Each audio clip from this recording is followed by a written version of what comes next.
absolutely laughing. Okay, right. We're going to another game. You guys are a great audience. I love it. Let's keep going. Let's keep going. Okay, we're going to start with that table. I know Lisa's looking at me. Hi, Lisa. Okay, so you guys, I want to think of a word that describes leadership, right? So what comes to mind when you think of leadership? Okay? Right? Ready? I'm going to count up to 5 again. We'll count down. 5, 4, 3, 2, 1.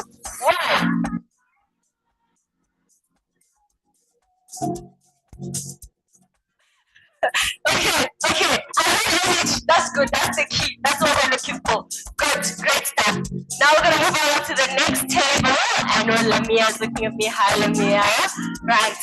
So raise your hand so people know which table I'm talking about, please. Raise your hand, Lamia. Yeah. Okay. So that table, you guys are gonna think of a word that describes Africa, right? What comes to mind when you think of Africa? Okay. Right. Are you ready? Do we have the words? Gonna count down from 5. Okay? Let's go. 5, 4, 3, 2, 1.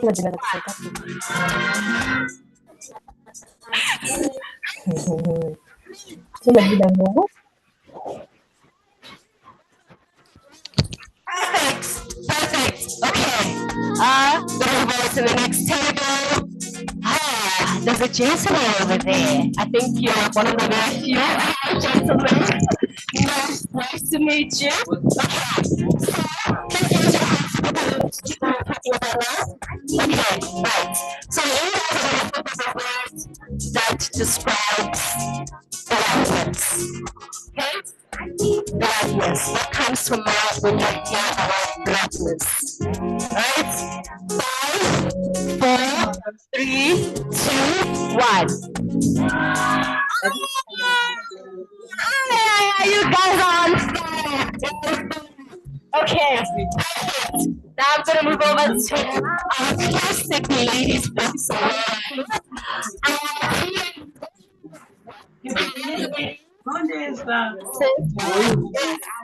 That's the space. So for the get table, just raise your hand for me to get that. Okay, perfect. So you guys are young. You guys are fine, right? I want you to think of the biggest you have for yourself, right? The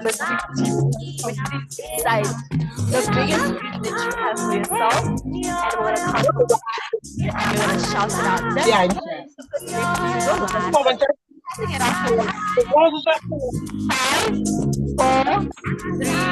2.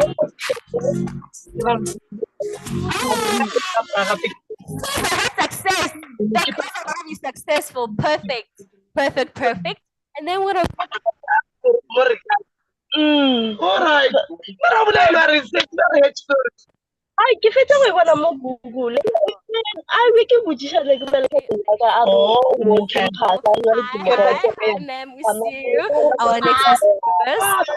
So for this table, I want you guys to think of the biggest challenge in terms of taking up space within your industry, the various kinds of work that you have done, And I'm asking this obviously because I want to learn and I want to take notes. And I think a lot of the young people within this room are definitely like me as well. Okay, so we're gonna do it the way we've been doing this whole time. Gonna come from 5, and then you guys are gonna shout the biggest challenge.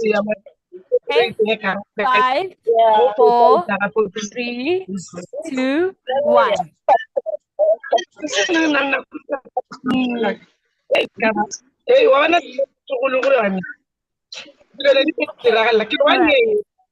Okay, no, that was I think I heard a few challenges and it shows that it gets tricky. Okay, all right, perfect.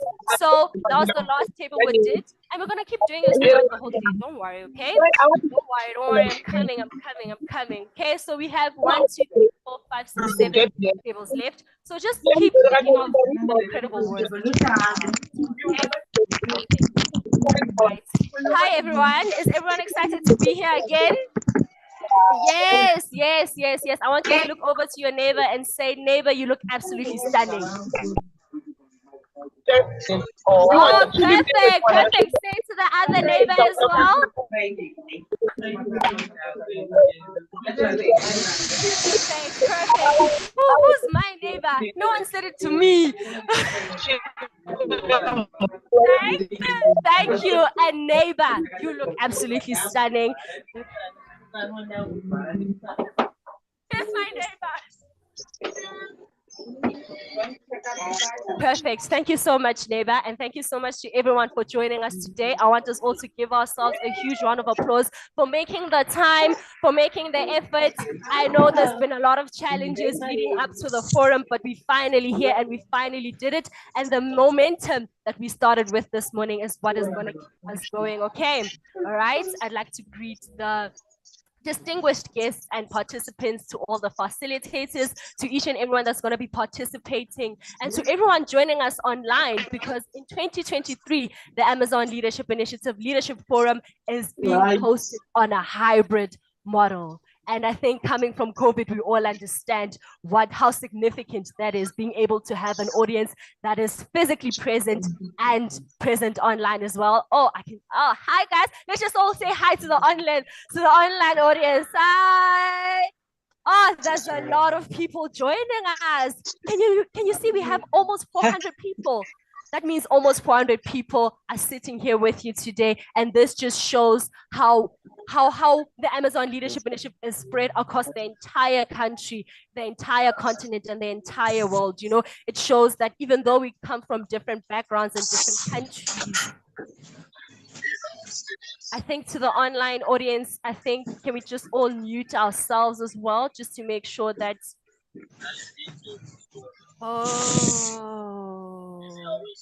I'm so sorry. Oh, I'm sorry.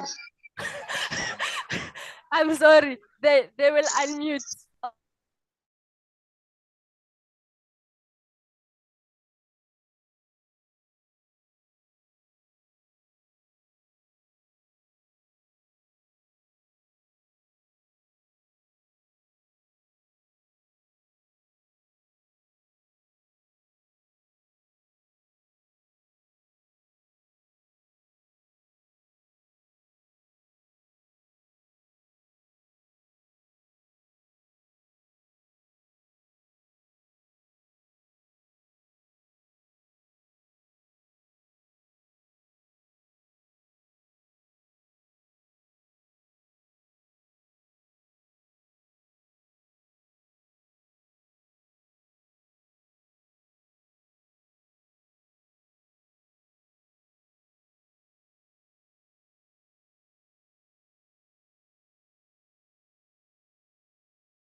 God, we would clap the whole day because she deserves it, but we're gonna stop.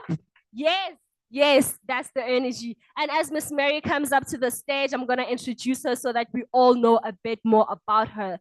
Miss Mary Izobo is the founder and executive director of the Amazon Leadership Initiative. She's an international human rights lawyer, gender equality advocate, and governance expert. She holds a Bachelor of Laws degree and a Bachelor of Arts degree in French language and literature, and 2 Master of Laws degree in Human Rights and Democratization in Africa, and the other in Rule of Law for Development. She is a barrister and solicitor of the Supreme Court, and she's a 2023 Archbishop Desmond Tutu Leadership Fellow and a 2023 alumna of the International Visitors Leadership Forum of the United States of America Department of States. Ms. Izobo is the recipient of various academic and professional awards, notably Africa's top legal millennial, the Amazon of Women's Rights, Future Activist, SPE Top Pathfinders, and Kaduna State of Honors Awards for public service in Nigeria. And above all of that, she's my personal hero. Miss Mary, I'm so honored to be calling you up here to please open the show for us for the Amazon Leadership Initiative 2023.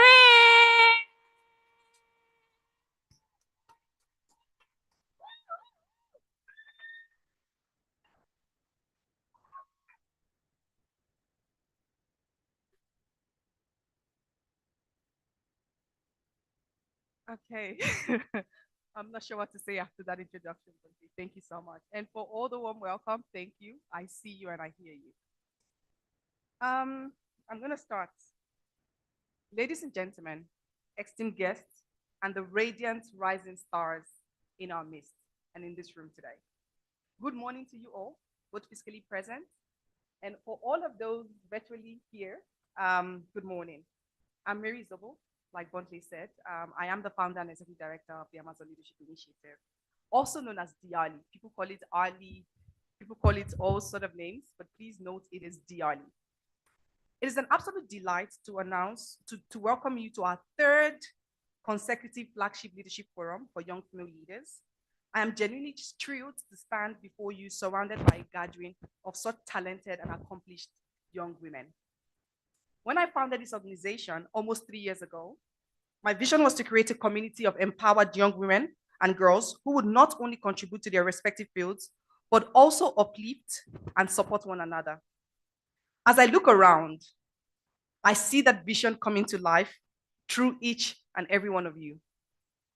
As we embark on this 2-day leadership journey together, I hope that each of you leaves inspired, equipped, and ready to charge on your path as the formidable leaders you are destined to be, undeterred by the challenges that undoubtedly lie ahead. This annual forum is not just a gathering, it is a beacon of inspiration and a repository of wisdom from those who have walked similar paths. It serves as a blueprint, a guide on how to shatter glass ceilings and break barriers in your academic and professional lives. Today, I am reminded of the incredible strength and resilience that you all bring to TheALI. Before we delve into the heart of the discussions, let me ask, how many of you are familiar with the legendary Dahomey Amazons? Wow, only 3 of you. Oh, 4 now. So while the hands may be few, it is likely you have encountered their story, perhaps in the portrayal of the Black Panther, the Woman King. You had mentioned the Woman King. The Dahomey Amazons are a fierce all-female army from the Kingdom of Dahomey, which is now the Republic of Benin. The Dahomey Amazons actually inspired the name of our organization, the Amazon Leadership Initiative. This fierce all-female army, they were so ruthless that the European invaders called them the Amazons, after the merciless warriors of Greek mythology. Their fearless reputation echoes in the stories of women who defy expectations and push boundaries. Since our inception in 2020, witnessing the growth of TheALI has filled me with both pride, but at the same time, humility. From an all-virtual gathering to last year's expanded virtual event, we have come together once again. However, this time it is different. We stand united in a hybrid session where we have an impressive number of young female leaders from 23 African countries. So if you're here from another country, please raise up your flag, wave your flag! Young female leaders from 23 African countries are attending in person with an even larger virtual audience. This year alone, we received over 15,000 applications for the Leadership Forum. And this speaks volume about the immediate impact and growth we have achieved. Our journey would not be possible without the support of our amazing associates. A round of applause for all of them.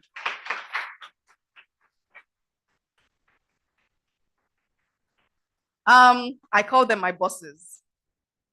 The caucus leaders, volunteers, our esteemed board members, some of who are here today amongst us, partners, and to each one of you, our young female leaders. We extend our heartfelt gratitude to GIZ. A round of applause for them, please. Nalafem, Cinesky, Cube Strategic Design, our guest speakers. A round of applause for some of our guest speakers here today. Also known as female luminaries, and all the incredible organizations our esteemed guest speakers represent. As we convene, I want to share a word of advice with all of the young female leaders present here today. Be present, be active, and most importantly, be ready to absorb the invaluable knowledge shared by our distinguished female luminaries. It is disheartening to note that reports from the World Economic Forum actually states that it will take 132 years until gender equality becomes a reality. This means that even the youngest amongst us and those yet to be born might live in an unjust society solely based on this gender, solely based on their gender. This is unacceptable. So young female leaders, heed the lessons of the female luminaries and the female warriors who paved the way in business, civic, and public service. Learn from them, emulate their fierceness, and let history remember you as the Dahomey Amazons and warriors, because it is who you are. Black girl, your dreams are not only valid, but they are a driving force behind the positive change we seek. Young female leaders, let us continue to embark on this transformative journey together. And as I always say, Black child, Black child, Black child. Thank you.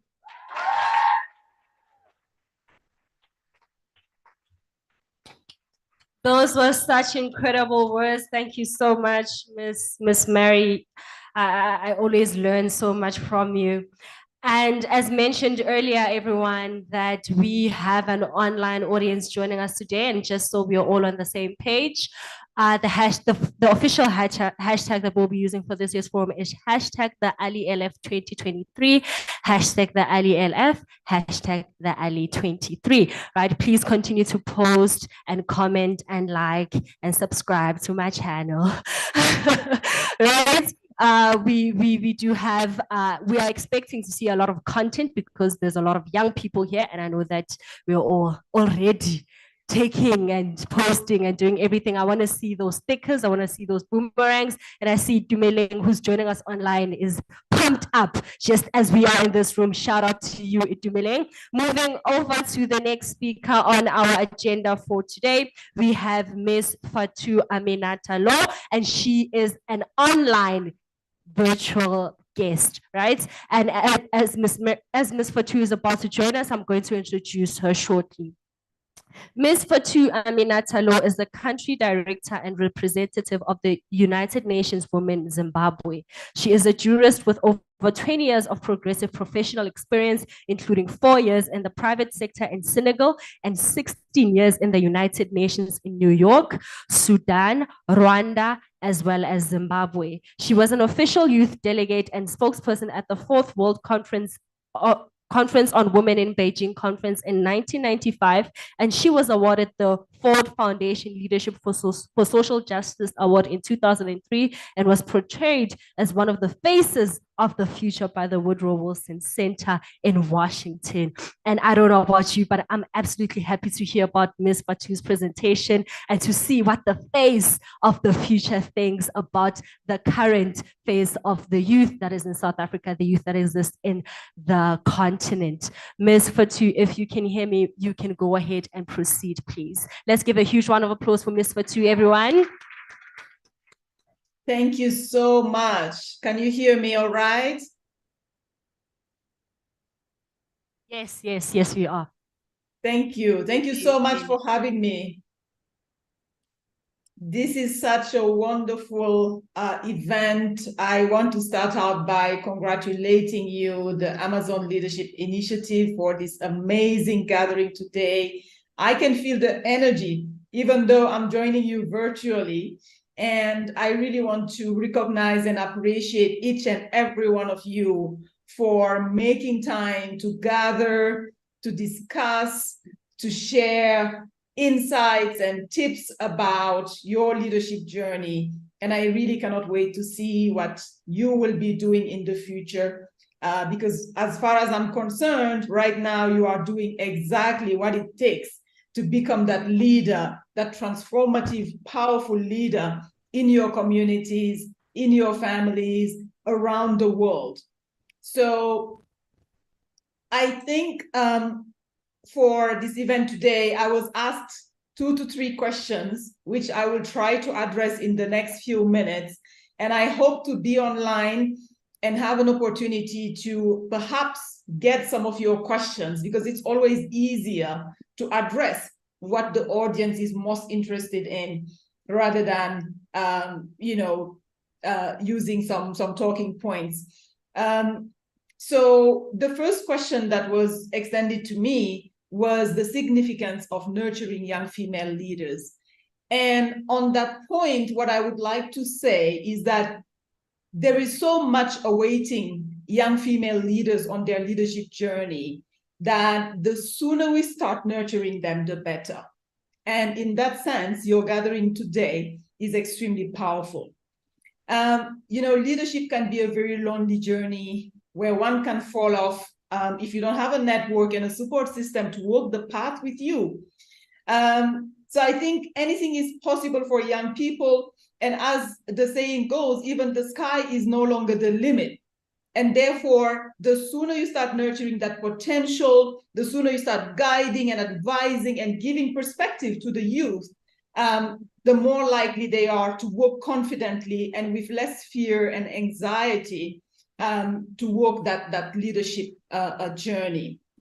There is a saying in my country that a child or a young person could stand on a ladder and not see what an adult or a parent or a senior would see even while seated on the ground.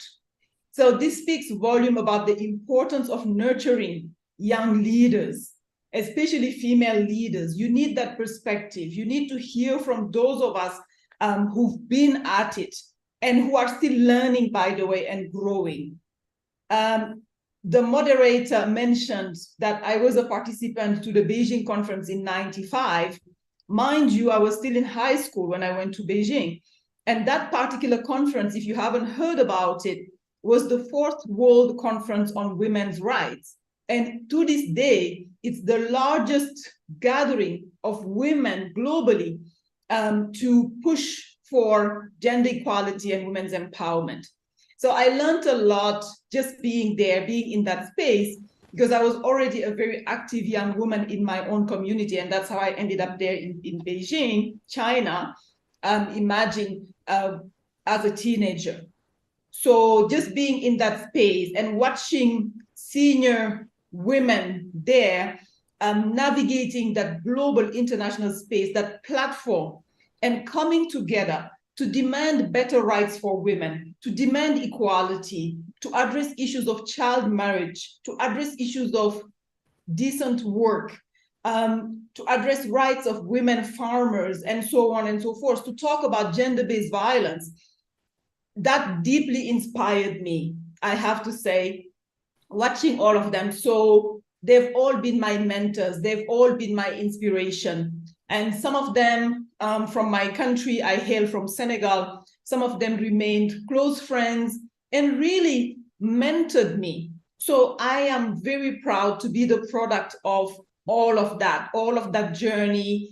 And it was not always easy, but I believe that just watching them navigate the space and literally bring out, their agency, their power, their ability to connect and to demand change. Personally, that has deeply inspired me and made me the person I am today. I work for UN Women, as it was mentioned, and UN Women is the United Nations entity for gender equality and women's empowerment. And I think it was not by chance that I ended up there, having been introduced to these issues so early on in my life. Now, coming to you and each and every one of you, what I want to say is that, mentoring is important, role modeling is important, and they are essential in your journey. However, your journey remains yours. It's special and you have to stay in your own race. There is no blueprint for walking this leadership journey. You can only have maybe a compass, right?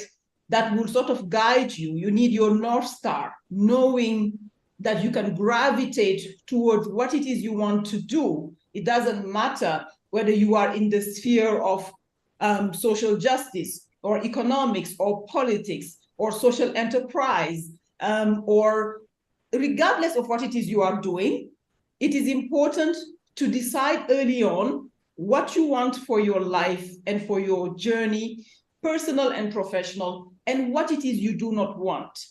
So the sooner you start crafting that vision for yourself, the better it will be for you to gravitate towards it. Because the leadership journey is not something that is linear. We all follow our own path. We all have our own challenges. But as you overcome those challenges, having a North Star is very important. If I can give you an example, so for me, I knew very early on that I wanted to work for global issues. So I did not have in mind, let me go and work for the United Nations, but I knew I had a passion for global issues and global leadership and how we come together as a world to solve global challenges. So I sort of had that framework somewhere at the back of my mind. And even when I had to make choices that were more reasonable for me or more realistic for me at a certain time in my life, you know, for instance, going into corporate law instead of going into international humanitarian law, for instance, I did have to make that choice. And I made the choice of going into corporate law because it would give me a job, because it would pay the bills. But my North Star never left me. I knew ultimately this is what I was gravitating to. And it ultimately happened through going back to school and changing course, through talking to different people, connecting with different leaders, and so on. So I think that notion that, you know, nobody can give you a blueprint. Role models are there to inspire you, to guide you, but at the end of the day, you decide and you make the choices and you try to find the courage, the networks, the support system, the education that will sort of help you gravitate towards what it is you want to do at the end of the day. And by the way, that can keep changing. So I think for me and many others, again, it's not a linear path. It's not a linear journey. You keep adjusting, correcting course, a little bit like the GPS. You know, you can make the wrong turn at times and it will tell you what we are recalculating, and it will get you ultimately where you need to go. So you can think about it from that perspective. The last question that I was asked was about the transformative power of confidence for young female leaders. And I want to say that confidence is everything. Confidence is what will allow you to write that cold email and ask for that job. Confidence is what will allow you to get up and go and shake that hand of that leader and have a conversation. Confidence, by the way, is not arrogance. It is not entitlement. It is really for you to just have that courage and that drive to say, oh, I've been admiring this person. Let me go and say hello. Let me go and just tell them who I am and what I do. Let me ask them a question. And if you can stay away from the, hi, I am so-and-so, can you mentor me? That would be very good. I hear that most leaders find that question a bit unsettling because, you know, they tend to be quite busy, and mentoring you from the day they meet you is not something, a decision that they can make on the spot. So it's better maybe to just say hello, get in touch, connect, and nurture that relationship. And the mentoring it can evolve into a mentoring relationship, but you cannot, or you should not ideally ask that to a person you've never met and you see them after a meeting and you just go up and say, please, can you mentor me? It doesn't work that way necessarily. So you would need to really have that courage again, have that confidence, but you need to also be very, very strategic and selective in the questions that you ask and in the requests that you make of some of the leaders that you would meet on your journey. However, when we talk about mentoring, it's also not always someone who is up there. You're not going to meet a president and say, can you please mentor me? You know, it can be a neighbor, it can be a friend. I have friends who are my mentors. They are my peers and they are my mentors. So it's very important to think about who is good at what I am trying to do. I'm a Francophone, by the way. I speak French. I went to school and all my education was in French. When I switched to English, I really struggled with writing, but that was 20 years ago. because the way we write in French, I was an excellent writer in French, but in English, it was slightly different. The approach was different. So I had to learn how to write effectively in English, which means that I had to read more in English. And I also had to just say, among my colleagues, among my friends, who's really good at it? And then just have them mentor me, have them relook at what I was writing, my papers, and so on. So when we talk about a mentor, please remember, it can be the person next door sitting right there with you in that room today. It can be that powerful minister or that powerful judge or that powerful lawyer. But don't miss out on opportunities to reach out to people who are far more accessible to you than you would think. There's a lot of knowledge out there. There is a lot of experience out there. So once you have your vision or your idea of where it is that you are headed, then start reaching out. And today you live in a very different world. You know, in 95, when I went to Beijing, many of the young people I met there was 80 of them. I perhaps stayed in touch with one or two only, because at the time we still did not have emails, you know, social media. So staying in touch still meant writing letters, writing postcards, and so on. Today you live in a globally connected world, which means you have access to so much, whether it's on social media, whether it's on, you know, internet. There is a wealth of knowledge for you to tap into by being selective.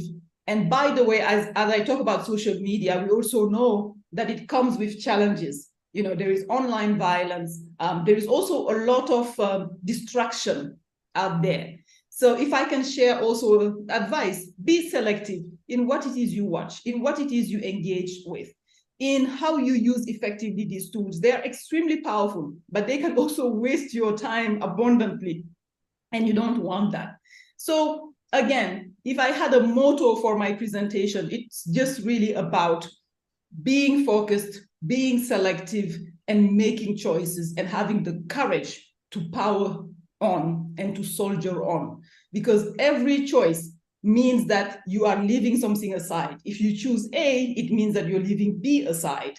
And you have to be very, very focused to stay your course. So just to conclude on that issue of confidence, I see some of you have been mentioning in the chat that you need that confidence. Just think about confidence and courage. They are not about, you know, not being afraid, you know.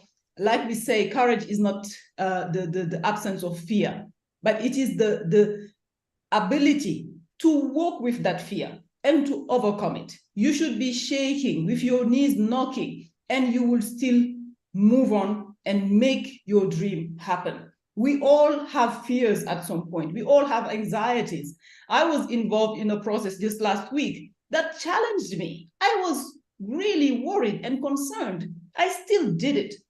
And that's what it is at the end of the day. You can do it. So don't put limits to what it is you can achieve without being arrogant, without feeling entitled, but just with the sheer power of your courage and the knowledge that you can indeed overcome. And some of those challenges on the way, they're there to help you grow. If I can conclude on this anecdote, when I first became a deputy country representative in the UN, I was still fairly young. And when I was introduced, I gathered that a few people had some comments about how I had achieved that important responsibility. And they were making assumptions about, you know, maybe I was very connected, maybe I was so-and-so's daughter, maybe I was so-and-so's girlfriend, maybe. I mean, it was quite disheartening, because I think when people see you do things that they haven't done in their lives, they get afraid, they get scared, and not everybody is going to wish you well, but it is what it is. You cannot stop at that. People are going to make assumptions. Just know who you are, know your values, and stay the course and be courageous. Challenges will be there anytime. I think I shared word of wisdom with the organizers, and it said, get up and show up for your life. Wake up, get up, and show up for your life. That's really, at the end of the day, what matters. You'll be surprised how much you can achieve just by showing up. And thank you and congratulations for all of you for showing up today. You made me show up as well. And that's really what matters at the end of the day. I thank you for your attention.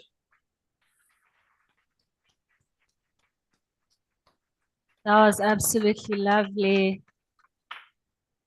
Thank you so much for those lovely words, Ms. Fatu. Just to make sure that you guys can all still hear me. All right, yes. Perfect.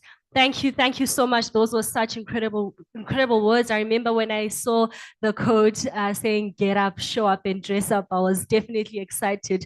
And you have shown us through your presentation, you know, what dressing up and showing up looks like. And I think we all took a lot of notes. And I think it's important to understand from that presentation that mentorship is important, you know, and as we're all gathered here, you know, the person you're sitting right next to can literally be the next mentor, can give you the kind of advice that you never thought you would need, or can help you with some of the challenges that, you know, you are currently facing. Because one thing that unites us as people is being able to relate to each other. And the fact that we're simply female, we're simply Black, it means there's a lot we can relate to, like load shedding for the South Africans in the room. All right, perfect. Again, thank you so much, Ms. Fatu. A huge round of applause for Ms. Fatu for that, everyone. Perfect. Thank you so much. Moving right along with our agenda. I don't know if you guys noticed, but we have received over 100 people joining us online as well. The audience just keeps growing and growing and growing. And I love how all the cameras are on. We get to see the faces. Some are joining us from home. Some are joining us from the office. Some are joining us outside. I think let's give them a huge round of applause, everyone. Shout out to you guys. Shout out to you guys. You guys have made the effort. You guys have decided to show up and understand that just because you're joining us online, it does not mean that you cannot take part. It does not mean that you cannot engage with us. I see there's a lot of fire emojis. There's a lot of comments coming up throughout the entire presentation, reminding us to be bold. Yes, Fadimatu. Yes, let's keep them coming. Keep them coming. And just to make a shout out to my fellow president, I know the caucus leaders from SAND have gathered to do a watch party, and they have around 25 people joining, you know, just joining this forum. A huge shout out to them.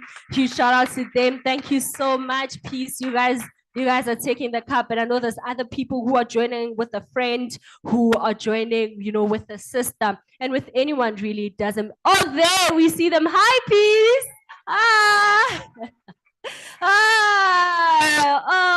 They're all gathered, and this shows the spirit of unity. You know, it shows that when we gather, when we decide on a common goal and work towards it, and when we're being bold, like Ms. Fatu has reminded us this morning, that we can definitely conquer it and we can definitely do whatever we want. Shout out to you guys. Another huge round of applause, everyone. Perfect.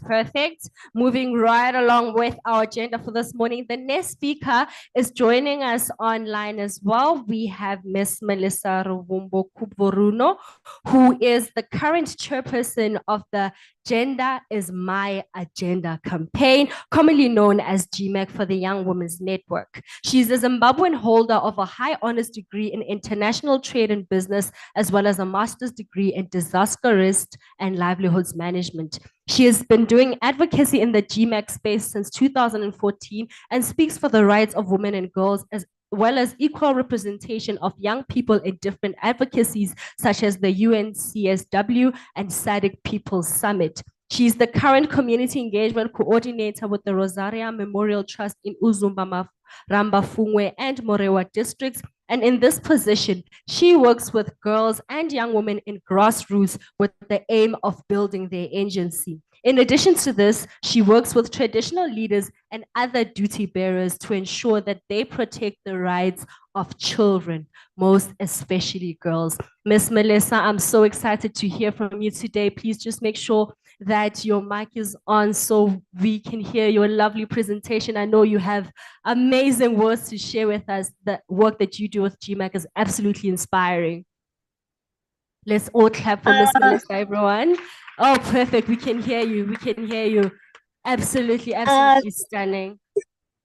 Over to you, Miss Thank Melissa. you Thank you. very much. Thank you so much, Madam Moderator. I am so excited to be joining with you. And congratulations to the Amazon Leadership Initiative. Congratulations to the amazing team. Miss Mary, this is just wonderful. And we continue learning a lot from the Amazon initiative. And I'm so glad that I'm joined by my amazing fellow panelists. I'm truly honored. I was just reflecting at what Madame Fatou was just sharing, and she was just highlighting how her experience with being at Beijing in 1995. Oh, I was not yet born then. So it's quite exciting to just hear that this space is intergenerational, and we are just entirely learning from each other. And my only experience with Beijing is actually then engaging with the Beijing plus 25. So which means that even the efforts that are made today, the efforts that us as young people make today, the efforts that will benefit some people in the future.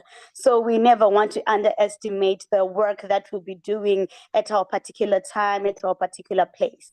So what I was asked to do was to just share from the heart. So I will just share my journey and how I became Melissa from Gender is My Agenda campaign.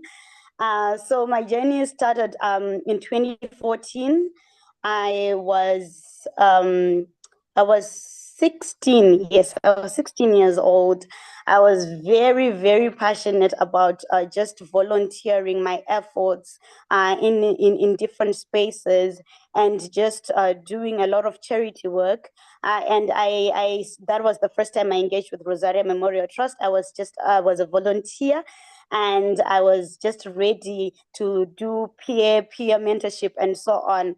And that was the first time also I had a engagement with GMAC. So I had the opportunity to go to GMAC and to learn what advocacy is. Everything was entirely new for me during that time. But what I learned from that time was, even though I was young, I knew that whatever I am contributing, it is enough.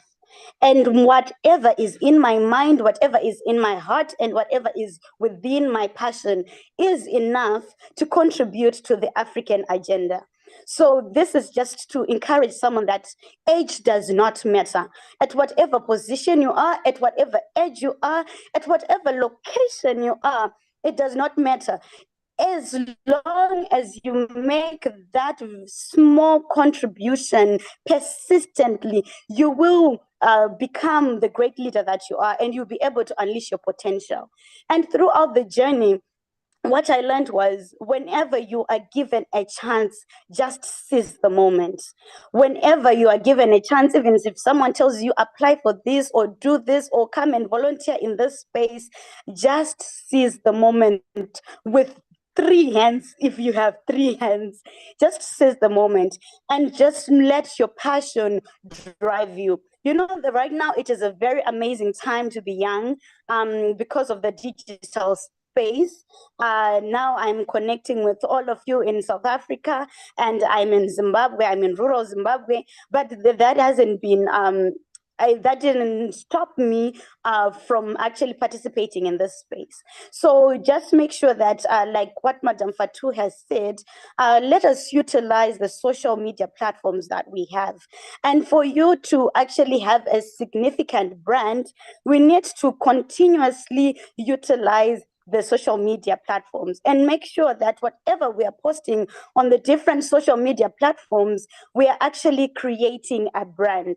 So it is something that I'm actually learning as well, knowing that, if I go and contribute to a particular space, I need to also have that digital footprint, which allows people to then, if they just Google your name, we should be able to Google your name and see the different works that you're doing in different communities.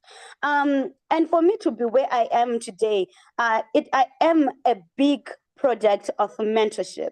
I remember during that time when I was 16, 17, 18, growing older and older and older, learning more from the space, I learned a lot from the people who were my age, people who were like 5 years older. They were my key mentors.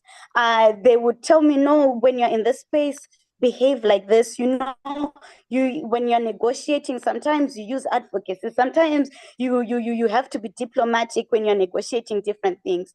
So mentorship is very important. And when we are looking at mentorship, let us not only look towards people maybe from entirely different generations as us, but even people who are our peers. And of course, not neglecting what some amazing women have done to contribute into my life. I remember even then until now, one of my main mentors, Dr. Nyaradzai Kumbonzo, and young people spaces. So she would hold my hand and say, if I am going to get into this room, you will be holding my bag and you will be my assistant.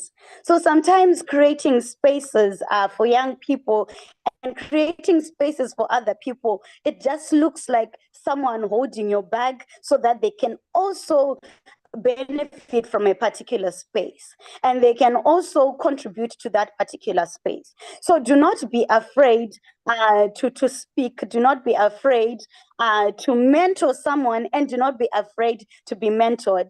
And one thing that I learned throughout the time was it is very important to create lasting networks.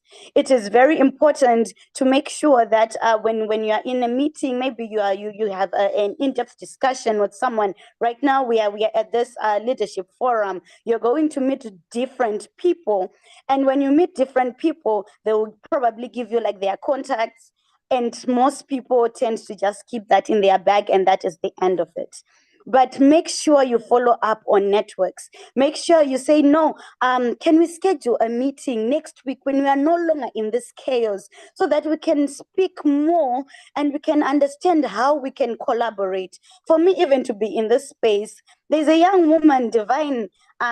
She approached me and she said, no, we do this Amazon Leadership Forum, and we do this and this and this and this. And we continued following up on emails, talking online, and so on. So follow up on the networks and communicate on time. That is, if you are going to get maybe someone's contact and you see that, no, this is an important contact and we can do something together, make sure that you follow up within, if possible, within like 2-3 days after maybe like in this case, after the main forum, after everything is settled down. Make sure then to just communicate on time, because also if you communicate late, the person might forget you because they have met so many different people, or they might forget the exact essence of the conversation that you had. So it is very important, follow up on the network and also do the communication on time. And don't forget to just document your journey. I think one of the main things I have been seeing as young people that we need to continue developing and doing better, it is on actually documenting our journey. We are doing so many amazing different things in our community, and we underestimate the power that is within us and the power of the work that we're doing within our communities. For instance, I look at myself. I live in a rural area in Zimbabwe. But I never underestimate that whenever I am speaking to someone, I am making a meaningful contribution to their life. Whenever I am speaking to someone, I'm speaking to someone with potential who could better the community. And whilst I am doing that, I'm also documenting the journey as evidence. Because when you are not going to different forums, when you are not communicating with different people, you need to show evidence of whatever you are going to speak about. So never, ever, ever, ever forget to document that journey. So I really love the theme to say, black girl, your dreams are valid. And I want us to just do a small activity. I usually do this with different young people, but we are saying your dreams are valid. But sometimes we, amongst maybe chaos or when we face challenges, we drove us to be where we are in the first place. So your dreams are valid. And we want to see what those dreams are. So I'm going to ask all of us to close our eyes. I know some are going to open that one eye, but just follow through this and you will see what I want us to do. Close your eyes and imagine yourself 10 years from now. So I just want you to close your eyes, look at your age, whatever age you are, then add 10 years to that life of yours. And then after adding 10 years to that life of yours, I want you to imagine yourself waking up in the morning. So see, look, think about it. What are you seeing when you're waking up? Who are you seeing? If you're seeing people or are you alone? What type of a place are you waking up in?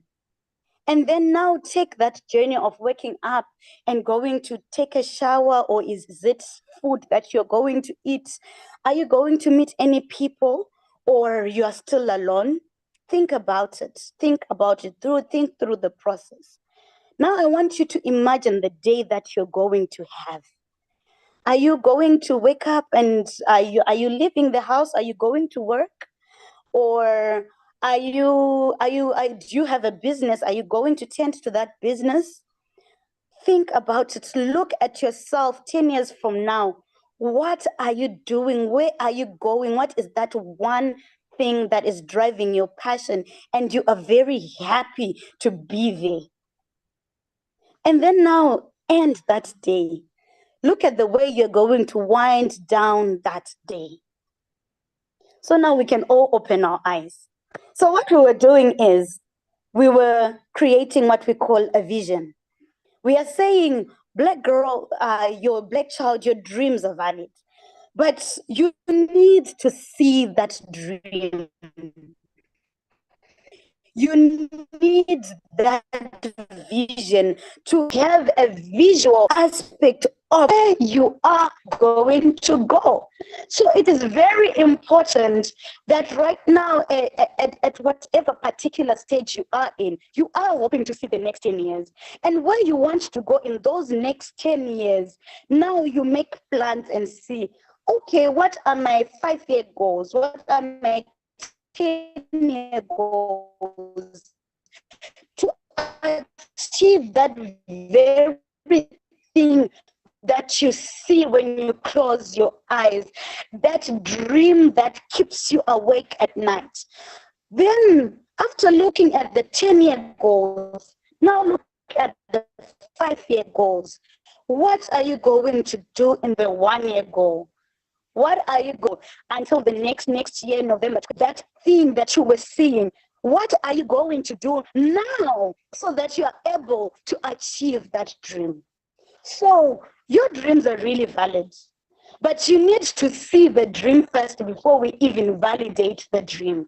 See that vision. Do not forget, whenever you are tired, whenever you're feeling discouraged in whatever particular path you are in, be it maybe you're into social entrepreneurship, be it you're in the private sector, you're doing a business, whatever, whenever you are feeling drained and tired, don't forget to see the dream, to see the vision of where you are going.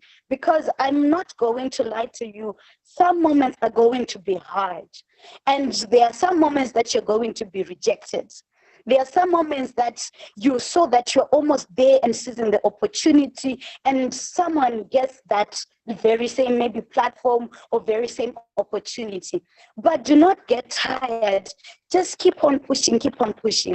I'm always sharing with my friends that besides also working in development work, I'm very passionate about business. So I do mushroom farming.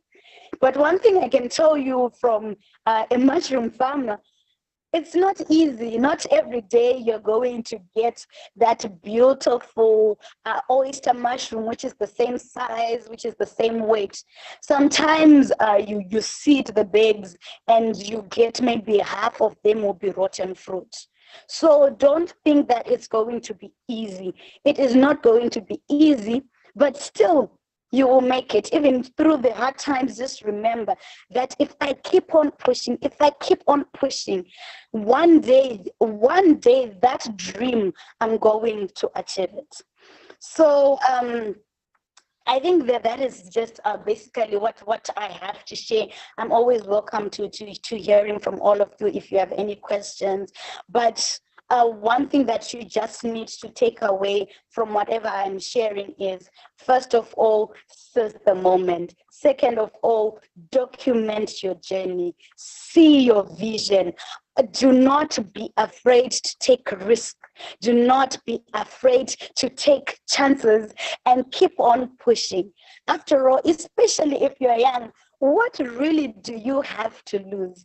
If you try and fail today, there is still tomorrow and you can still make it tomorrow. So thank you very much. And over to you, Madam Moderator. Thank you very much.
Ms. Alyssa has invested plus 15 years building high-level stakeholder partnerships to implement multi-sector communications, advocacy, and corporate social responsibility programs that drive inclusion, enhance visibility, and deliver positive and sustainable impacts for respected global organizations such as the One Campaign, Unite Life, Women in Africa Initiative, and the African Development Bank. Ms. Alyssa holds 2 master's degrees, guys.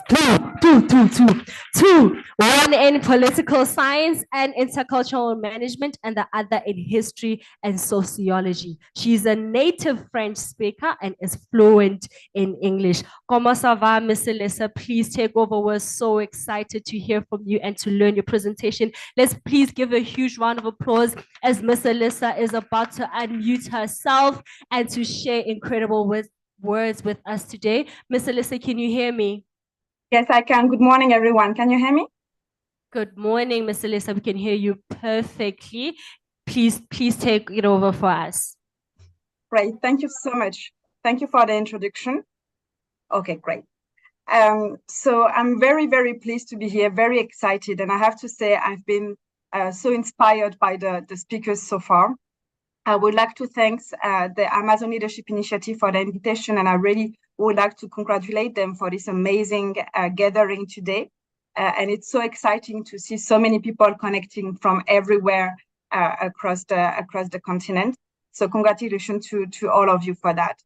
I have to say I had prepared a couple of talking points based on the questions that I received. But now that I heard from both Fatou and Melissa, I feel like I need to adapt my speech to you today. They have said many amazing things about what leadership is about the leadership journey, about the dream you should have or the vision you should have as a leader to unleash your potential. And I think those are very, very, very valid points. And I do admire people and women with this passion and with this vision and with this dream. I think it's just incredible, and I deeply admire those women. But I have to say that I am not this kind of woman, and that my leadership journey has been way, way far away from being linear or for me knowing exactly what I wanted to do. It has mostly been based on me knowing what I didn't want to do or to be, rather than me knowing what I wanted to do or be. And I would like to share this story of mine with you, if you don't mind, because as my younger self, I know that sometimes I felt that I was kind of losing myself and not necessarily knowing what to do. And I thought that I had to really find this passion or this dream of mine to be able to advance. So I'm just gonna share. So I'm way older than Mary, so I'm just gonna share a few elements of this journey, and then I will share with you some of the lessons that I've learned along the way. So my journey. So the moderator has already introduced me, and thank you very much for that. My work journey really started in 2007 as I started an internship with the African Development Bank that was at the time located in Tunis, Tunisia. So I was doing my master's degree, and the internship was mandatory, and I just didn't know where to do my internship. One of the professors was like, hey, we have this opportunity.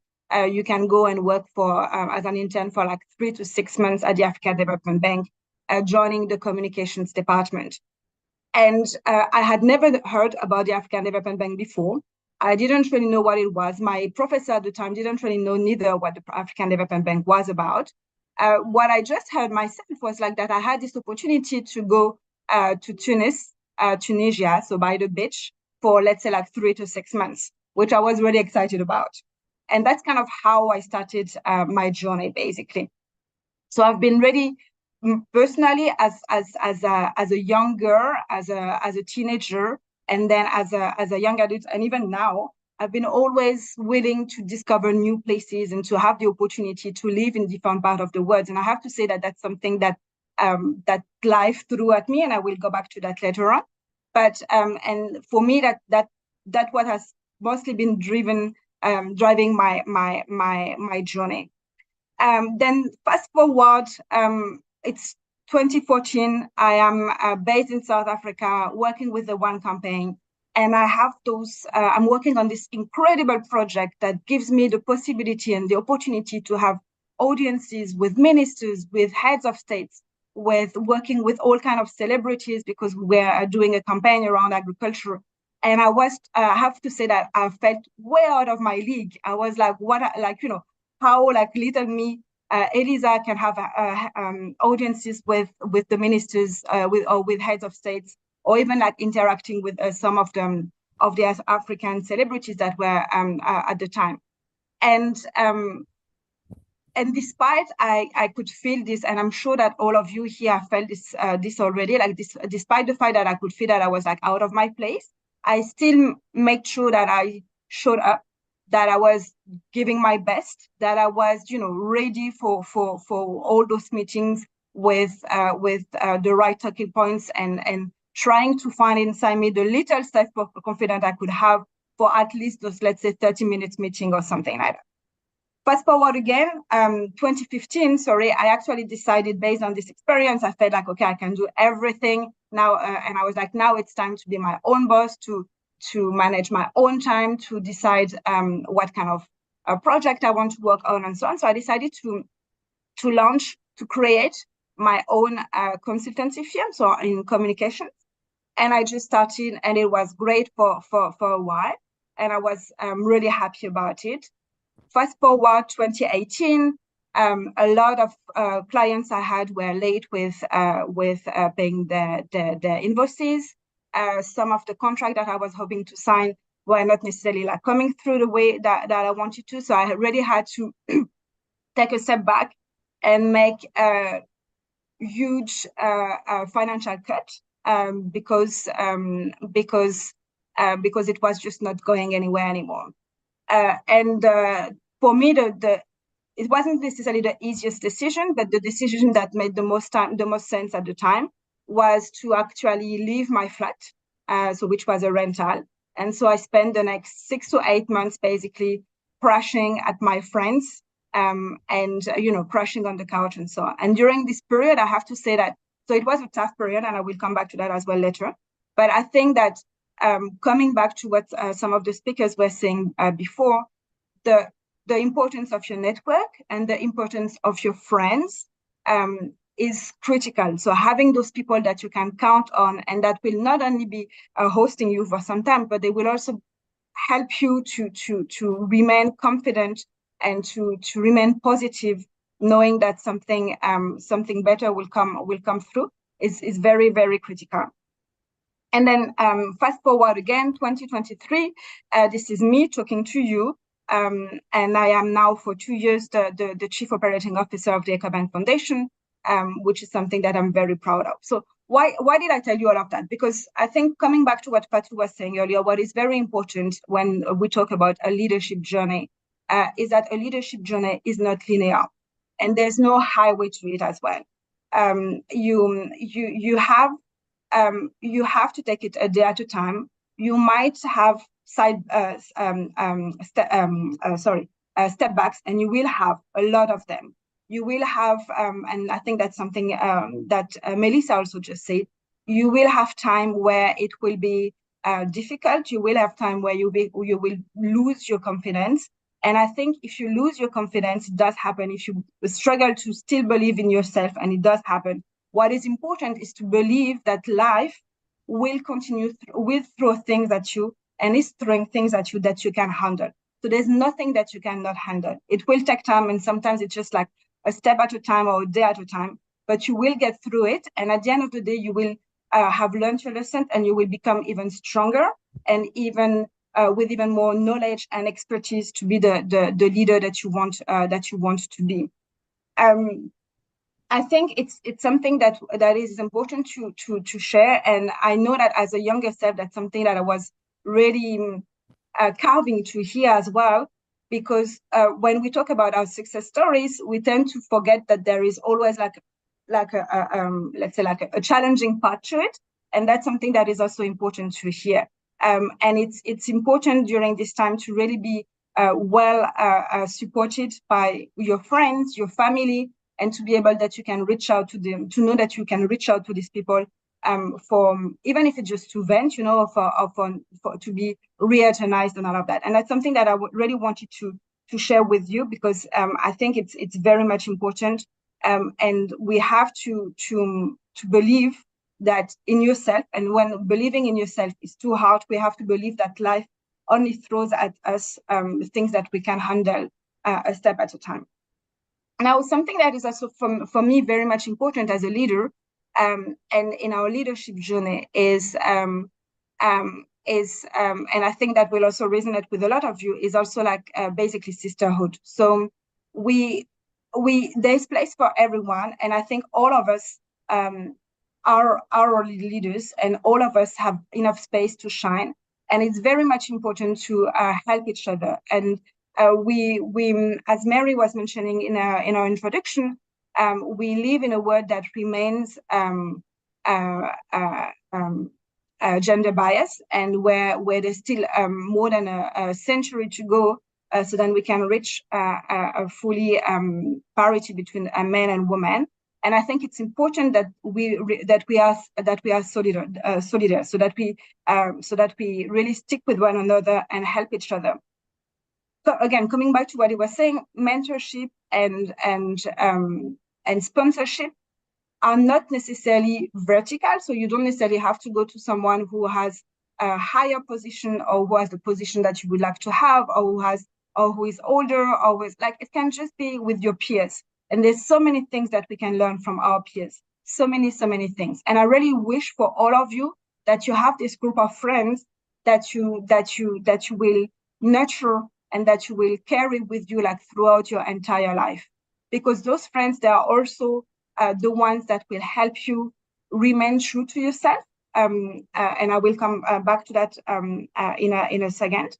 And they will also sometimes help you make sense to what you're doing. Like, even though sometimes you feel that you might get lost a bit, and that you might be also pulled in different directions, because there are also so many opportunities out there, they will also like help you. They can help you make the right decision when you are not sure about. Remaining true to oneself is very important. And I guess it's also in a way knowing what your true, like, your core values are, because again, there will be a lot of opportunities, and I'm the first person to say you should seize those opportunities, you should seize those chances, and you should get yourself out there and get outside of your comfort zone. I think that's something that I deeply believe in, and I wouldn't be here today if I hadn't done that. But you also have to know who you are, and within a leadership journey, or within your journey, you can sometimes be tempted to copy what someone else is doing, because it seems that it's working for this person, and it might seem easier and so on. But everyone's journey is individual. Everyone's journey is unique, and you have to know who you are, and you have to even when you doubt, even when it's tough, even when it's hard, you have to really be true to yourself, and make sure that the decisions that you make are aligned with your own values.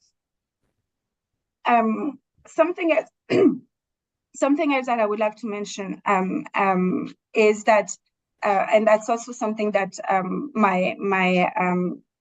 the other speakers have mentioned before, is that you have to know, so you have to seize the chance.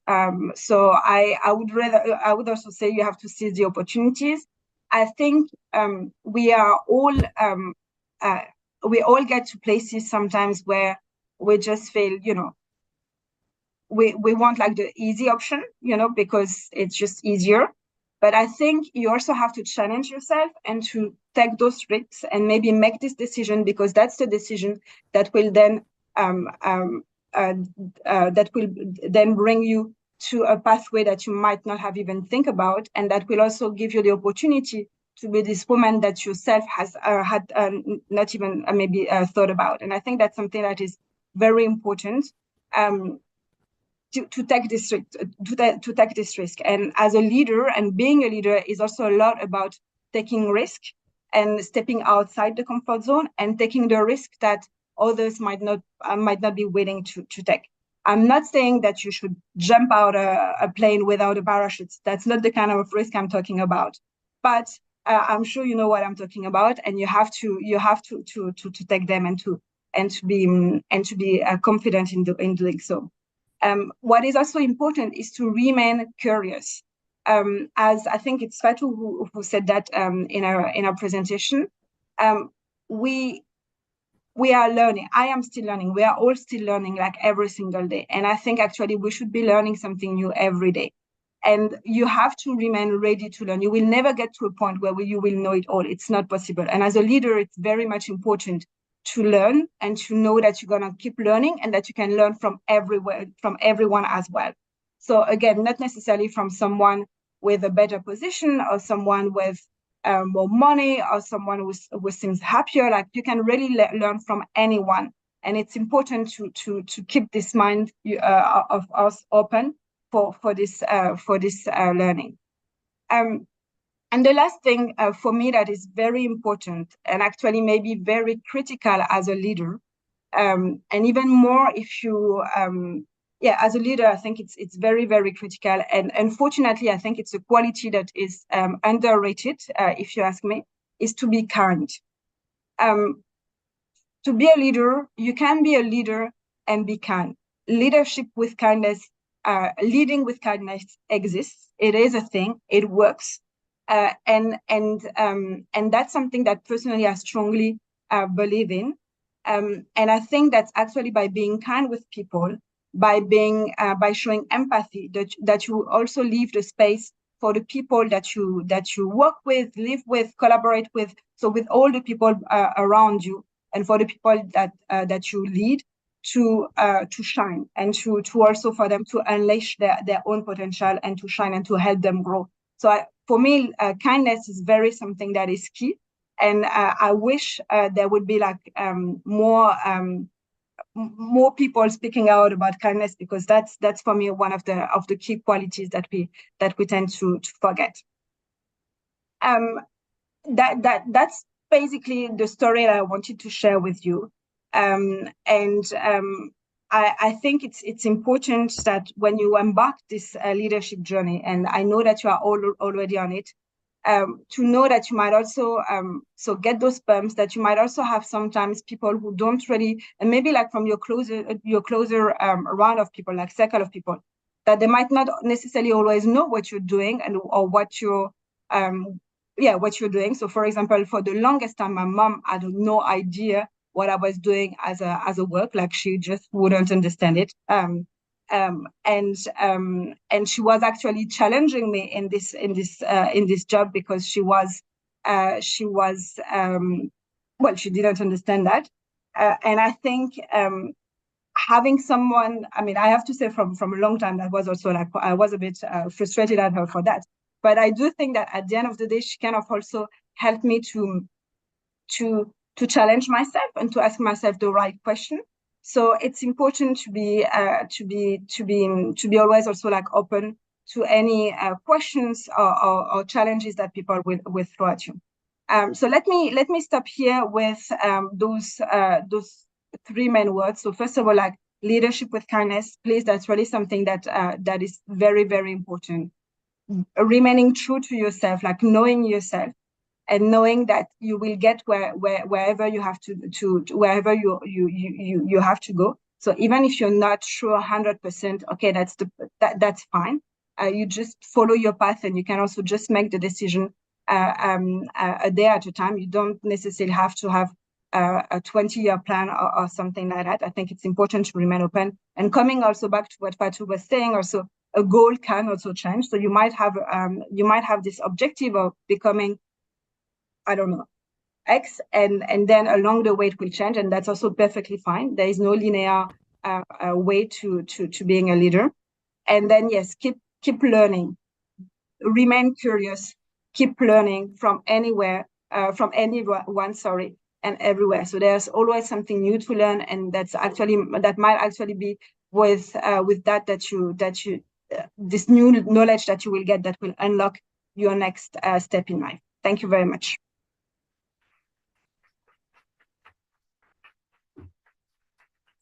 Thank you very much, Ms. Elissa. Merci. Let's please clap for Ms. Elissa again for those lovely words. She's reminded us this morning it's important to keep learning, to remain true to yourself, and to always, always, always be kind. You know, in South Africa, we call it Ubuntu. Thank you so much, Miss Alyssa. It's been a pleasure having you this morning. Are we all still being kind to each other?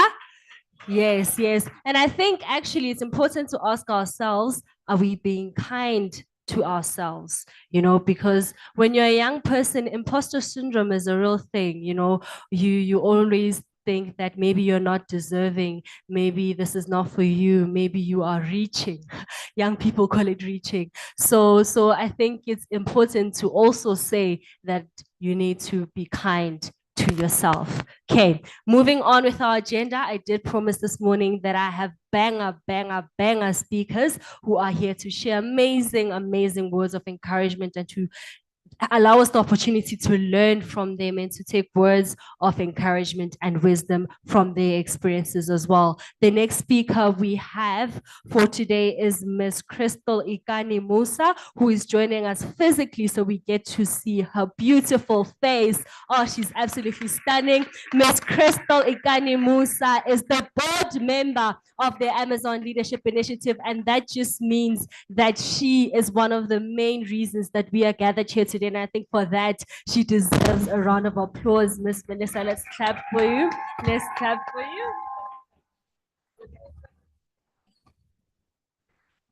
I need to read your bio.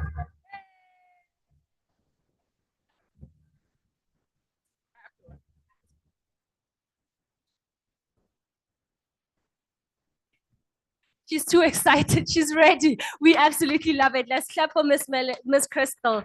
Yes, perfect, perfect. Miss Ikani Musa is the Advocacy and Public Policy Specialist at the Global Partnership for Education. She's an international lawyer and development professional, and currently she previously served as the Regional Advocacy Manager in Africa and the Nigeria Country Director at Malala. She began her professional career with a focus on human rights because of her desire to see the most marginalized groups actualize and enjoy their rights. And lastly, she then moved to Nigeria in 2013 as an American International Law Society Fellow, and since then has worked closely with the Nigerian government through various consultancies. She has been coined a human rights expert and has spoken on various global panels speaking about her work. I'm so excited. I'm happy that you are ready. You're ready. Let's clap for Miss Crystal, everyone. Thank you, everyone. Good morning, bonjour, jambo, akwaba. How far? Now, before we start, I just want us to, wake up a bit. We've been sitting down for a bit. Something that I know is that names in Africa mean something. So I want to use that as an icebreaker. Each table, pick somebody and tell me what your name means. I would love to know. Okay, go ahead.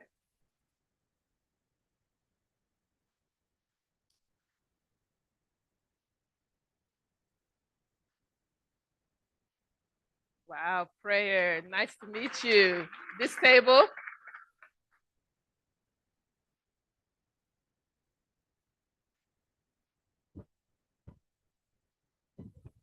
Ooh. Ooh, I love it. This table right here.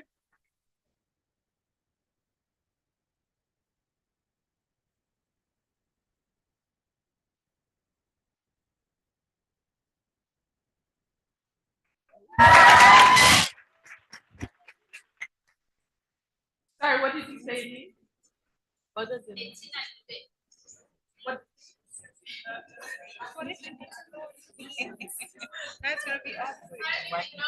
Those who once listened to, it's a German journalist before, I don't even know, but that's where they took it from. Thank you. Hi, everyone. My name is Nema. I'm originally from Rwanda, but I've been staying in South Africa for a while. My name in Swahili means grace, and in some other language, it means born to rich parents, which is not true. So I will go with grace. 。 . 。 。 。 。 . 。 . 。 . 。 . 。 . 。 . 。 . 。 . 。 . 。 。 . 。 . 。 . 。 . 。 . 。 . 。 . 。 . Hey. 。 . . 。 . Greetings, everyone. My name is Lindoguhle Ngwenya from South Africa. Lindoguhle meaning waiting for good. Hi, everyone. I greet you all. You all look absolutely amazing. My name is Esperance, which is a French name which means hope. Good morning, everyone. My name is Sifanelwe Mini. That's my surname. My name is Sifanelwe. It means we are worthy of having her. Wow. Hello, everyone. Okay, my name is Isahontle, which is a Tswana name which means bright future.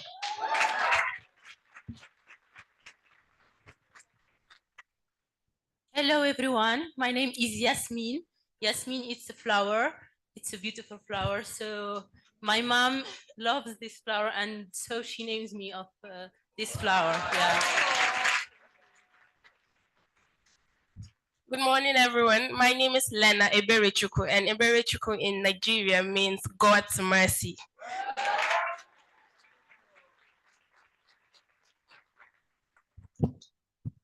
Okay, good morning. My name is Noye. My full name is Chukwu Noyelum. It's Igbo from Nigeria, and it means God is with me. Hearing all the names. I'll tell you my own name. So my tribal name, also the Igbo tribe, means no one's greater than God. So you're kind of posing a question like, who is greater than God? So that's what my name means. It's wonderful to meet you all, see you all in person. We've been through a journey, I would say, at the Amazon Leadership Initiative. I remember years ago, Mary just told me it was 2021 online. I spoke, and I'm just touched, and I'm really moved to see how this initiative that she's grown has, as we were saying earlier, made it out of the Zoom. So we're just happy to be here. I'm happy to welcome you all and just get to know you. My career has been focused on the girl child, education specifically. And so this means a lot to me to see so many promising young people here and engaging and just learning from you. You're all so brilliant. And I'm just really excited to be here. So I'm happy that I wasn't the first one to speak because honestly, I don't like protocol. So I will stand on existing protocol because we know in Africa, protocol is serious business. And if you don't get it right, you get canceled, right? So my name is Crystal Ikani Musa. I'm currently right now working for the Global Partnership for Education, which is the world's largest fund for education housed in the World Bank. So we fund governments mostly like ministries of education, and we also do a bit of funding for NGOs through our different grant initiatives. So one goal I have here, before I leave, I hope you all can make this promise to me, especially those of you from South Africa. I must learn how to dance Amapiano. I saw someone doing it earlier. Okay, I have to. I cannot go back to Nigeria without saying I received lessons. So please make me good. Okay, thank you. Thank you very much. So, okay, we got that out of the way. I just wanted to make sure that I said that. That was very important to me. But I won't be long. I just have a few things to share with you. I really want us to get into the program and just start learning and gaining knowledge. Can anyone tell me, what does empower mean? The word empower. Okay, your hand is raised. I saw it. You didn't look confident, but I'm confident in you. What does empower mean?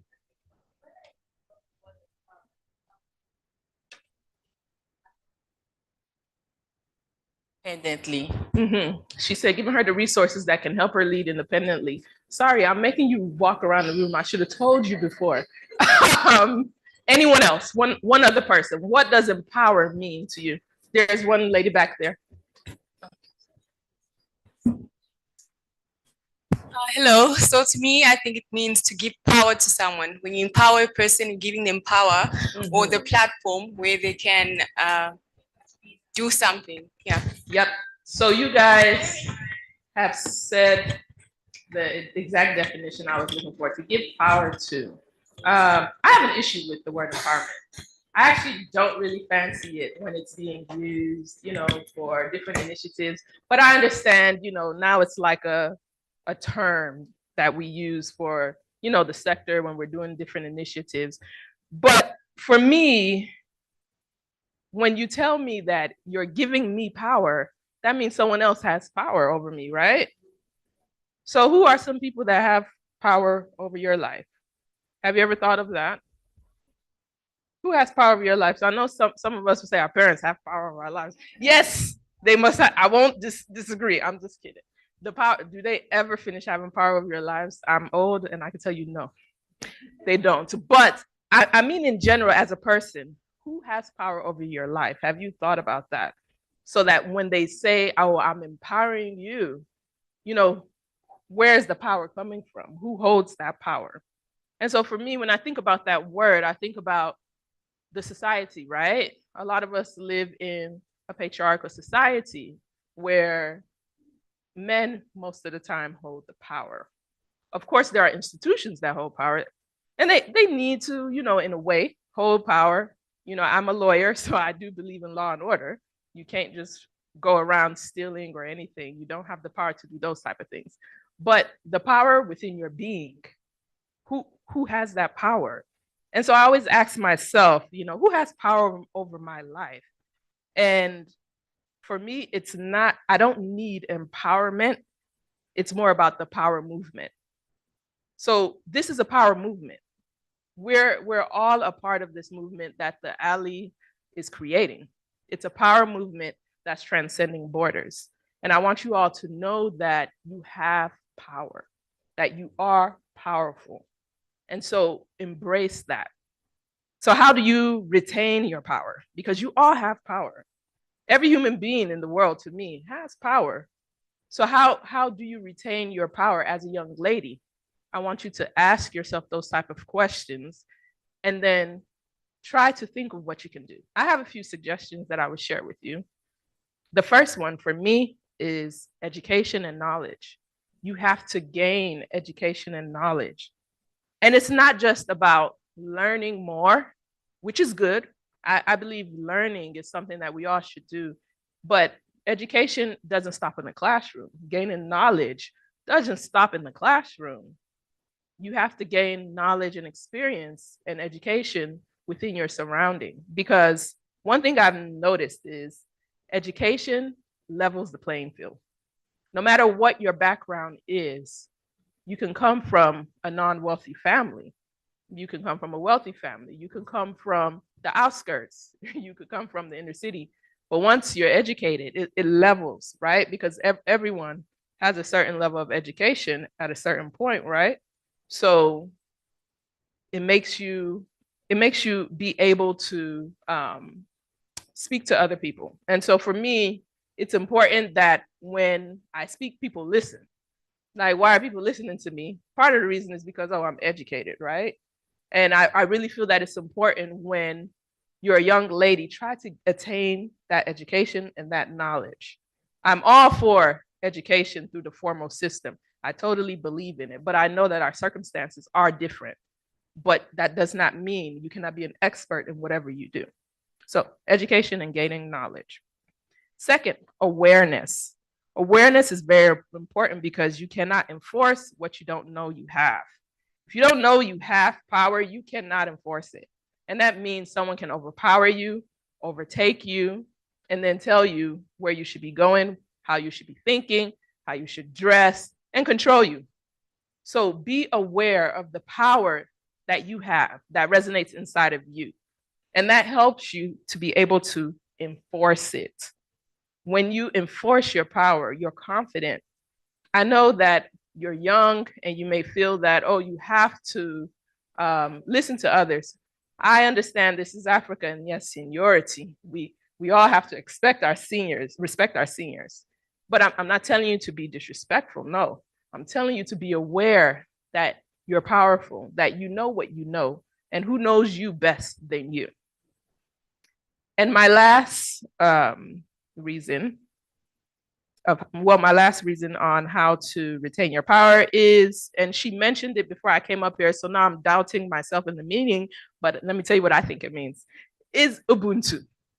And the reason why I am saying it is because it's African. And if I'm out of context, please excuse me, this is what I think it means. I am who I am because of who we are. Because of who we are as women, as the female gender, right? I cannot be powerful without you. You cannot be powerful without me. And so once we come together, uplift each other, we will be powerful as a unit, as a gender, as the movement that we want to be. So that's what I believe Ubuntu means. Those of you who actually speak the language can correct me if I'm wrong.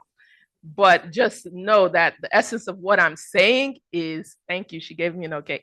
The essence of what I'm saying is that togetherness. We have to uplift each other. You know, we have to be there for one another. The more of you that are powerful has an effect on me. And that's a positive effect. We're not in competition with each other. We're here to uplift each other. So I want to close out with one of my favorite proverbs. It's an Igbo proverb. And those of you, I heard there's some Igbo women in here. So if my Igbo is somehow, I wasn't born and raised in Nigeria, but my Igbo may sound somehow, but I must say it in Igbo because of the essence of what it is. Onye chi keleze gabueze. That means who God has created as king or queen will surely be that king or queen. So no matter what you face, no matter your situation, your environment, what you have been destined to be, what you know in your heart that you want to achieve, no obstacle will stop you from it because it has been what? Ordained, right? Okay, so we're here today because of something like that. Mary knew. She knew that this movement has to happen, and it has to happen within the region. So we're here because of something that was predestined. It was an idea that moved from her mind to paper, from paper to actuality. Well, from paper to Zoom, and then now we're here today, right? But I was there with the process, and then I saw how much we tried to actually get this forum off the ground. The associates, they work so hard. Even now, they're working hard. And so I really want to say thank you all to TheALI for your hard work. What you're doing, you don't know you're building your legacy. You're a part of something that's going to be bigger than all of us. To the board members, thank you for your tireless support. All of us, we have day jobs as well. That's very demanding, actually, but we give our all to the extent that we can. So thank you to the board members. GIZ, you came through, and we are thankful for that. To the other funders as well, Nala Fem, some other ones Mary mentioned earlier, thank you all. We wouldn't be here if it wasn't for all of you. And I would like to tell the funders, and I'm talking to myself too, because I do work for a funding organization, we have to stay truthful to how we allocate our funds. Be flexible, because success doesn't look a certain way. So I really challenge our funders to always consider that. I know I do when I do grant making. And then our speakers, thank you for taking time. You guys are amazing, lending your expertise to us, because I've been inspired too. You know, I've been listening. I just heard the last speaker talk about when she went out on her own and how it didn't go well. And that inspired me. So thank you for being willing to share your expertise with us today. We really appreciate you. So with that, I would like to welcome everybody to this forum. I hope you have a good time. As Mary said, engage. We're not here just to dance on my piano. Engage. I will be engaging in that, but engage, okay? If you see me, stop me. I'm happy to meet you, talk with you. Thank you very much.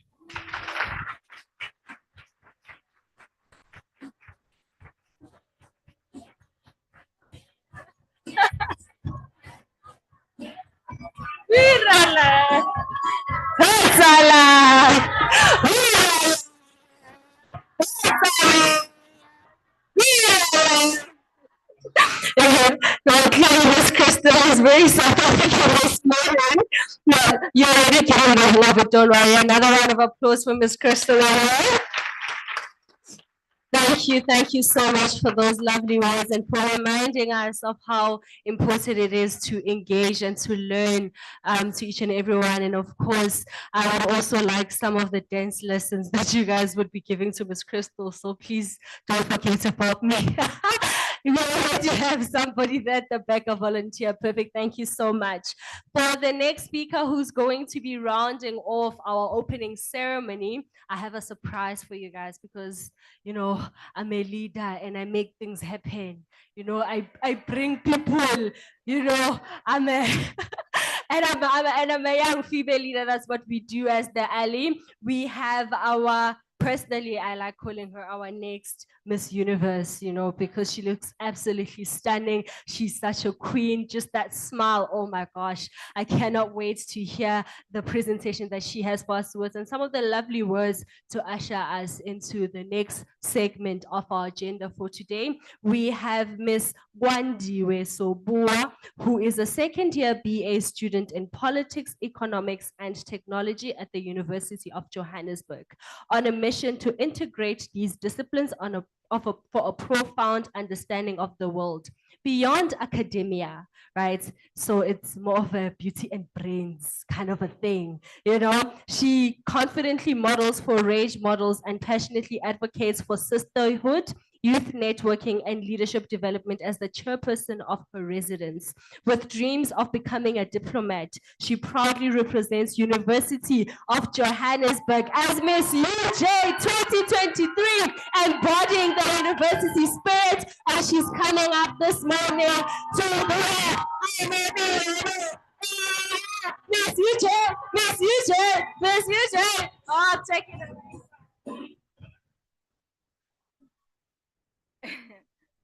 Good morning, everyone. It all looks so amazing. I'm so excited to be here. Thank you for having me. I'm a bit nervous, I won't lie. So let me just shake that off. So earlier today, when we're starting off the event, our beautiful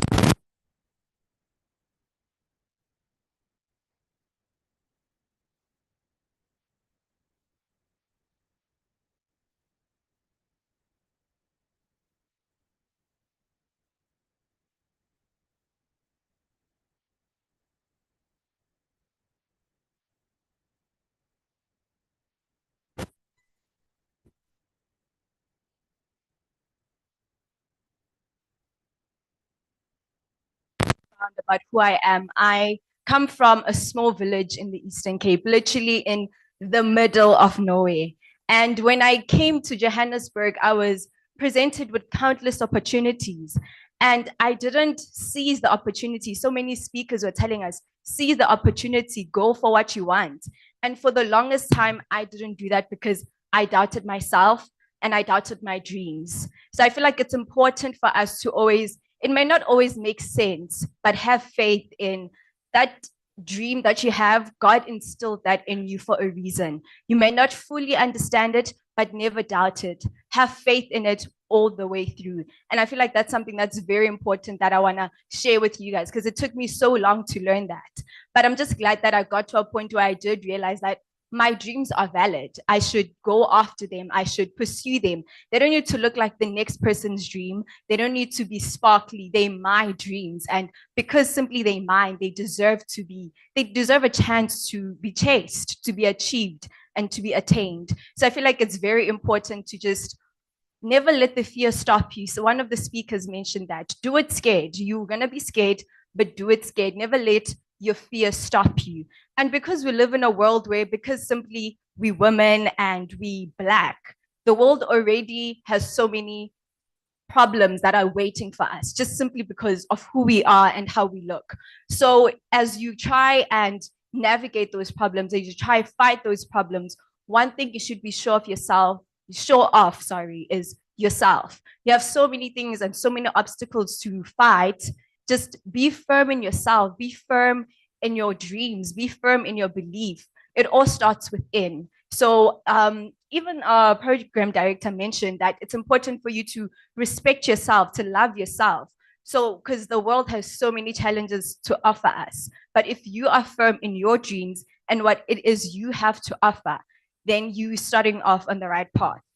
I don't like long speeches, but I just have a brief word that I would like to share with you guys, that in a world that sometimes attempts to define us by our circumstances, we must rise above and carve our own destinies. Let the knowledge and the experiences that are shared today serve as a beacon of hope, a reminder that irrespective of where you come from, your dreams are within reach. So to every Black girl in this room and beyond, remember that your dreams are not only valid, they are waiting for you to breathe life into them. Embrace your journey, overcome challenges, and never doubt the power that exists within you. So my definition of empowering people isn't really giving power, but it's making someone aware of the power that exists within themselves. So today, being gathered in this room, the things that are saying, it's like, wow, you're being reminded, we're empowering each other by recognizing the power that exists within ourselves. Thank you very much.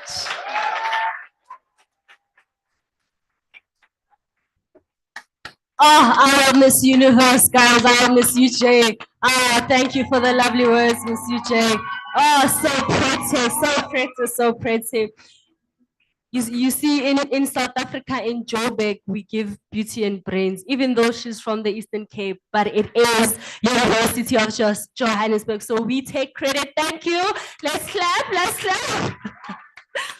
Okay, perfect, perfect.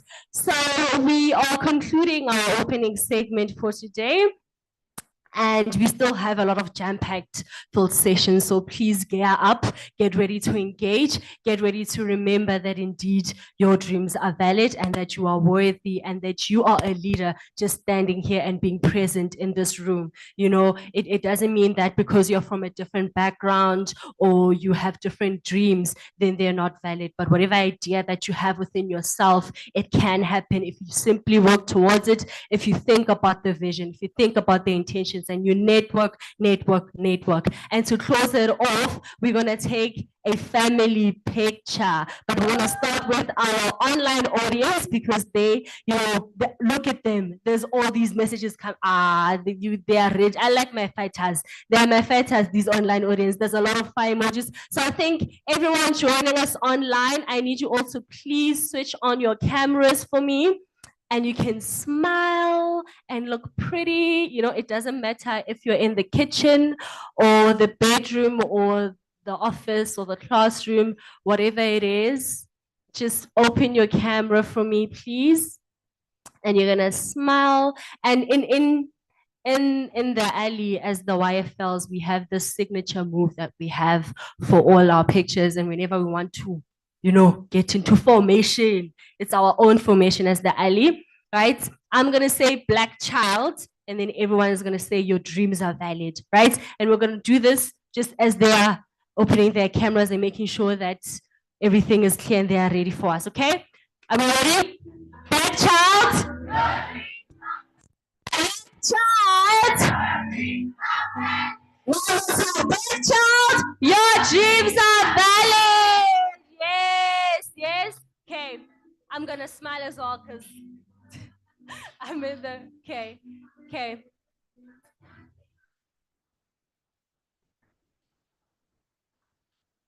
Let's switch on our cameras, everyone. Let's go. Okay, I'm gonna count us down now because we have to move on to our own picture as well. Okay, are we ready? Let's smile. Let's smile. Okay. Perfect. I think we have our picture. I think we have our picture.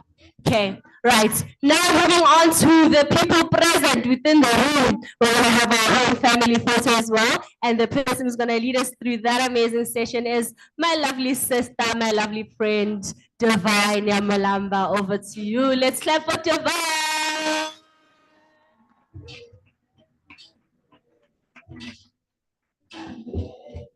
Amazing, amazing. It's so lovely to be here. I'm not going to waste any more time. I'm just going to ask my lovely associates and caucus leaders to help us. Please remove the furniture in front. And what's going to happen is we're just going to have our 7 chairs right here for the speakers, the in-person speakers. Associates, caucus leaders, please assist.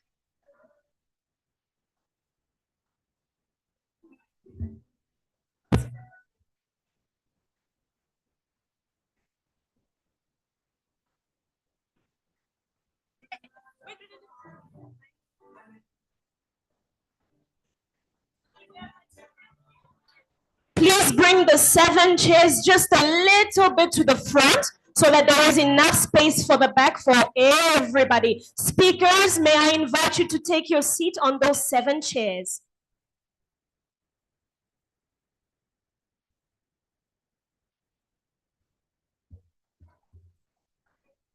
Seven chairs. Let's go.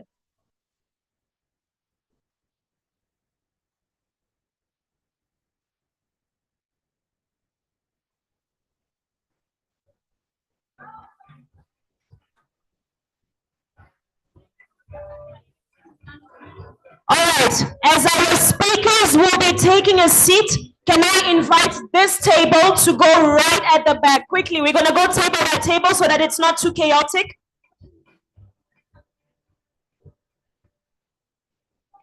Fill up from the back, ladies. Fill up from the back.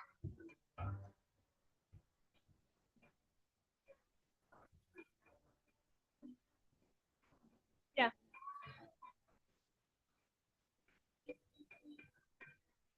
Speakers, please have a seat. Do not get tired. We still need your energy.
Do me like I take tramadol.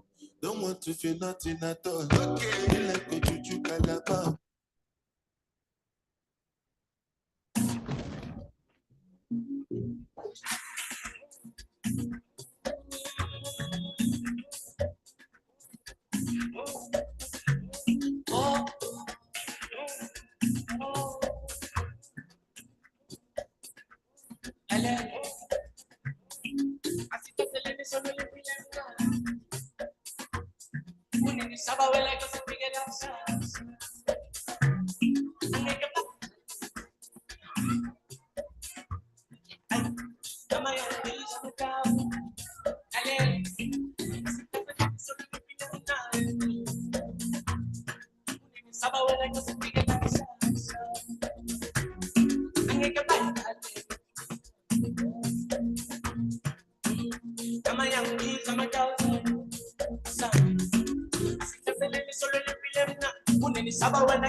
Center, un solo kukulila masa, ingilos na pilwenya, ay malume kukulong salpa.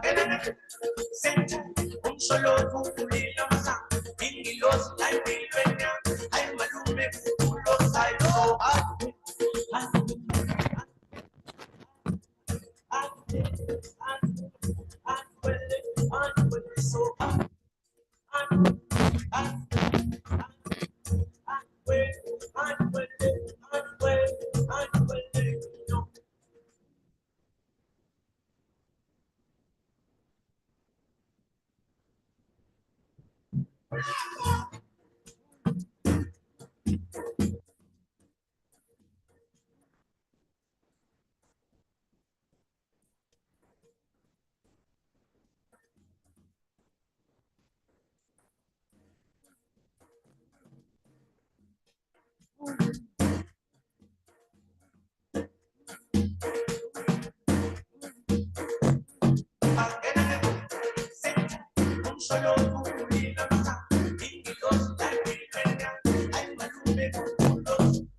This AI technology turns text into animated videos featuring real humans who speak anything you type. It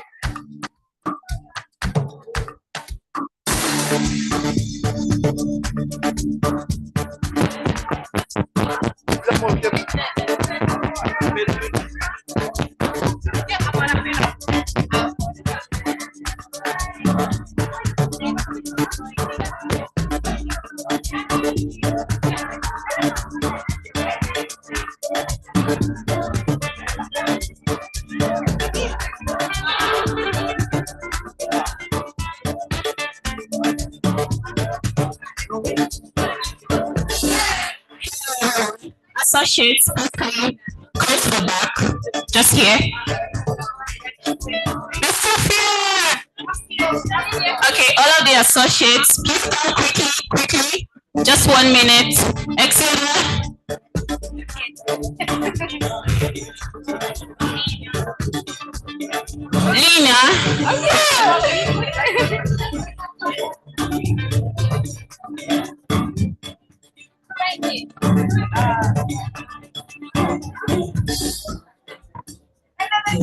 The caucus leaders, please. Jatsu, Bentley, Excella.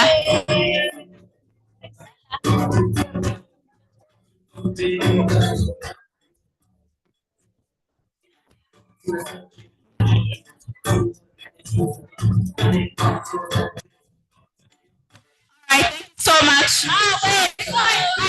Facilitators.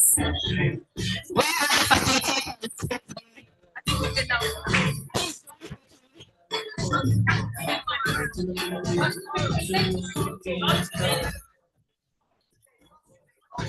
All 2 days, please join. All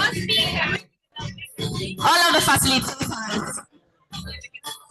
All right.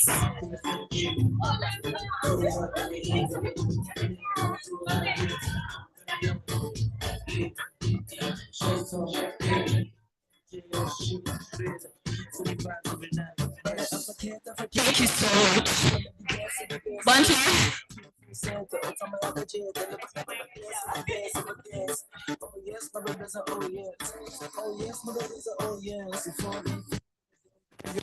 make a divert. Bare afakhet. The couple of the best, to the full center. It's on my agenda. Look, my dance. Oh yes, my baby's a oh yes. Oh yes, my baby's a oh yes. For if you check up with them, put it on like to make a divert.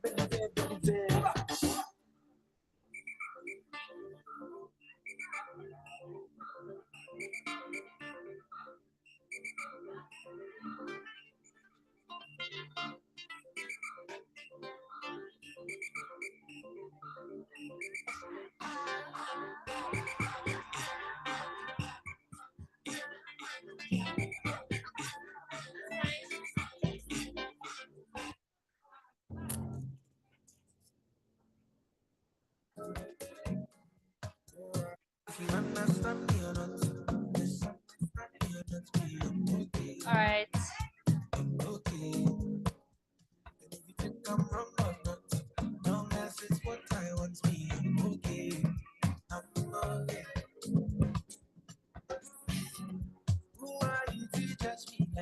Okay, all right. Thank you so much, everyone, for participating in our picture. Let's all thank Divine for leading that for us. Thank you, Divine. Let's clap for Divine.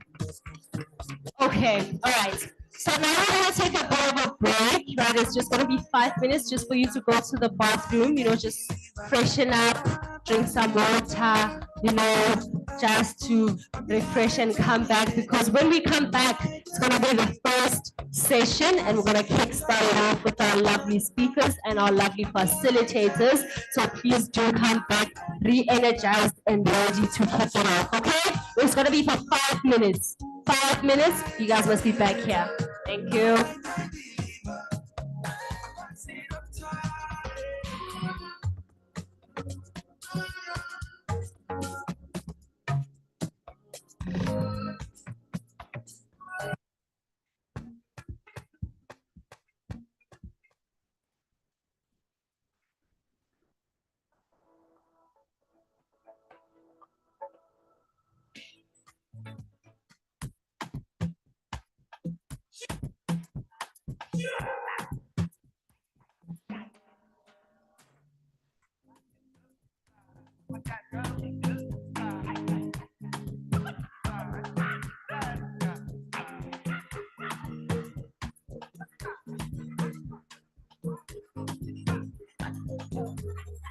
Push your time. Now only me, my life. See as we day like beans and rice. I will never leave your side. I will never ever. I dedicate my time to you, my guy. Even if the road is rough, I don't mind. Cause you be my G for life. Online, they worry me and they give me consign. Yeah, I've been reminiscing where you at, but you know if you yeah, I'm hoping you like hey, welcome. Many just stay on my mind. Oh, God, I'm supposed to okay. But I'm supposed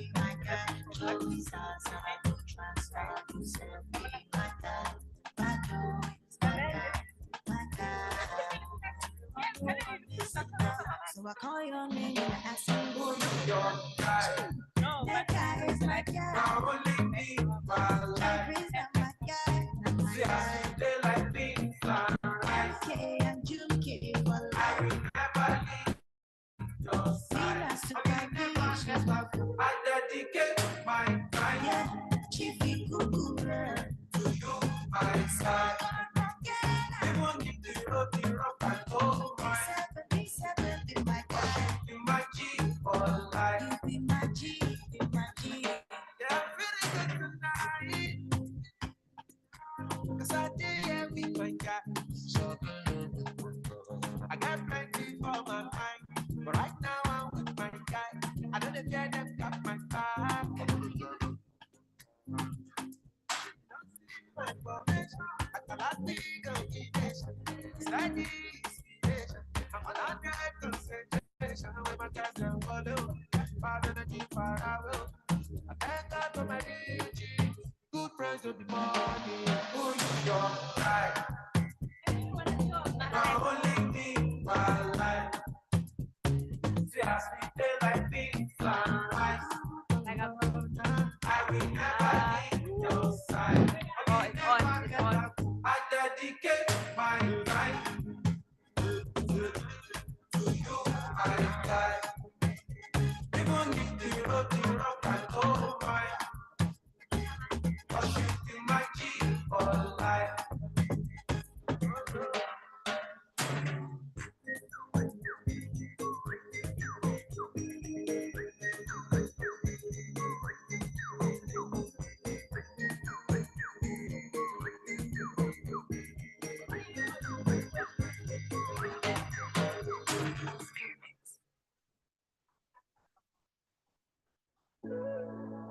Hey, I'm a DJ. Fire, baby.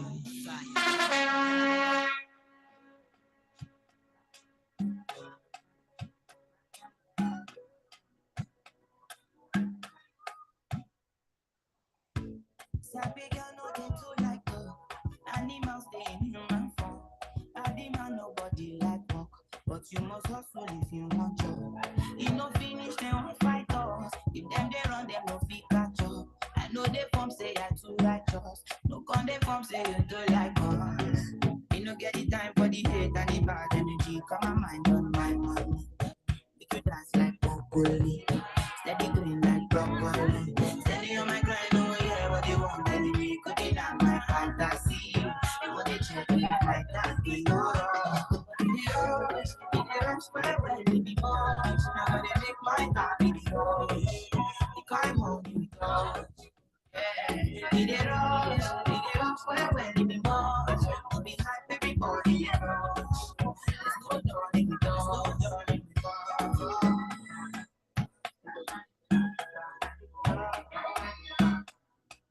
Good people.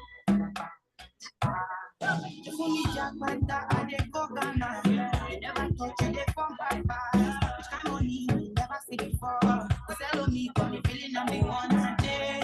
I never take my cake away. Ajay, you can't count my plate. I just stay my lane.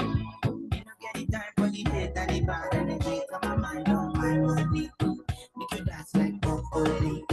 Steady green like broccoli.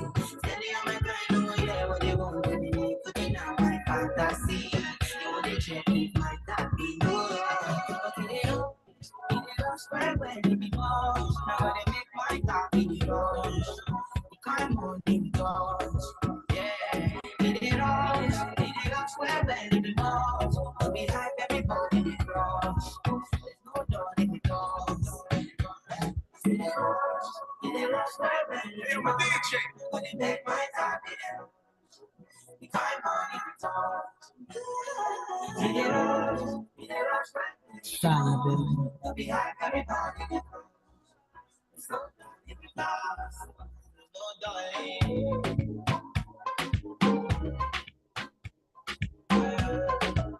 Hey, I'm a DJ.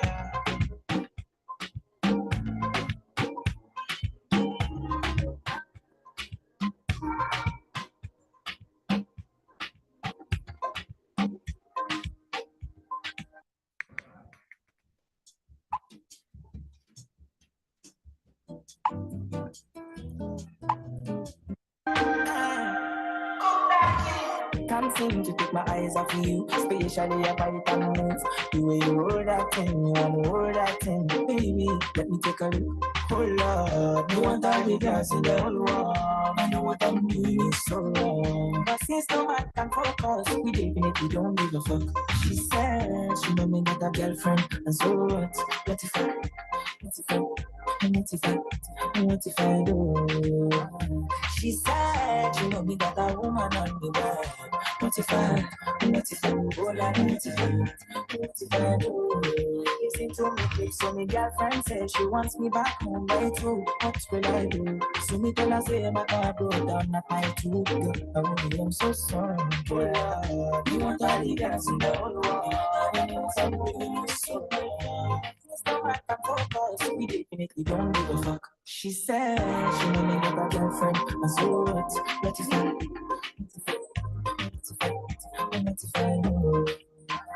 She said she know me that a woman of me love. What is that? What is that? I am way be like I'm the only way for. You're not looking like two planets. You're not from the same one. Alright, girl, I am famous. Swear down, I'm a playboy too. And if you bust up my brain so much, I swear if it's break up. Can't seem to take my eyes off you, especially if I can move. The way you roll that thing, roll that thing, baby. Let me take a look. Oh Lord, you want all the girls in the whole world. I know what I'm doing, yes, so my face no matter focus. We definitely don't give a fuck. She said she want me got a girlfriend. And so what if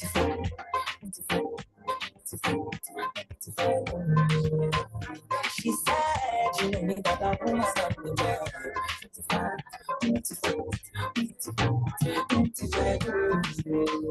She said she ready.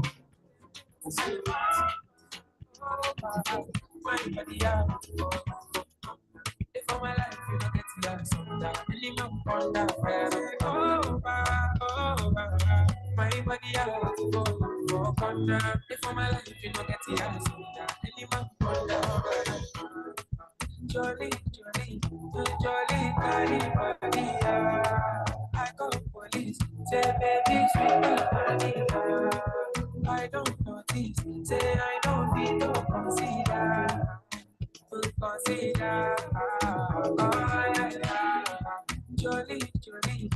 Jolly, carry body. I call police, say baby sweet body. I don't notice, say I don't need to consider.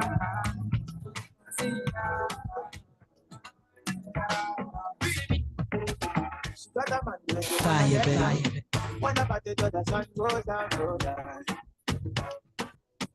Hey, I'm a DJ. I got a girl and I don't really mind. Me, I just want to grab your waistline, okay. Yeah, the way you want your body for me, they make me want to fuck you, mommy. I'm a little wine, you wine. The way you want your body for me, yeah. They make me want to dash you cocky. I'm a little wine, you wine. Ooh, yeah, girl. I just want some little fun. Little fun.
Hi, oh, hey, son. Hey, not that age. It's too advanced. All right, hi, everyone. Are we all back? Are we all energized? I can't hear you. That's not a yes. The kids, are you ready? Are you sure? Okay. All right. So while we're still waiting for everyone to settle in. Okay. All right. We're going to play a short little game, right?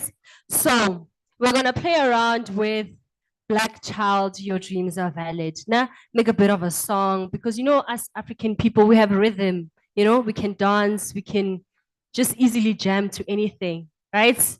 So how I say it is how you're going to say it. So if I sing it, you must also sing it. Does it make sense? Are you all ready? Okay. TheALI. TheALI. Black child. Black child. Black child. Valid dreams. Valid dreams. Valid, valid. Valid, valid dreams. Valid, valid dreams. Valid, valid dreams. Valid, valid dreams. Valid, valid dreams. Black child. Black child. Black child. Black child. Valid, valid dreams. Valid, valid. Valid, valid. Valid black child. Valid black child. A valid black child. Valid black child. Let me say something. Let me say something. Evo. Hey, that back is going down. Okay. All right. Okay, thank you so much, DJ. Even the DJ has rhythm. Did I not say, guys, that as a Black people, we are within? Okay, I think we're all ready. We're all ready, right? We're all ready to get into the first session. Okay, let's all clap. Let's all clap. Just to get.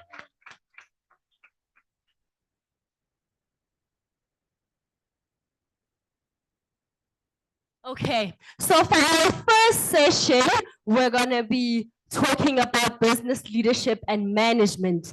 And our facilitator for this session is none other than one of our young female leaders. And I love how the facilitator is one of the YFLs because this shows how the TheALI exists to give young people the opportunity to take up space and to chase their dreams, you know, because one of us could be the next president, one of us could be the next Miss Universe, you never really know. So it's important to always start within and take the opportunity to do it ourselves. We have Rachel Okorongo, who is a 27-year-old Nigerian and young female leader of the Amazon Leadership Initiative. She has a bachelor's degree in biochemistry from the prestigious University of Calabar, Nigeria. And in her professional capacity, she contributes to the impactful work of Clones House as a monitoring and evaluations assistant, where she plays a role in shaping data-driven narratives and progress assessment.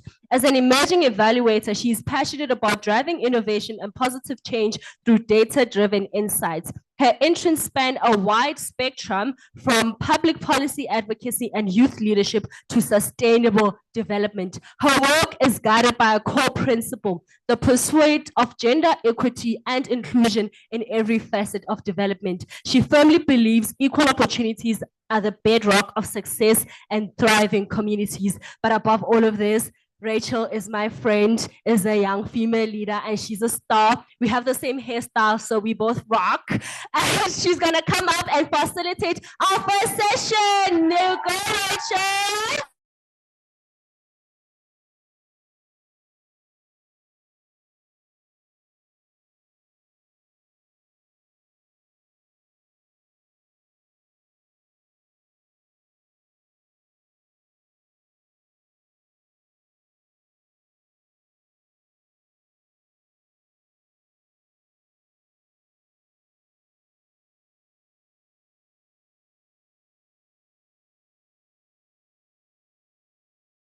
Learn Amapiano. I mean, I am going back to Nigeria. That's Amapiano. Thank you so much for having me. And I'll be facilitating the session on business leadership and management. Please permit me to introduce to you a phenomenal woman to take us through this journey. She is a highly sought after expert in strategy, private sector transformation, public institution reform, policy shaping, and national level leadership coaching. She is also a culture change advisor, a masterclass coach, an international speaker, an entrepreneur, and an award winner who has spent 2 decades working in strategy, HR, transformation, leadership, and cultural advisory work spanning 3 continents and 46 countries. She continues to lead discussions with senior government officials, national leaders, policy forum, think tanks, and various African interest platforms to strengthen and uplift Africa.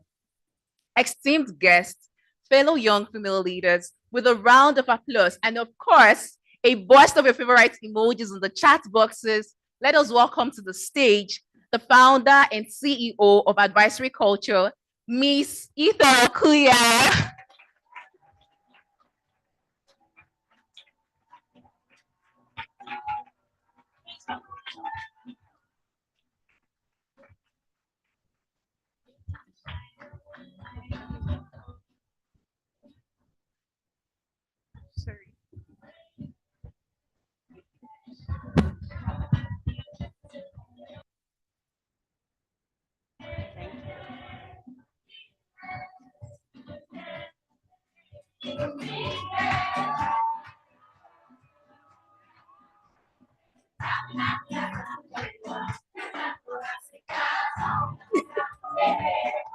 Hello. Did anyone ever watch Happy Feet? Okay, so I'm the Happy Feet penguin. I had to ask them to remove the podium because my speaking power is actually in my feet. I cannot stand still. Good morning, ladies. Good morning, the future of Africa. Good morning. Is it still morning? Good afternoon. Okay, I'm really excited to be here today, and I want to have a deep conversation with you. So I understand I have to talk, and then sit down. Okay, so I'm going to talk, and then sit down. Okay. Slides. So the world is in a step change, right? There's change that's incremental, that goes from 0.1, 1.1, 1.2. And then there's what's called a step change. A step change is 0 to 1, from nothing to something. The entire globe is going through a step change. I think some of the most significant step changes in the history of modern humanity would probably be the Industrial Revolution over to the digital revolution. And now we're in the 21st century. We have AI, we have all sorts of things going on in a positive way. But we're also at a fever pitch in terms of defining ourselves as humanity. It's like hatred is at its most high right now than it's ever been. Racism and any ism you can think of is at fever pitch high right now. We have all these tools, the most modern equipment, the most modern technology that mankind has ever come across, and yet we can think of infinite ways to harm each other and not infinite ways to do good. So we're in a step change. And why am I opening like that? Because you, this generation, is the most important generation to this continent. You are the most important people to the future of the world, to the future of this continent. The harm that's happening in the world right now is destroying your world. Those creating it won't live long enough to see the full effects. So when I said I want to have a deep conversation with you, I want to appeal to the deepest part of your psyche and your heart today and say to you, the decision you make about your life is the most important one for this continent. What you decide to do can literally change the world. Ain't that some power? So firstly, I want to start off talking to you about commitment. What is commitment? I had prepared some slides so you can keep up with my conversation, but if we don't have them up, that's fine. Are we going to get them? No. Okay, that's fine. So I want to talk to you today about 5 commitments. So I recently published my first book.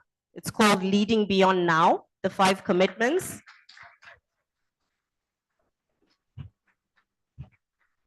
And that was a step change for me.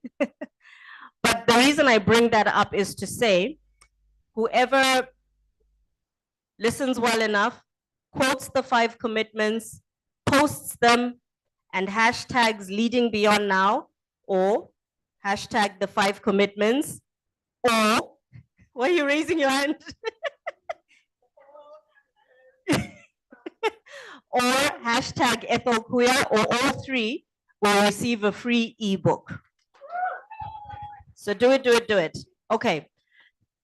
So I want to talk to you about commitment before I tell you what these 5 commitments are. And I've spent my whole career talking to leaders and dealing with leaders across the board. I've met some amazing people, some wonderfully inspiring leaders, and I've met some incredibly disappointing leaders. And I know none of you are going to turn into those types of people. But a question I've asked myself over the years and throughout my career is, what makes the difference? What makes someone a good leader versus someone who is not a good leader? What's the difference? Anyone? What do you think? You can just shout from where you are. Values, corruption, empathy, consistency. Sorry? Team player, what's that you said? Greed. Yes. But for those who are going to be good leaders, they need to make a step change in leadership. They need to go from 0 to 1. They can't go from 0 to 0.00 and then half of 0.1. You have to go from 0 to 1. And what does that take? It takes commitment. And commitment is not the absence of options. When you make a commitment to something, it doesn't mean you can't choose something else. You understand?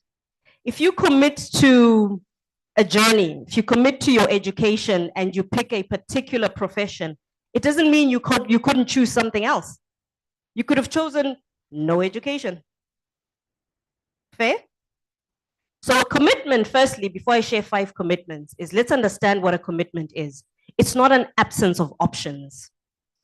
You're not forced to do anything. So remember that when you choose to commit to something, it's not because you can't do something else. But commitment gives you a different kind of bandwidth that passion doesn't give you. So passion is all good and fine, but it tapers out. Anyone ever felt passionate about somebody? How long did that last? It tapers out, right? And you have to put more diesel and fuel and light another match and do something for you to get that flame again. That's all good and fine, but we need something more sustainable, especially in the time that we are. We need something more sustainable. You have a bigger job than any generation that has existed so far because you have more. And you can use more to end up with less, or you can use more to create something big. So a commitment that I'm going to ask you to make today is a commitment to yourself, firstly. Who are you going to be?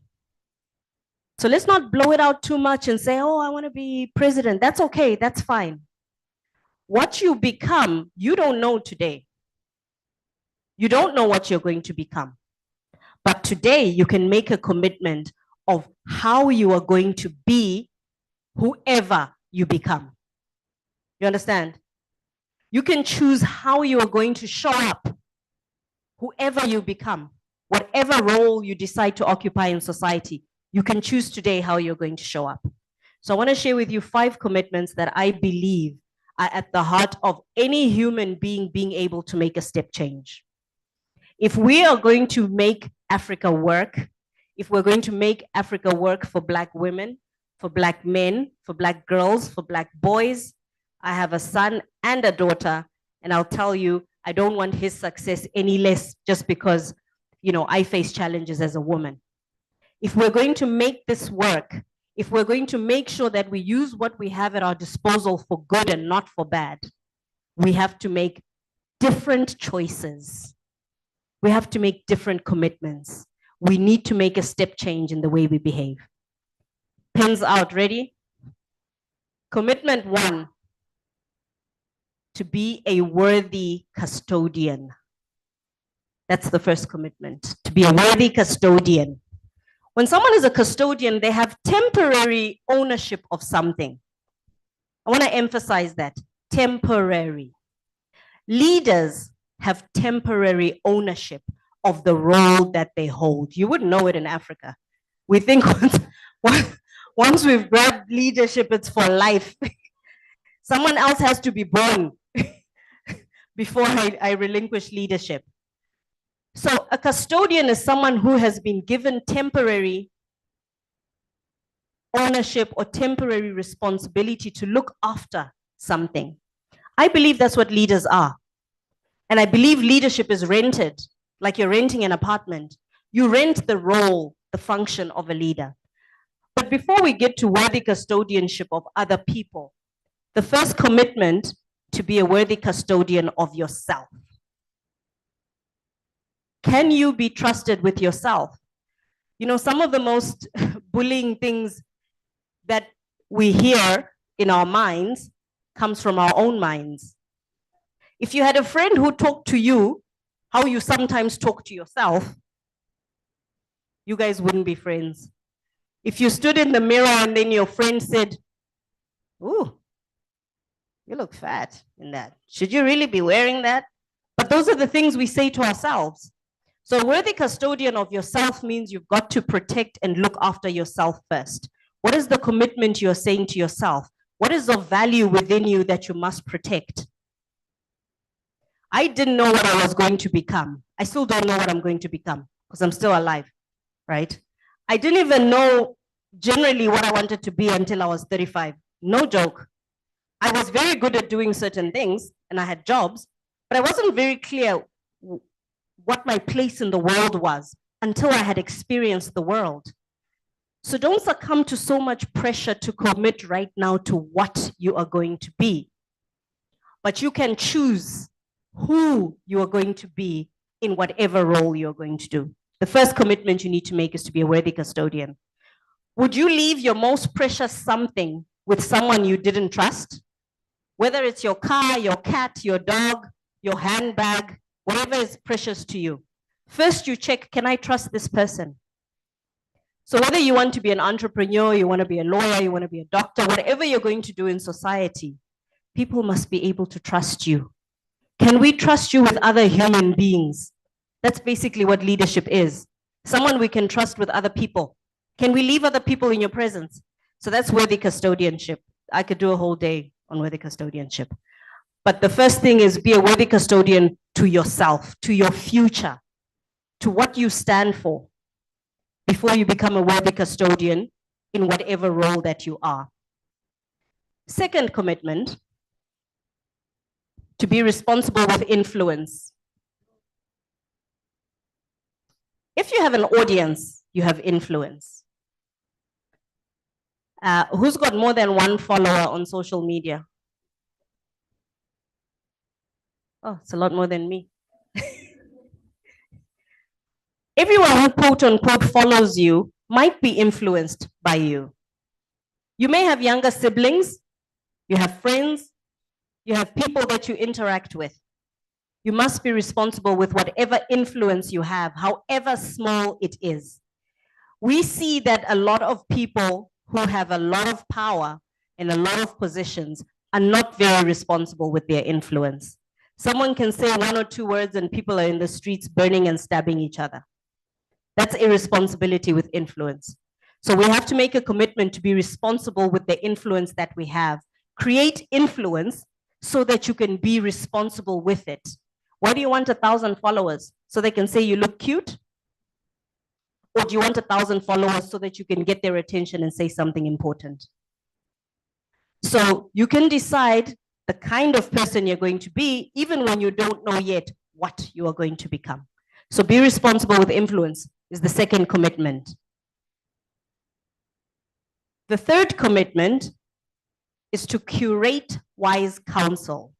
To curate, C-U-R-A-T-E. So to curate, I love words. To curate means to deliberately and carefully choose and pick. So like an art show is curated. Someone will sit there and say, let's put this painting there, get that picture. No, that one doesn't work. So to curate is to be very deliberate about how you put something together. Now, when you curate wise counsel, you are deliberately putting together people you consider worthy of giving you counsel, of giving you advice. There was talk this morning about mentorship. You are deliberately choosing who can be your mentor. You're choosing who you are influenced by. So not just be responsible with influence, but be responsible with who influences you. So curate wise counsel, and it's so important for yourselves. You have tools that I didn't have growing up. You know, I was from the postcard letter writing time. And I didn't have the tools that you have. You have tools to connect with people that we otherwise wouldn't have met. Curate that network. Be deliberate. I'm going to have someone like this and I'm going to have someone like that in my network. So as young people, that's power. So power is the people you keep. Let's go again. Power is the people you keep. Because power comes through other people. So if you know one powerful person and you need access to a certain thing, that powerful person can give you that access. By extension, you have become powerful. You've accessed something you otherwise wouldn't have accessed. But be careful of the people you keep. That's why you have to curate wise counsel. Okay. The fourth commitment is to be curious. I think we also heard that somewhere this morning. Be curious. Everyone talks about, oh, I'm innovative. Really? I'm innovative. I want to innovate. Innovate is a result. Innovation is a result of something. And that something is curiosity. But it's not just curiosity about what's outside of you. Curiosity about what's inside of you. Be curious about your capability. Be curious about the impact you can make. Be curious about whose life you can touch. And be curious about how can a future look different. Across Africa, young people are restless. You are the most powerful generation right now. Don't let our generation and previous generations destroy this for you. And you can choose to make different commitments. The fifth commitment is to tether yourself to noble values. To tether, as in tether your phone, hotspot someone, tether, T-E-T-H-E-R, connect. But why I specifically use that term is to talk about anchoring yourself. So when you're tethered, you're not just tied to something. When you're tethered, you're not just tied to something, you are anchored. So anchor yourself to some values. So how many of us in here, just by a raise of hands, have sat down and thought about and said, these are my values? Okay. And that's a good step. If you haven't, I encourage you to do that. Because when you have a value, you have a boundary.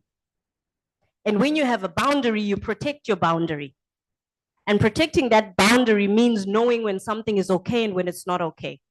When you know what your boundary is, you can also respect the boundaries of others. In the absence of values, nothing is sacred. Does that make sense? So those are the 5 commitments that I want to share with you. Obviously, I've condensed them a lot so that we can have more time for Q&A, but I'll run through them again if you missed one.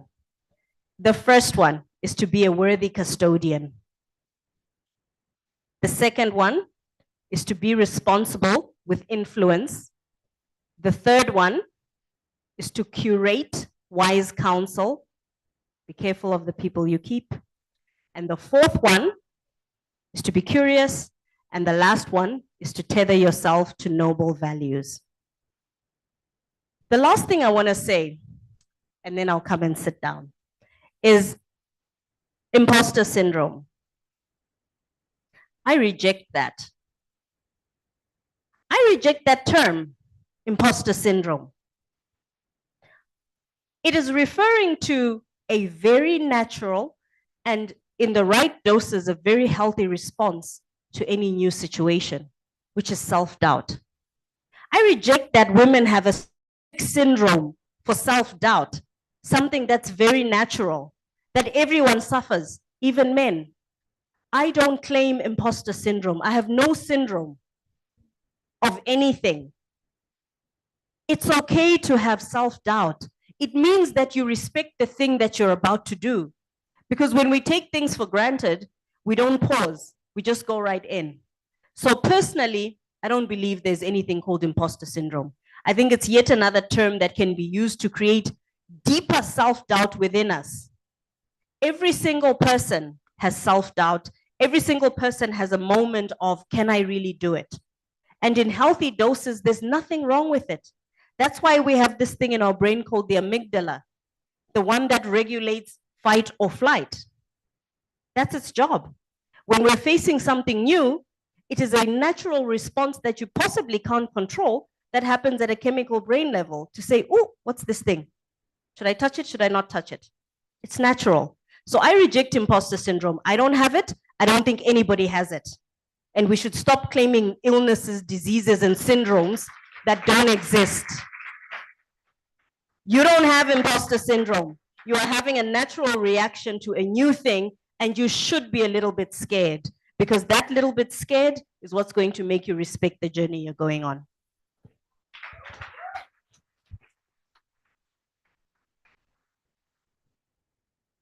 Thank you so much. Thank you so much, Miss Ethel, for that insightful conversation. I mean, I took a whole lot of notes, and I'm sure my fellow young female leaders did same. I am rejecting, and I reject imposter syndrome. How many of us have rejected it today? Thank you. So to go on, we will take some questions. So first, I would start with a question, because I mean, I am so expectant of this session, to be honest. So growing up, I dreaded businesses. Yeah, my dad, I come from the eastern part of Nigeria. I am Igbo. Yeah, so I saw my dad, you know, put in a whole lot of effort, time, money to make his business grow. And it did, but then at the time, it wasn't flourishing. And that was the reaffirmation that, Rachel, no, you can't be a business owner. You're just going to do the regular 9 to 5, you know, come back home, rest, have time for your family and all of that. But as I grew older, I came to understand that, businesses is not just having a physical shop, selling a physical product, you know, it could be more than that. You could sell a service, you could sell yourself. Oh, I am a young and emerging evaluator. This is what I do. I'm a young female leader. I advocate for gender equality and all of that.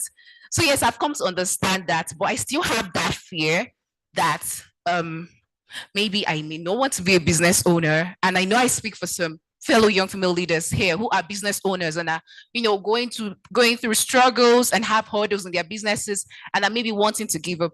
So Miss Ethel, as an entrepreneur, I think would like to hear your story. You said you didn't you know what you would become until you were 35. And to be honest, I am so scared that I am still trying to figure out life. But I think I want to be an entrepreneur someday. So please, could you just share your story? How did you start out as an entrepreneur? Since we're discussing business leadership and management, for the sake of my fellow young female leaders who would want to become business owners tomorrow. Thank you. Okay. Thank you. So firstly, I'll start off by saying that owning a business or being an entrepreneur is not the pinnacle of success. We need different people in society doing different things. And I see a lot of young people under pressure to claim entrepreneurship and to claim, I want to be my own boss. Let me tell you, you work harder for yourself than you ever worked for anyone else. So if you're looking for, if you're looking for a lie-in and a holiday, entrepreneurship is not for you. But every single track you choose is valid. So don't feel pressure to run a business, okay? Then I'll answer the question for those who do decide to run businesses. How did I start out? So there's something very beautiful that young people have, which is ignorance of life. It's a fact. You can't know something until you've experienced it, okay? I had a lot of it. And then I had a lot of confidence. And sometimes those two things can work. Sometimes it can be a bit of a disaster. In my instance, I actually had no concept of what failure could look like. And, you know, my mom always used to say to me, sometimes no is the best answer that you can get. And it's taken me this big age to understand that sometimes no is good. So I started out just really, you know, knocking on a door. If the door was locked, I'd kick it down. I still do that. If I believe I should be on the other side of the door, if there's no key and if someone won't open, give me a drill, bring that door down. So I really started out with a commitment to myself. And I think that's the thing that has saved me in whatever tough situations I found myself in my life, whether they are professional or personal. I've always had a strong commitment to myself, to the fact that I matter and that my experience matters. And that commitment to myself and that promise to make sure that I don't willfully keep myself in a harmful situation is what has led me to move from point A to point B throughout my life. So your journey will go however you go. It will be so difficult sometimes. And the thing that can keep you sane is if you're tethered to something. So the question is, what are you tethered to? Because I've seen a lot of people start out an entrepreneurship journey, and then when they don't hit mad profits in the first year, they give up. Who promised you that? It's not possible, right? Your business can go for a long time without being profitable. Which begs the question, why do it? Should you still do it? Yes. If you're doing something that you think is important and is going to change lives, keep at it. There is no part of life that anyone was promised would be smooth. So businesses should be tough. Even when your teeth came in, you know, I've seen kids with their teeth coming in, they get sick, fever, diarrhea. Can't the teeth just show up? Why all the drama? But everything is difficult. It must come through with some difficulty. So my journey was very difficult. And I've been an entrepreneur all my life, but it has been the most rewarding experience because I get to choose how I show up. I get to choose who I touch. I get to choose how I put my skills out there. I get to choose how to grow the skills. So it's been incredibly rewarding for me, and I'm having so much fun. And when a challenge comes, I know that it's going to be difficult, but I never look at a challenge as a full stop.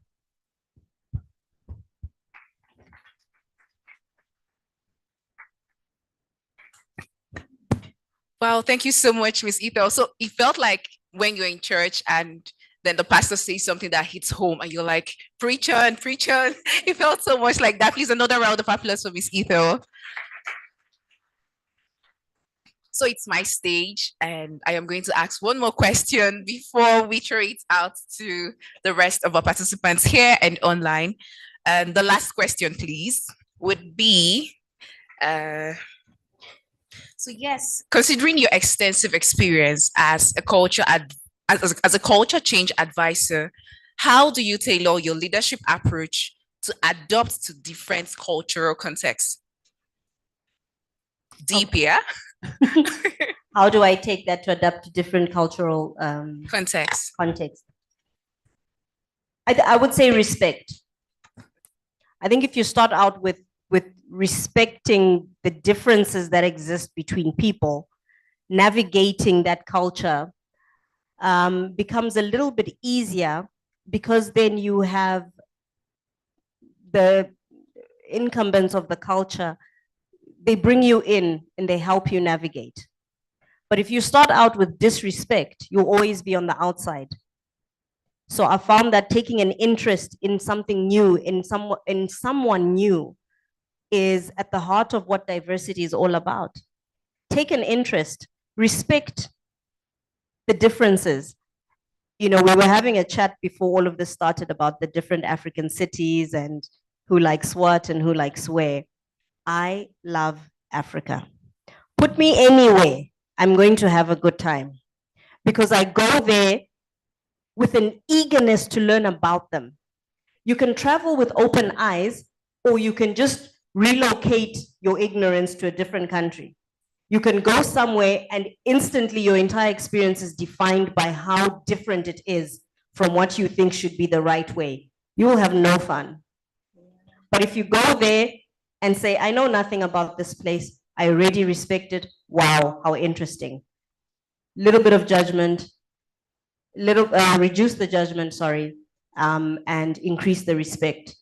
And you'll be able to navigate in any environment. Thank you so much, Miss Ito. Please, another round of applause for her.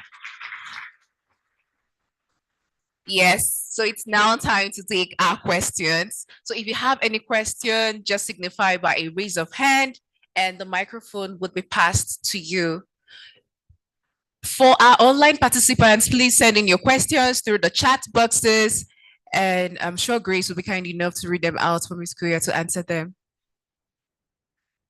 Oh yeah, I can see, okay, I can see 2 hands. Please, associate, help me pass the mic to the fellow young female leader here.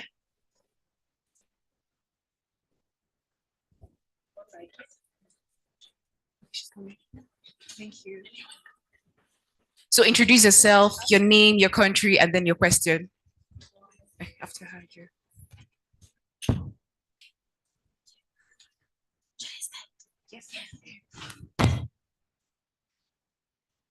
Hi everyone, my name is Linda Bushe. I'm from South Africa. I want to know, how do you know, as a young female leader like myself, if something is worth committing to? Like, how do I know that, no, I've been around, I've tried new things, this is where I sit? Okay, very important question. How do you know if something is worth committing to? Okay. So firstly, first check, is it in line with your commitment to yourself and what your beliefs are? So first you must create your boundaries. What do you believe? What are you committed to being for yourself? What are your values? If the thing is in line with your values and it's in line with your commitment to yourself, then it's worth committing to. If it goes against what you believe in, that's a lifelong struggle and will probably send you down a wrong path. Thank you. Please put your hands together.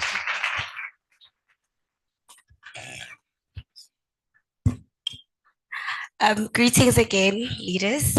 My name is Lindo Ngwenya from South Africa. So my question is, how did you keep up with the 5 commitments upon resilience, with the commitments that you've made your own self? Thank you. Sorry, can you say that again? How did I? How did you keep up with the 5 commitments that you made in regards of being resilient towards them? Thank you. Thank you. Important question. So I'm still trying to keep up to those 5 commitments, because anyone who's made a commitment knows that you have to recommit all the time. And challenges don't mean the commitment has gone away. So, you know, there are times, have there been times as an entrepreneur that I've thought, okay, let me shut this thing down? Many, so many. And 2024 will be the 10th year of one of my ventures, the one that I am most passionate about. And 10 years, I didn't think I'd make 10 years. At 1 year, I wanted to quit. At 2 years, I wanted to quit. At 3 years, I wanted to quit. There's been many points that I wanted to quit. So how have I kept up with the commitment? Because I believe in them, I recommit. So even as a parent, you know, there are days when I don't feel I've been the best parent. Maybe I judge myself and I think, oh, I haven't spent enough time with my children, or maybe I shouldn't have reacted that way. That glitch or that temporary failure does not shift by 1 iota my commitment to being a good parent. So I think you can only be judged on whether or not you lived up to the 5 commitments, possibly when someone is reading your eulogy. But I will always be trying to live up to them. And mind you, crafting the 5 commitments does not mean I have fully achieved them. It just means that for me, I recognize that those are the 5 things that are needed if you're going to be anchored to leading someone. And they actually started, if I may, how I even came up with the 5 commitments, is I was writing my own parenting manifesto. I was being deliberate about what kind of parent do I want to be? And what commitment can I make to my children? I may not be able to give them certain things, but that's not really my plan. My plan is, who can I be to them? So it was with coming up with those, and I came up with those 5 commitments, and I started to think of them, wait, these actually work in various scenarios. And that's kind of where it started. I know I over-answered your question, but. Thank you so much, Ms. Ethel. Hi, Grace. Do we have some questions in the chat box? Hi, yes, we have a stream of them, and I'll read them all so that you can go at once. Okay. So the first question is, what is the hardest obstacle you faced that made you want to rethink being an entrepreneur? By this, I mean, what challenge has almost made you give up? That question came up around 4 times. Then the second question is, do you think that someone without the leadership skills can run business and become successful? Sorry, Grace, can you take that again? The second question. The question is, do you think someone without leadership skills can run business and become successful? Then the last question will be, what evidence do you need to know you are on the right path? I will only read those 3, but just to note, there are still more questions, and maybe we will be dropping Ms. Elthill's social media handle so that the ladies joining us virtual can interact with her even in the social media, and maybe she'll be able to see some of the questions they're asking as well. Thank you. Thank you so much, Grace. Okay, Ms. Ethel, over to you. Okay, the first question was, what's the thing that almost made me give up? Leading people, dealing with other humans. I think that's number one, the biggest challenge. And what I had to do with that is I had to shift my perspective of what leading other people is. Because we swallow so much literature around leadership that has actually been developed for a different continent, a different time, a different era, and possibly goes against what our own cultural values are. We have many clients who come to us who say, how can we align our national culture with corporate culture? And they look at corporate culture as this other animal. But what made me reconcile that is to just relax the hype around being a leader. You're just a person who got somewhere faster and first than other people. It doesn't mean you will forever be more capable than other people. And that's very important. And once you recognize that I just got here first and faster, you can then step back and respect the value that other people can provide. So I really had to refocus what my view is around leading and working with people. Okay. Then the second, do you think anyone without leadership skills can become a business owner? Absolutely. Okay. Because the skill is something you learn. You can learn it. What you can't learn is to be a good human. You have to decide and choose that. And that's what you should start out by choosing, the commitment that you make to yourself. But you can learn any skill. Fantastic. Then the last is, what evidence do you need to know that you're on track to being a business owner or an entrepreneur? What evidence do you need to know that you're on track? You can keep getting up and keep doing it. And sometimes you need to try something to really know that it's not for you. So it's okay to start and fail. I'm the queen of failure, by the way. I fail like it's my job. But I just keep doing it. I keep getting up and I keep going. And sometimes when you try it and you realize that this is not tapping into my strengths, what I actually want to do is not, and I give the example of like, so I love to cook. I love to be in the kitchen. And if I had a penny for every time someone said to me, I must open a restaurant, I probably would have retired. But I say to them, just because you're good at something doesn't mean you have to start a business around it. Because you know, if you're good at cooking and you open a restaurant, cooking is not actually the main skill you need for that restaurant to succeed. Business skills is the thing you need. So if you know that I just enjoy cooking, you got to set your thing up so that you still cook and you still enjoy cooking and someone else does the admin. Thank you so much. Please, a warm round of applause for Miss Ethel Kuya. Yes, and like she said, she's an author of the book Leading Beyond Now, the 5 Commitments That Will Make Africa Thrive. So, and like she said, if you are interested in getting an e-copy of that book, all you have to do is, nobody was listening when she said that. Okay, yeah, so you just need to tag her on social media. So you can follow her on Instagram at Ethel Kuya, on Twitter at Kuya Ethel. So just follow her on Instagram and Twitter, then tag her. You can use the hashtag the 5 commitments. That's the 5, like 5 FIVE commitments, hashtag leading beyond now, and hashtag Ethel Kuya. And then you get yourself an e-copy of this lovely book. Thank you so much for your time, Ms. Ethel Kuya. It was exciting, interesting, inspiring having you here with us today. Thank you so much. A warm round of applause. Can I please ask, there's a lady who had her hand in the back and she stood up with her whole body and her hand. Oh my God. So please, can I just hear her question? Okay, sorry, I am so sorry. Where did she go? Oh, maybe she's gone.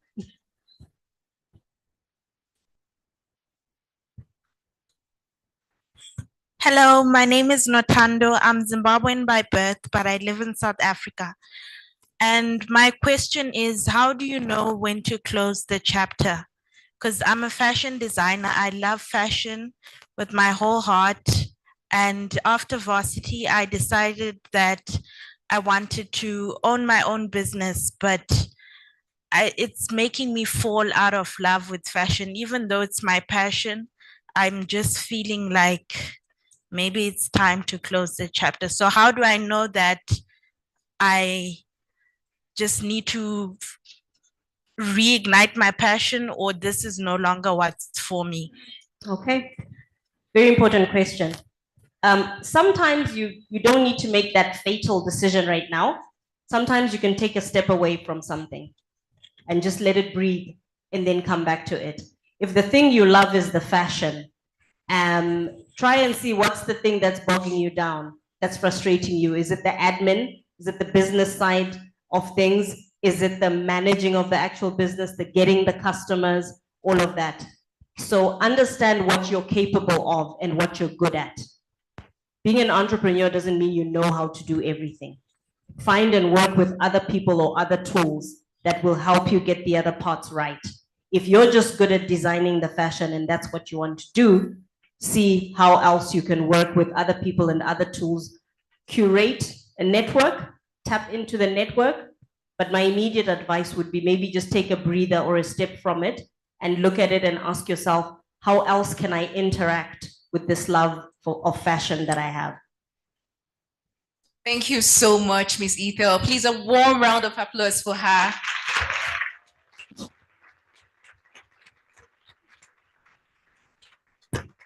Yes, so I would be returning the spotlight to Bontley.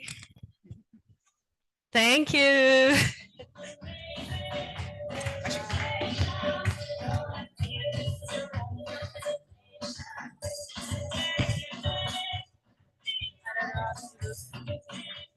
Okay.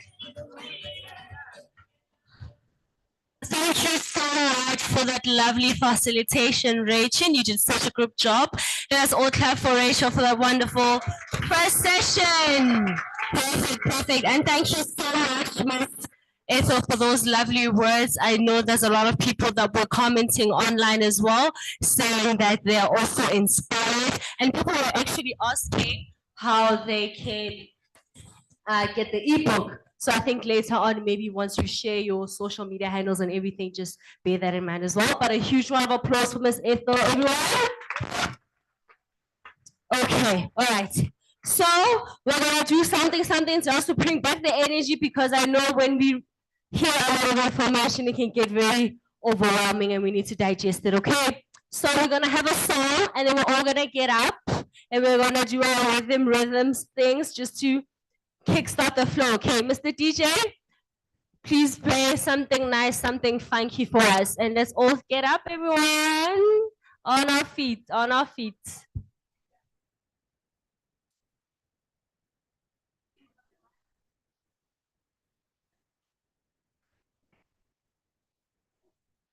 Okay. Okay. Oh, you can do old school. Take it back to crunch.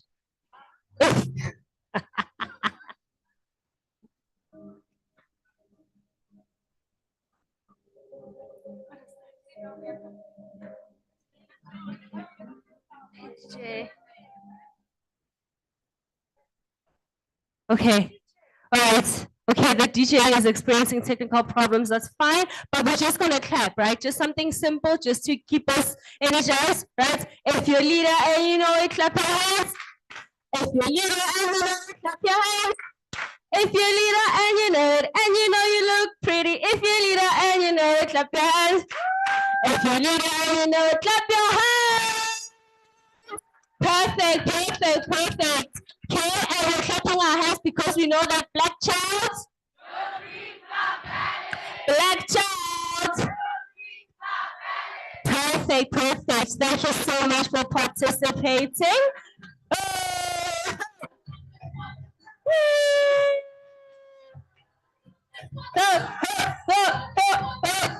Go leader, go leader, go leader, go leader.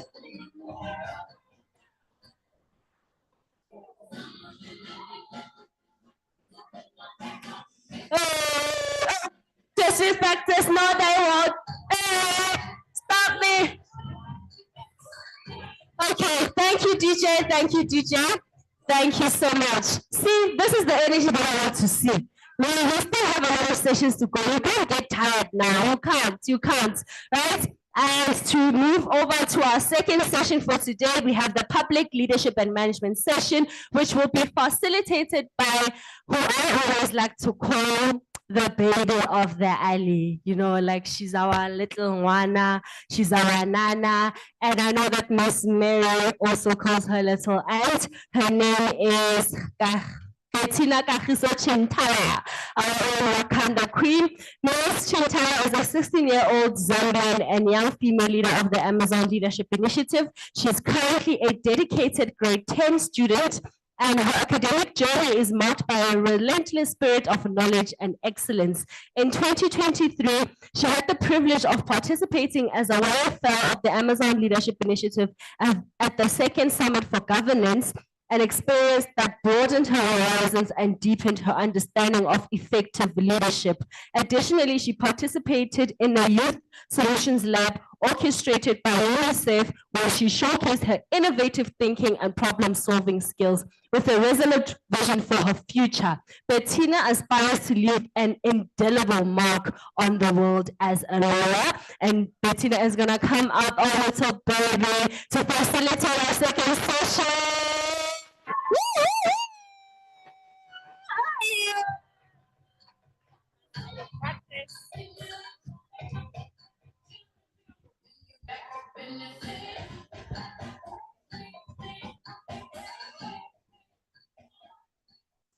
Hi everyone. I hope you're all having a good time. Please shout if you're having a good time. I'm happy that you're all having a good time. As mentioned before, everyone, my young female leaders, distinguished guests, and ladies and gentlemen, My name is Bettina Kagiso Chintala, and I will be your facilitator for this portion of the forum. So before we get into it, if you guys have any key takeaways, any pictures you want to post, make sure that you post them and use the hashtags TheALI or the Amazon Leadership Initiative, and we will also repost them. So to get right into it, ladies and gentlemen, I honestly have the honor to stand before you today and introduce a truly exceptional individual. And she is an individual in the public leader sector. And this individual is someone whose impact reaches far and wide. Her unwavering dedication, vision, and unwavering commitment to positive change serve as an inspiration to all of us. So without further ado, let me introduce to you Miss Jackie Chimanzi. So let me tell you a bit about Miss Jackie. Miss Jackie Chimanzi is the CEO of the African Leadership Institute, which runs the Archbishop Tutu Fellowship in partnership with Oxford University, with the aim of nurturing a new generation of African leaders. She is a leader driven by the desire to see a better Africa in her lifetime. In 2012, she was recognized by Forbes magazine as one of the 20 youngest women in Africa. Women under 45, shaping the narrative of Africa's rising. In 2020, she was featured on the 100 Most Reputable Africans list, and in 2019, on the 100 Most Influential African Women list. She was previously the senior strategist of the Industrial Development Corporation of South Africa, and she is currently a member of the One African Policy Advisory Board and the One Global Board of Directors. She is a non-executive board member, audit and risk committee member, and chair of transformation, ethics, social committee of the AdTech Group, a Joburg Stock Exchange listed entity in private education. Ladies and gentlemen, I'm sure you would agree with me when I say that effective leadership lies in the ability to inspire and empower others towards a common vision, driving positive change for the betterment of our society. And this is exactly what Miss Jackie has been working towards throughout her journey. So without further delay, may we please give Miss Jackie a very, very warm round of applause.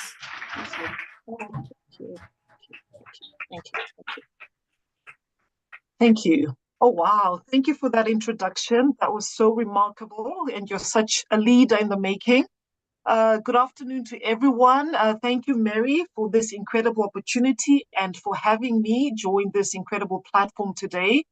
You know, I was just thinking to myself that I didn't have this when I was growing up. Through my entire schooling, through university education decisions, through deciding whether to do a PhD, through my work, through changing jobs, I just didn't have this kind of structured network of mentors guiding me through. So I'm 50, first of all. Yeah. So I'm coming from a previous generation where you almost had to figure things out by yourself as you went along. And I think all of you young women in the room today and online, you're very privileged to have the benefit of our journeys, our mistakes, our learnings, and all the insights that we have to share with you. So thank you so much, Mary, for making it possible to empower and to nurture this new generation of leaders. So to all the girls in the house, please give yourself a very big applaud. I'm just so incredibly proud of you, and I'm so sorry I couldn't be with you in person, but you have no idea how excited I am to be engaging with you. I'm in my happy place, and I'm most inspired when I'm speaking to young leaders, because each time I do so, my hope for Africa is restored. I was listening to some of your questions that you're asking the previous panelists. My gosh, such brilliant questions. And with each question, I'm more hopeful that the future of Africa is bright because it's in your hands. So why do I derive so much inspiration from young African leaders?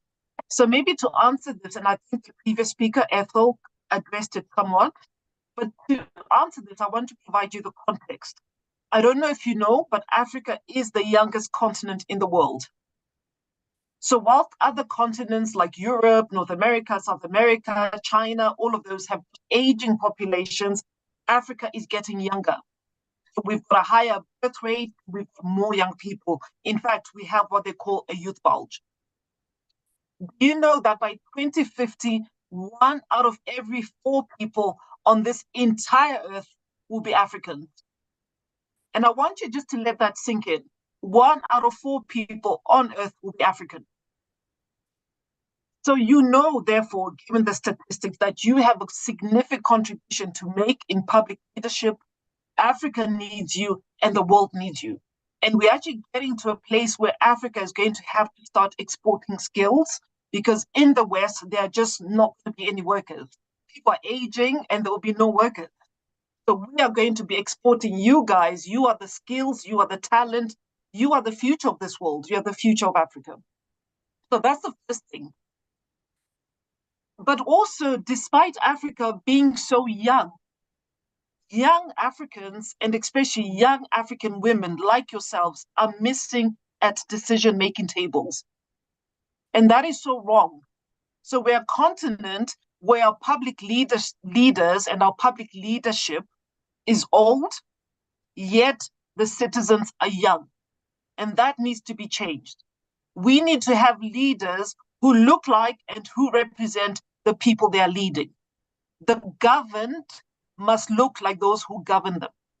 So it is my hope, when I look at all of you here, that one day you occupy positions of power, that one day you assert yourself so that you get the seat at the table. I want you to be at the seat at the table. I want you all to be decision makers. I want you all to be ministers, to be presidents. I want you all to be policymakers. I want you to be part of the people who determine the future of this continent. So as you think about the important role that you can play in driving Africa forward, remember firstly that you need to have personal agency. So maybe let's talk a bit about what personal agency means. So agency, A-G-E-N-C-Y, agency. What is personal agency? There are 2 definitions I'd like to give to you. One is this feeling of being in the driving seat when it comes to your actions. So are you the driver of your life? Are you the driver of your future? Are you the driver of your own possibilities, firstly? Or are you just complaining? Things are not well and blah, blah, blah, and looking for excuses, pointing fingers. Or are you driving your own future? Are you the author of your own life? Another definition of agency is a person with a sense of personal agency perceives herself as the subject influencing her own actions and her own life circumstances.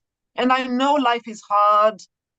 I know life is unfair. I know sometimes we're dealt a bad blow. I know some of us have had bad starts to life, but that shouldn't determine who you are, and that shouldn't determine how you turn out. Rather. So my question to you all this afternoon is, how are you exercising your personal agency? And I'll share a number of ways that I think you can do that. And some of them I'll also share my personal experiences. The first way to exercise agency is to raise your hand and create your own opportunities. I hope you note that down. Raise your hand, create your own opportunities. So sometimes we think opportunities come to us, or somebody gets a big break and we're like, oh my gosh, she's so lucky. Yes, you can be lucky, but I think Oprah Winfrey said that she's like, opportunities when luck and preparation meet. Right? So what are you doing? Yes, luck happens, but what are you doing to prepare yourself? What are you doing to create your own opportunities? So raise your hand, be the solution, take the initiative. So whether you're working or you're still at school, you do just the bare minimum. Just the bare minimum to pass, just the bare minimum at work. If your boss gives you a task, you just do the very basic and you're like, I'm done. And then you sit on your phone on social media. So as somebody who's an employer, there's nothing more annoying than somebody who's sitting there on their phone because they've done their task. Can you not ask, what more can I do? Raise the initiative, Is there anything else I can help you with? I finished the job. What else can I do? Employers love to see young people take those sorts of initiatives. I remember when I raised my hand in a way that, in fact, has changed my entire life, my entire career trajectory. But at the time of raising my hand, I didn't know that it would do this for me. It was in 2010, I had just completed a leadership program. So when I finished the program, I had a lot of agency. I'm like, yes, I'm the solution. I'm the one who can play a part in creating the Africa that I want to see. I went back to my work. I was working at Deloitte Consulting at the time. Deloitte wanted to set up an Africa desk to help investors who want to invest on the continent, how to assess them, how to help them, to guide them to be able to do the investments. I raised my hand, and to be honest, since I raised my hand, my career just took on a whole new direction. I became very passionate about the continent. I became very passionate about Africa's development. I wrote a lot about it. So that whole Forbes recognition you saw in 2012, it was as a result of the opportunity I had created for myself by raising my hand. So this is just so important. And then, of course, you've seen the power list and whatever women, I don't even pay attention to these recognitions. So you've seen all the accolades that were mentioned, but they came as a result of me raising my hand and decided that this is going to be my new trajectory. It wasn't an opportunity that was just waiting for me. I raised my hand and they then created the position for me because I wanted to do it and I was passionate about it. The second way to exercise agency is to be of service. So my question to you all today is, are there any non-profit organizations in your country where you serve, where you volunteer, even without payment? So do you do volunteering on a pro bono basis? Because each one of you have skills that are needed somewhere. And each of you, I know you're going to be looking for jobs. Maybe you don't yet have the experience on your CV, but this is how you start. Raise your hand, volunteer, use the skills you have. I don't know, maybe you're good on computers, maybe you're good at, I don't know, graphic design, whatever it is. There will always be an organization out there that cannot pay you, but they can offer you an opportunity to use your skills in a way that benefits yourself. So there's honor in serving others and being of service. Use what you have where you are. I think that's what you need to take out of this. And also, Mary, I'm just so pleased to see that the Amazon Leadership Initiative is volunteer-based. And I really want to thank all of those who've given their time to work with Mary, to support her vision, and who give of their time. Thank you so much. The third thing is continuous self-development. And I think Ethel spoke about this already. The world is changing so fast. How are you remaining relevant? If you're going to sit at the table, you need to be relevant. You need to have something of value to any organization. So how are you making sure that you remain relevant? How are you keeping abreast of developments in your field of interest? If it is fashion, how are you making sure that you stay up to date with whatever is happening in that field? But also, do you read widely? And I'd really like to challenge you all as young people today. I find that young people do not read enough these days. Do you watch news? Do you read the news? You need to always be on top of your game. When you go for an interview and you're asked about the economy or your views on climate change, for example, do you have a view? So it's not just about being good at what you technically are studying, but you also just need to have a broader view of what's happening in the world around you. Yeah. Number 4, what is your brand? So my background is in marketing. So I really love to use the analogy of a brand when I encourage young people to think about how they show up. So I'm going to challenge you right now. What is your favorite brand? How is that brand packaged? How is that brand communicated? How do you feel when you engage with your favorite brand, whether it's Nike or Apple or Samsung? How do you feel when you engage with your favorite brand? And why were you prepared to spend good money on that particular brand? What value does that brand bring to you? In the same way that you can think about brands out there, think about yourself as a brand. So therefore, I'm challenging you right now to think about, what do people say about you? What do people say about your values? Can they know your values? Do they know what you stand for because of your brand and how you come across and how you show up? and your influence and your presence. What does your boss or your teacher think of you? Are you the one who's always on your phone? Are you the one who always leaves work early? You close at 5, by 4:15, you're already packing up. Eh? Are you the one who's always late in the morning? It's always an excuse. The robots were not working, load shedding, traffic, the taxi, the this. Are you the one who always shows up late every time with an excuse? I'm really asking you hard questions because I want you to really reflect on how you show up.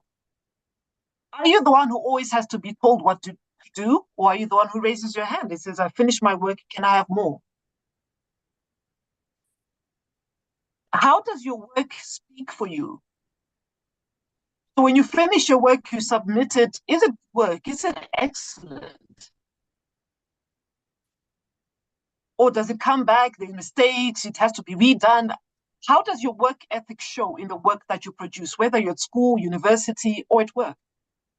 Do you take pride in your work? Does your work speak volumes about who you are as an individual? And when you're not in that room, does your work speak up for you? When they're looking for people to promote, does your work speak for you? So I need you to really reflect on your brand. And finally, I really want to say something to you because I'm 50 and you're much younger. So I really want to be honest with you guys, almost like your big sister, because if I don't say this, it will be remiss of me because I have an opportunity to speak to so many of you today. So the first one is that a lot of employers think Gen Zs are very entitled. So all of you, you know you are Gen Z, right? Right? Hello? Hello, or raise your hand.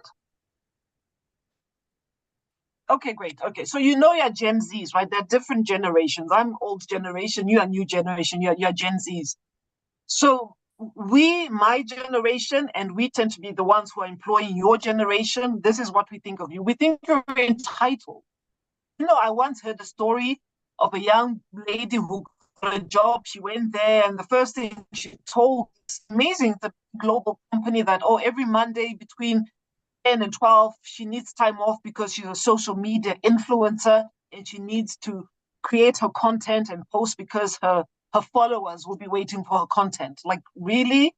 I would never have thought of asking my boss that. Gosh, I would have died, you know? But young people have these almost ridiculous demands that you're like, gosh. And you as the employer, you're conflicted. You're like, my gosh, if I say no, then I seem like I'm really difficult.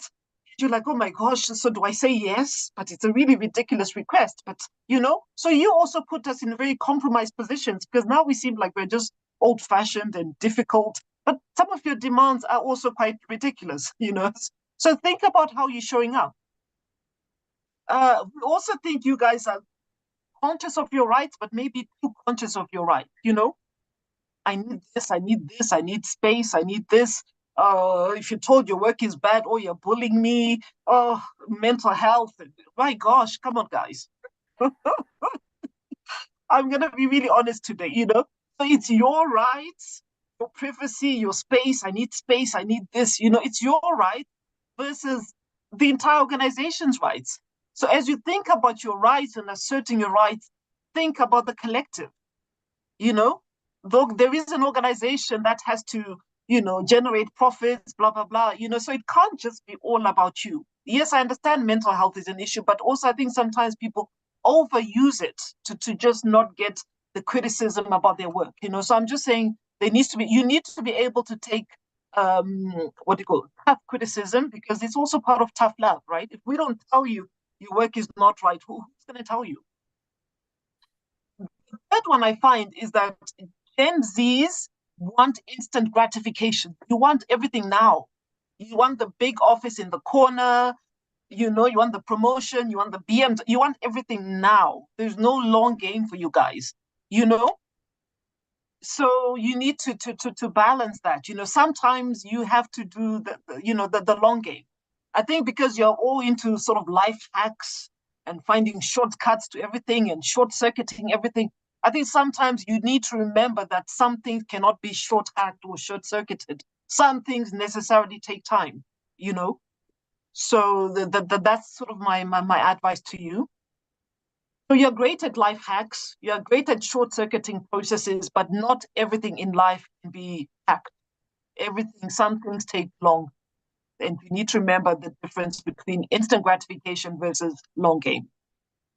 So in closing, I hope my address has done the following for you guys. Oh, you're girls, right, guys? Okay, for you girls, sorry. Number one, I've made the case that you're Africa's present, but you're also Africa's future. You, all of you, each one of you are Africa's greatest asset, right? But in order to make a contribution, a meaningful contribution to Africa's future, you have to be proactive and you have to have agency. You must raise your hand, you must serve, you must read widely, and you must develop a brand that positions you well and influences others positively. And finally, that as a Gen Z, you need to be aware of how your generation is viewed, rightly or wrongly. Maybe some of the misconceptions we have about you, maybe they're wrong, maybe, I don't know. But that is how we see you, and perception is reality. So if you are seen as being entitled, whatever, then that reality is good. That perception is going to shape how people engage with you. So your role as a Gen Z is to ensure that your own personal brand rises above the negative connotations of your current generation. But having said that, I do love Gen Zs, honestly. I have two sons who are Gen Zs. But sometimes we have to talk tough and we have to give you tough love, because if we don't do it, who's going to be doing it? And we'd be doing you a disservice to watch you going through whatever you're going through and not tell you the truth. And I'm seeing some of the comments coming through, and I can see that it has resonated. People are saying, oh my gosh, us Gen Zs, we are difficult. Yeah, so I'm glad you know it. Yeah. Thank you so much. It has been such an honor addressing you, and I look forward to engaging you now in the Q&A and answering some of your questions. Thank you so much.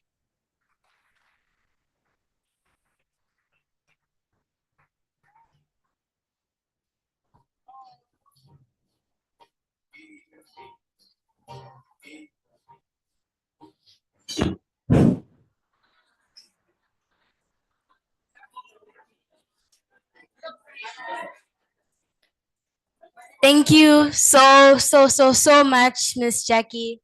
Thank you for taking the time to be with us today. And thank you for your wonderful insights. Ladies and gentlemen, can you please just give Miss Jackie one more round of applause?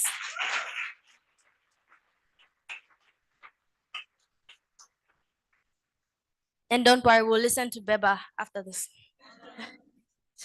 So, Miss Jackie, so now we'll open up this part of the forum, and we'll ask questions to both our virtual and in-person audience.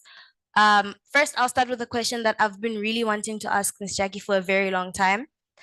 So I'm sure all of us here have faced a tough situation, whether it's at school, at work, whether it's someone disrespecting you, or just your own personal problems or any tough situation you have. So, Miss Jackie, my question to you is, what tough situation have you faced in your career, and how have you handled it as a leader?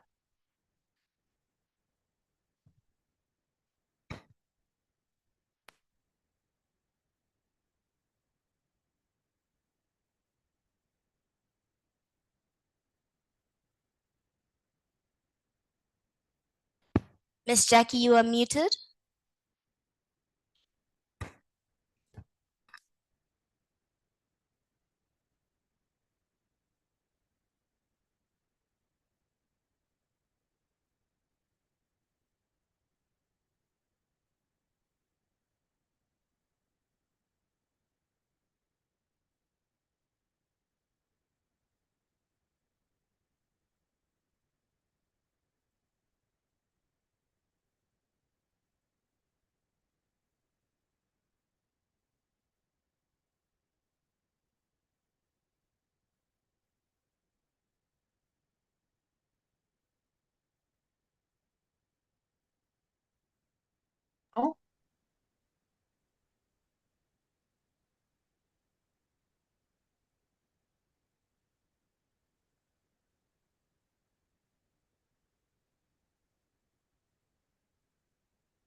Hello, can someone unmute me?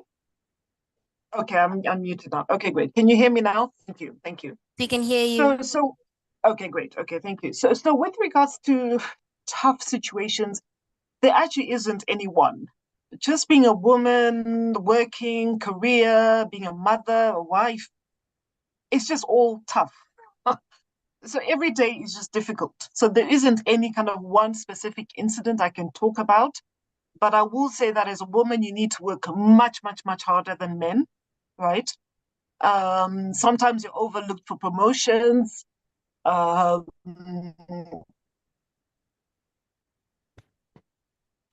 that's why I keep talking about your work needs to speak for itself. You need to be that much more productive, but you also need to be that much more good at your game than other men, you know? So yeah, so it is tough, but I don't think anybody has spoken about the spirituality aspect. My faith is very strong. I'm a believer. I pray a lot. I meditate. So to be fair, some of the opportunities have also come through just praying, you know, God opening the way, God clearing the way for me, you know. So I don't even owe all my success to myself or because I'm particularly strong or because I've dealt with difficult situations in my own wisdom. A lot of it is just actually not my own wisdom. It's really just by the grace of God. So I don't know where you all stand in terms of your spirituality, but sometimes we talk about career, we talk about spirituality as though they're two separate things. They're actually one and the same. You need God first in everything that you do. Yeah. I actually really agree with that. That is very true, Miss Jackie. So now we will open it first to our in-person audience. So first you will say your name and then the mic will be passed to you. Mr. Mike. Thank you so much. Dr. Jackie, thank you so much for your intervention. You say that it's very important to read, and me, I am a reading lover. So I would like to know what are your favorite books? What are these books which transformed you and had an impact on you? Thank you. Oh, sorry. My name is Lisa, and I come from Côte d'Ivoire. Oh, bonjour, Lisa, ça va? Gosh, it's such a, oh my gosh, you actually just put me on the spot. No, that the actual thing is, okay, so I'm a big fan of topical issues. So I read a lot of newspapers, that's my thing, a lot of newspapers, like The Economist, The Times, Africa Report, African Business. I'm a big fan of like topical issues, understanding what's happening in the world around me. So that's what I do. But then I also like a lot of literature, fiction. So I've got a lot of favorite writers, Indian writers, some American, some African writers, Chimamanda. Yeah. In terms of biography, I'm actually not a big fan of biographies. I just struggle to get through biographies. But having said that, I've already bought about 4 biographies, including this one actually. I don't know if you can see it. Is it clear enough? Maybe not. Okay, there's this one here. It's called Women, Resilience, and the Will to Lead. So I'm also planning to read this over Christmas. So I've got about 4 books that I have bought and I'm preparing to read over the Christmas break. Thank you. Any other questions? Yes?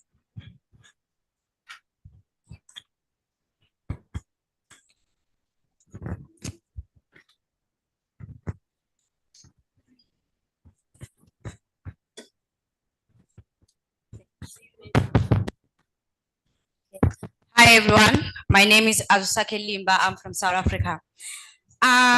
Dr. Jackie, you will forgive me if my question is out of context, but I'm a communication student, so I love to ask questions. You were speaking under public leadership and management, and it goes with the public sector. So in the public sector, we have an issue of public servants who do not want to do their duties exceptionally. And now, how do our government play a crucial role in supporting organizations such as TheALI that's working tirelessly to produce leaders that are kind, dedicated, and who have good management skills to our societies at large? Yo, you guys, you didn't tell me your questions are going to be so hard. might not have come after all. Wow. That is such a brilliant question, and it's such a complex question. And it actually speaks to Africa's issue. The way I describe Africa's issue is that the center is quite broken. So if you think of the center as where government works, how government makes policies, public service, civil servants, our center is broken. And I'm sure all of you will agree with that, right? So everybody else, whether it's business or entrepreneurs, I see all of you guys as being on the periphery. Periphery means the outside. And then I see the center as being government and policymakers. And I think until, as Africa, we get the center working, until we get the right capacity, the right people at the center, we are almost not going forward. And I'm sure a lot of you will agree with that. And also the problem with the center is that good people don't want to work in government, right? Good people don't want to go into politics. And maybe that's something we need to discuss with all of you young people today. Are you even registered to vote? A lot of young people are very apathetic. So forget even going to work in government. Are you even registered to vote? So right now, for example, because Africa is so young, do you know if young people register to vote and if young people come out in large numbers, you guys determine the future of this continent? If you look at the elections 2-3 years ago in Zambia, the fact that young people turned out in such large numbers made the difference. So in a way, I think it's back to you guys to start being interested. That's why I said, do you read the news? To start being interested, to start to register to vote, to exercise your agency, because you are all citizens. You all can make a difference. So I think that's where it starts. You guys need not just to be armchair critics, but to begin to play a role in shaping the Africa that you want. Thank you.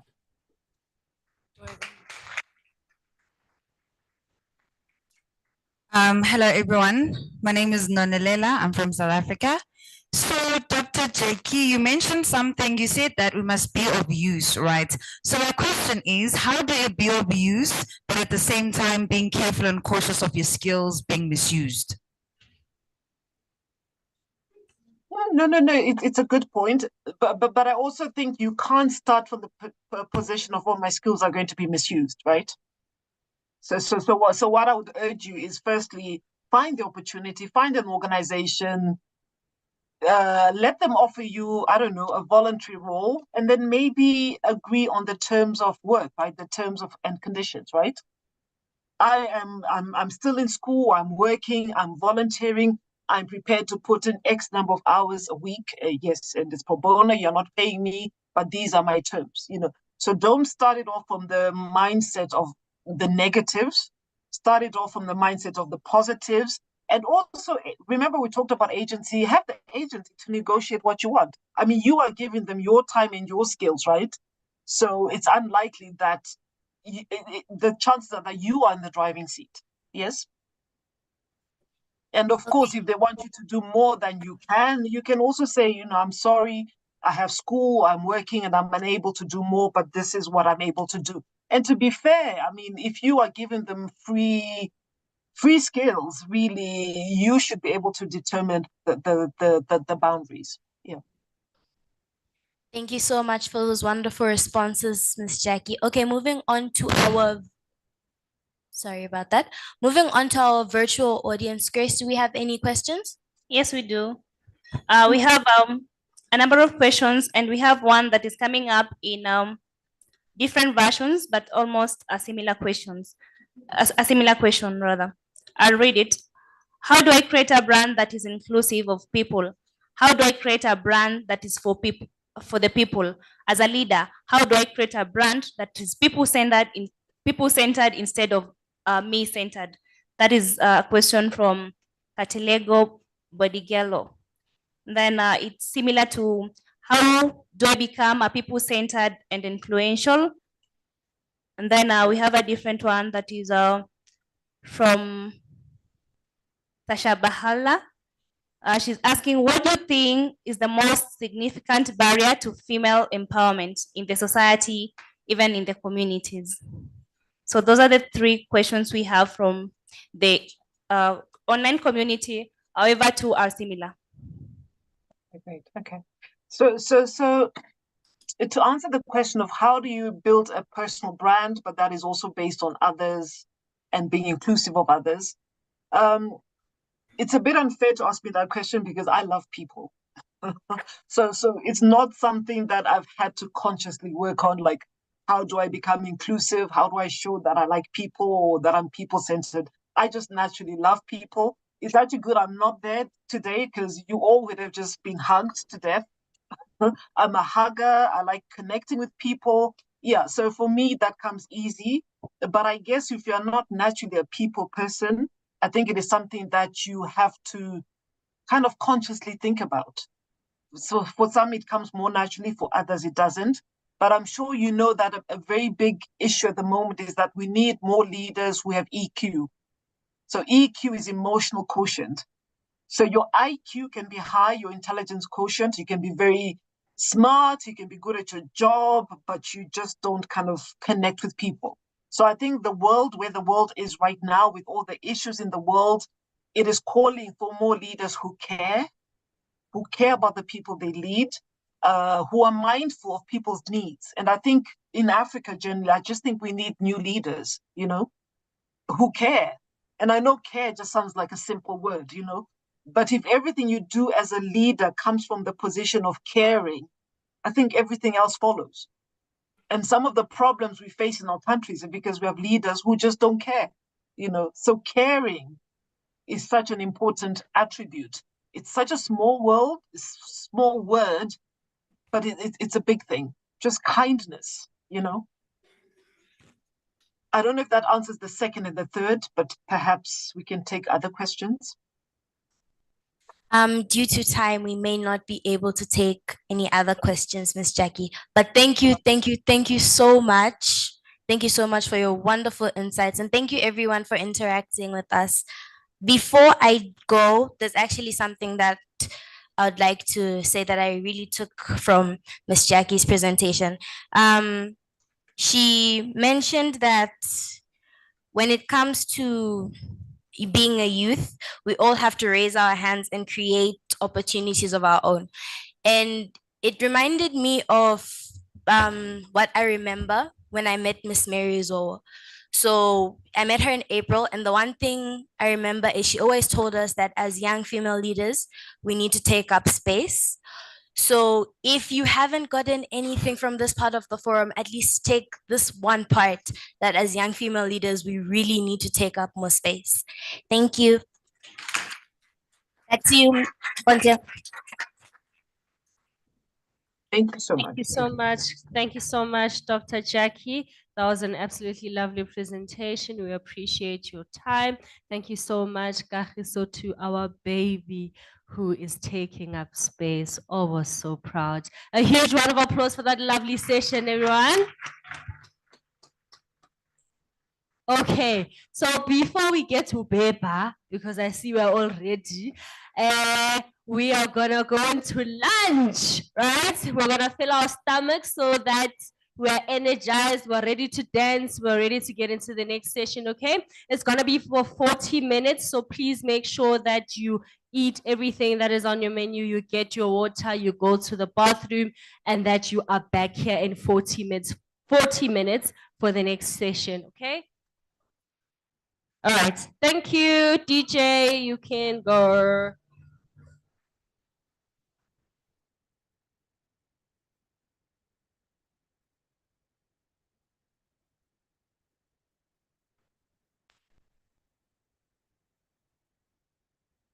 You can tell them.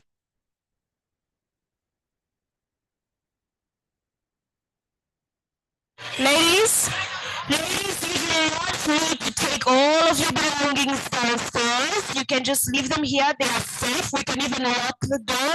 You can just take your phones, okay?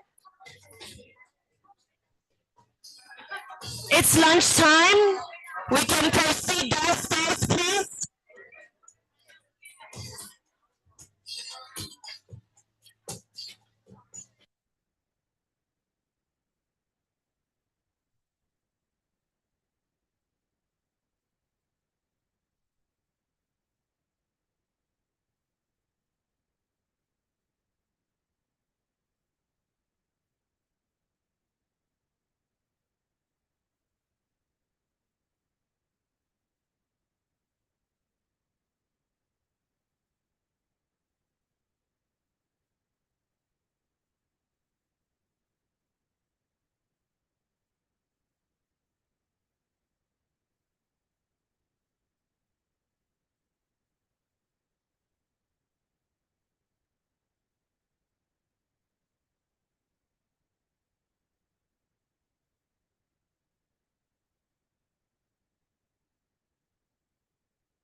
Hi.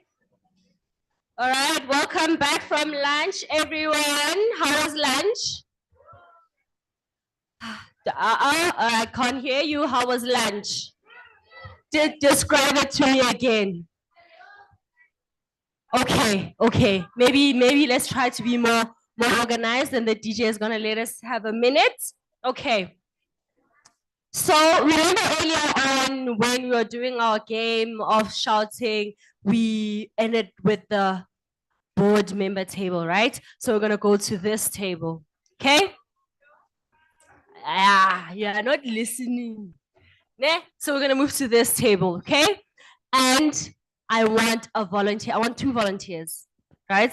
2 volunteers that are gonna tell us how lunch was, and they're gonna tell us who they connected with during lunch, okay? I'm gonna give you literally 5 seconds to prepare for this, just to kickstart us into the second part of our agenda. Does it make sense? Are you ready? I'm looking at you. I know you are. You heard me, ma'am. Okay? Okay. Let me get a mic.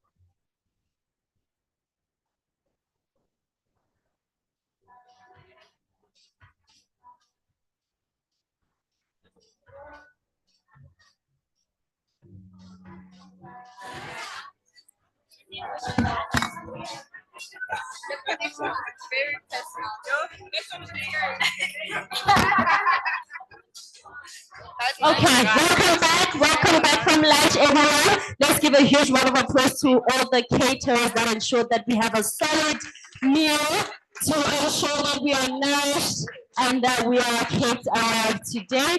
Perfect. So we're gonna do a little something to kickstart us into the second session. The ladies heard my question. Please stand up, say your full name and your country, and tell us about lunch and who you connected with. Hi, my name is Noye, and lunch is really good. Personally, I like the little brownie things with the chocolate. That was my favorite part of lunch. And I connected with the girls from my table. We came here together. They're my besties already. So yeah, lunch is really good. And we just talked a lot and it was great. So thank you. Oh, thank you so much. Let's all clap for Naya. The next volunteer, please. No. Saving the best for last.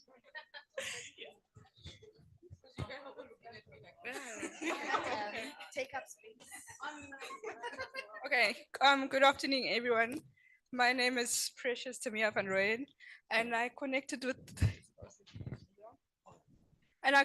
this lovely lady over here, which I would like to call her my mom. I think we met in the bathroom. I think during the first session, I was not okay.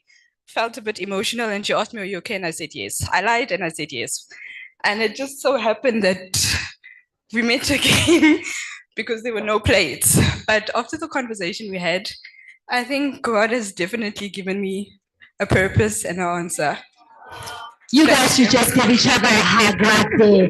Oh, absolutely stunning. Oh, such a beautiful story. Please move it to the other table so we continue.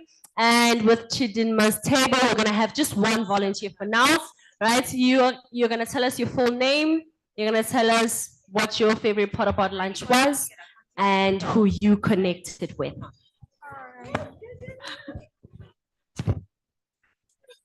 Good day. My name is Kukutloma. I was born and bred in South Africa. My favorite part about lunch was, I think, the meat, because I love meat. Yeah, that was my favorite part. And I had a lovely conversation with my sister over here, Ms. Nema, not my biological sister, but my sister, you know.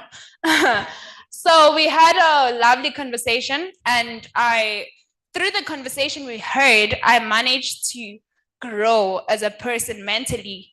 And yeah, she empowered me, given that we were talking about empowerment not so long ago.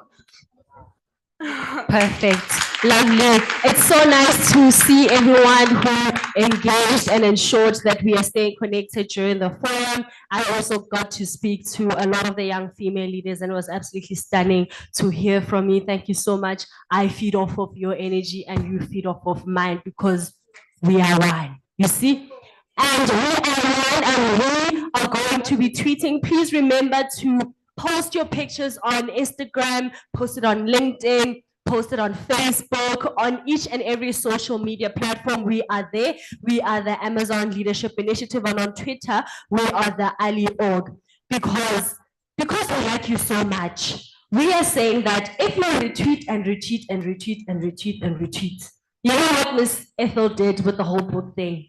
We are also gonna do our own thing. So please, please, please continue to retweet, continue to use the hashtags, continue to post pictures, you know, the boomerangs, the stickers, even to the online platform. You guys are absolutely welcome to join on the challenge because you are also just a part of this as much as we are. Who's ready to post? I can't say who's ready to post. That's not a sit. That's a phone. Let me see the phones. Let me see the phones I'm gonna post. Okay, perfect, perfect, perfect. To lead us on to our third session for today, which is the civic leadership, we have our facilitator who is Lisa Lahami. She is our young female leader, and she's a 26-year-old who is from Cote d'Ivoire, and she's a young female leader of the Amazon Leadership Initiative. She obtained a master's degree in private law from the University of Hupet Barani of Abidjan and a master's degree in business and economic law from the Catholic University of West Africa. In 2018, she won the prize for the best oralist in French-speaking Africa at the Human Rights Moot Court competition organized by the Center for Human Rights in Accra, Ghana. And she works in a business law firm and is a member of the jury at the Human Rights Moot Court at her university. Bonjour, Lisa. Please come and facilitate our third session for us and take it away. Thank you so much, Sis Bentley, for introducing me. Like Bentley said, my name is Lisa, and I come from Cote d'Ivoire, and I am so happy to be with you today. I really hope that you enjoyed your lunch break. And usually, after a good lunch like this, you just want to take a little nap. But today, there is no nap for us young female leaders. After nourishing our bodies, it is time for us to feed our minds with this session about civic leadership and management. So let us do something very quickly just to chase this envy to take a little nap. Please stand up. So the principle is very simple. I will sing a song that you probably know, and perhaps I will ask you to clap your hand or to shout a word. And when it will be your turn, you have to answer with all the energy that you have in your body so that not just everybody in this room, but everybody in South Africa must know that here we have young female leaders. Are you agree? Yeah. Okay. So, by the way, I would like to precise that I'm not a very good singer, so pardon me. So, if you are a young leader, clap your hand. If you are a young leader, clap your hand. If you are a young leader, shout Amazon. If you are a young leader, shout leadership. If you are a young leader, shout TheALI. If you are a young leader and you really want to show, if you are a young leader, clap your hands. Great job. I think that you have to clap for yourself because today you are demonstrating that you are young female leaders. Since this morning, it is just amazing. We have been having a wonderful time with all these interventions of quality, with all these extraordinary speakers. And in this continuity, we now welcome a special woman. For sure, if it is not already done, you will put her name in your list of female models because she is truly a remarkable woman. I have this huge honor to introduce to you Mrs. Pearl Muruwaswi. Mrs. Pearl Muruwaswi is currently the national chairperson of the faith-based sector for the Civil Society Forum of South Africa National Health Council. She is an excellent educator, and she put to good use this skill by serving as a teacher under the Department of Clegbury Heights, Nyanga Heights, etc. Our distinguished guests mobilized women for the establishment of creches and their skill training. And like you can see, Mrs. Paul Muruwaswi is deeply involved in women's empowerment issues. And do you know what? She won the national awards from the then Black Housewives League of South Africa in recognition of her efforts in the development and women. Can we please clap for this achievement? So like you can see today, we are blessed. We have the opportunity to listen to an exceptional woman. So for those who are following us online, please take your keyboard and put a lot of fire emoji to welcome our distinguished guests. And for those who are in this room, let us give a warm welcome to our distinguished guests.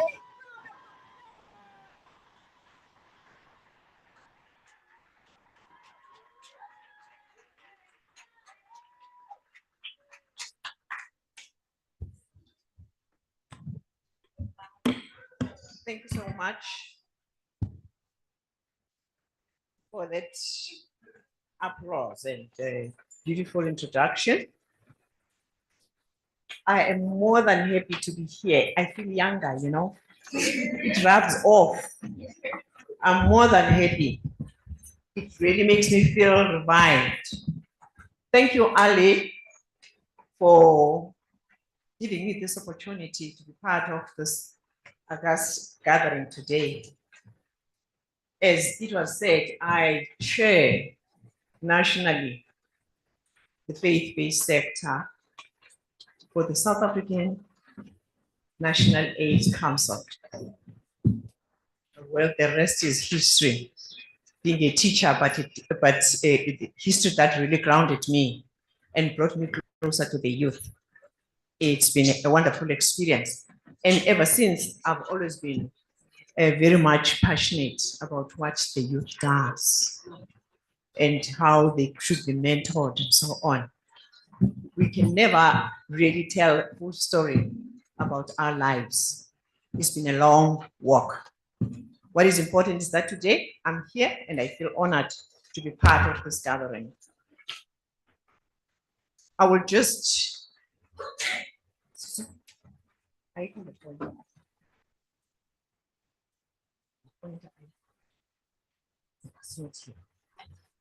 meanwhile, I'll just read an introduction to my presentation while the slides are hanging there. Where are we already on this slide now? Please keep the first slide there. Okay, right, okay. Black girl, your dreams are valid. I think this was a very well thought thing. A statement that reminds us of one of the greatest moments in the entertainment world, when a black, dark-skinned girl of Kenyan descent won an Oscar award. America was shocked, was shaken, and the world was shaken when for the first time, the reputable Oscar award was won by an African black Kenyan woman, young. In her acceptance speech, Lupita Nyong'o said, "No matter where you're from, your dreams are valid." She said this because it was an unusual occurrence for Hollywood to cast black, dark-skinned women as lead actors in film. And it became a monumental moment that in 2014, the Oscar Academy had selected her to win this prestigious award. There are enough black women moments in our society that have shown the world that you are equally capable and deserve to lead in science, in politics, in climate change, in transitional justice, community development, and many other areas of life.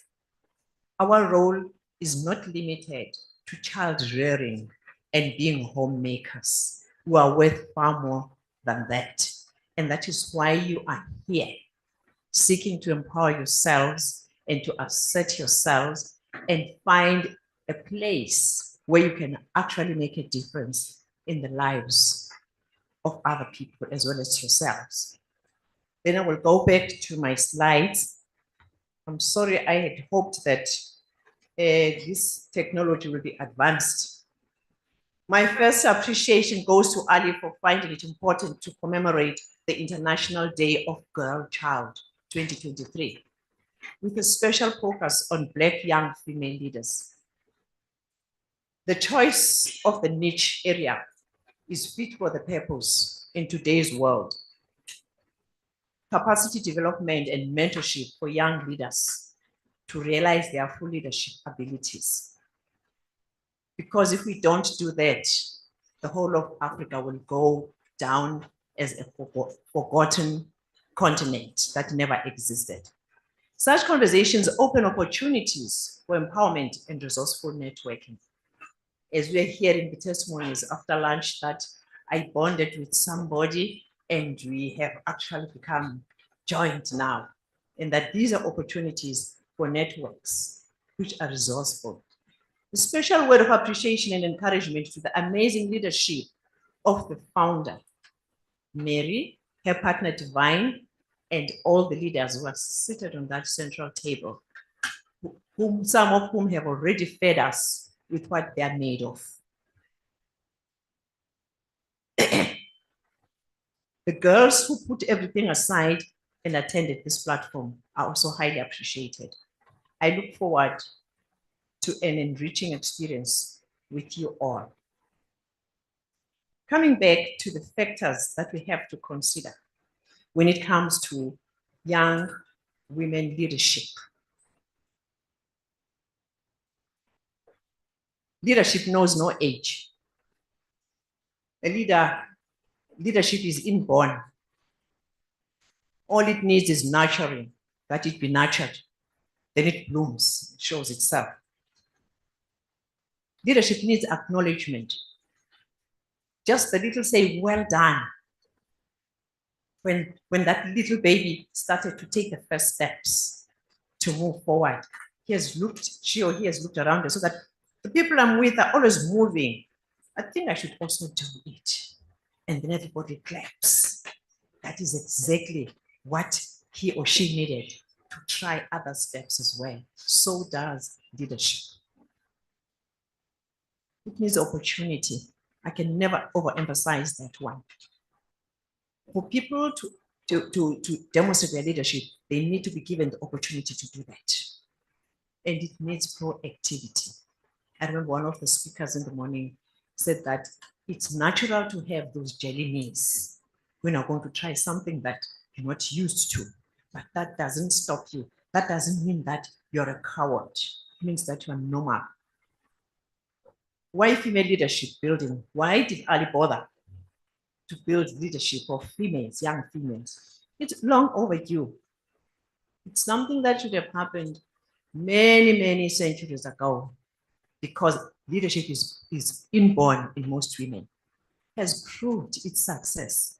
Women have made good leaders, remarkable leaders, which actually threaten the males and then decide to really make sure that they keep them in their place. Women leadership or female leadership has staying power. Their ability to reach others with a motherly instinct. You just take an ordinary school principal who is a female. Their schools always differ from schools that are headed by males. I'm talking from my experience, from where I come from.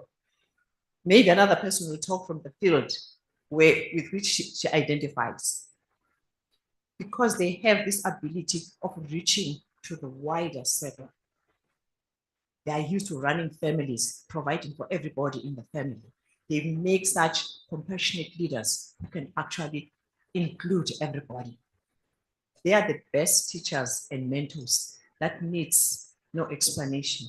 If you can teach a little child how to stand under a shower, say, no, no, no, don't write when the water hits him or her on the head. Start bringing and say, no, no, say, no, stay in, I'm here, stay in. No, it doesn't kill. Otherwise, they would run out, leave that shower, and never know how to stand under a shower and enjoy the shower. Women have got that ability. Their ability to run families means the richness from within. You cannot have all that patience and the ability to reach everybody and provide for everybody, starting with this firstborn who is your partner and down to the lastborn. What is he going to wear? What is he going to eat? The foods are clean. Everything is organized down to the baby that we have in the family. It just shows the ability that they have, that they are rich from inside. If you don't have that patience and that compassion, if you don't want to do that, you wouldn't do it. It's because they are women. So if we groom young female leaderships, we are leaders, we are grooming very rich sources of growth. The positive impact of confidence in civic leadership. It's important that one have to believe in own dreams. Some of the things that I'm saying have been mentioned earlier on. The ability to choose your identity or your own role models. Identify a person whom you would like to be like. And they will always be around us, these people. There will always be this person who says, hey, ngiyamthanda ke la sisi ngase ngifane naye. Ke rata ausi ola o ka re nka tshwana le yena. I really like that lady. I wish I could be like her. Choose. It starts with you as a little baby or little girl. There are people you just admire and you want to emulate somehow. In the shoes of a female leader. Once you become that leader, I always believe in speaking the truth. Our mothers did not tell us the truth, especially when it comes to marriage, love affairs, all that mess. You say, no, it's a decent thing to get married. It's dignified. Every girl must get married. No, marriage is a beautiful thing. They never hinted even once, but you know what? Sometimes it goes bad. This person you thought is everything to you can just change, So I just want, so as a female leader, I would like to tell you the truth. I always say, our mothers, we must take our mothers to task and say, why did you lie to us? Why didn't you tell me that it's so hard to get into this family that I don't know, I was never born into? And then they do all sorts of funny things to me. Others think that they are initiating me into the family. Your mixture of so many challenges that you come across is things that no women sit down and they discuss these things. Hence the high rate of divorce these days. We don't tell our daughters the truth. Now, standing in the shoes of a female leader, there will always be people who expect you to fail. You must know, as a female leader, because it has never been thought of, it was something that was never planned, that females can be leaders. You must know that somewhere, somehow, though you don't have to dwell in that, there are people who just expect to musaji akadira in, umfazi angenzani, what can a woman do? So you must be aware of that. Maybe that's why we try harder. Can be a lonely journey. One of the speakers mentioned that. At times, we are our own worst enemies. Female leadership can be a lonely journey. At times, the very females turn against you. They pull her down syndrome. No, who is she? How dare she think she's going to be popular or succeed or whatever? There will always be these. We must not imagine that when we strive to be leaders, there will be no challenges. We need to talk about them. We need to expect them, but we don't need to dwell on them. That doesn't have to kill the fire in us, in the routes that we have chosen to follow. Needs inner strength for self-protection. You need to be a strong person. Connection to a higher source of strength.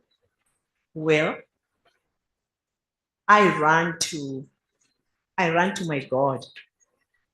When I feel that my strength is waning within me, or I feel I need extra strength, I know where to go to. I go down on my knees. That is what my parents taught me, and it's working. There's need to practice self-care. It is important. Lest you buckle in, lest you fall, you collapse, you fail, because you've not been looking after yourself. Let's not try beyond our abilities. We try harder because we're expected to fail, because nobody imagines that a woman can succeed, all such things. Then we overexert ourselves, but we must not overdo it. We need to have our limits, boundaries, as it was said earlier on, that I can go this far. No man can do more than his or her best. Have your supportive community, the network you identify to be around you.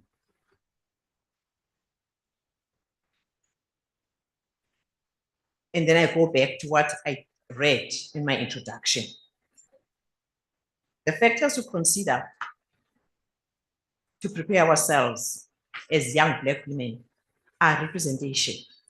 It is important for young women to see Black women who look just like them, who come from the same communities, do what the world has always shown to be meant for other genders and races. When a Black child wants to become a scientist, nothing brings her closer to that goal more than seeing a Black woman scientist. As a young Black woman, find that person, find people who look like you and are doing what you would like to do. Mentorship. This has been the trumpet the whole morning. Lift as you rise, so that we don't develop that pull head down syndrome. As you rise, don't be against other women also rising to follow you. Lift others as you rise. The oppression and injustices experienced by parents should not be experienced by our children. This is a call to women who have managed to achieve great things to take young Black women under their wings and guide them. Make that call to a colleague, to a friend. Recommend young Black girls for internship and leadership courses.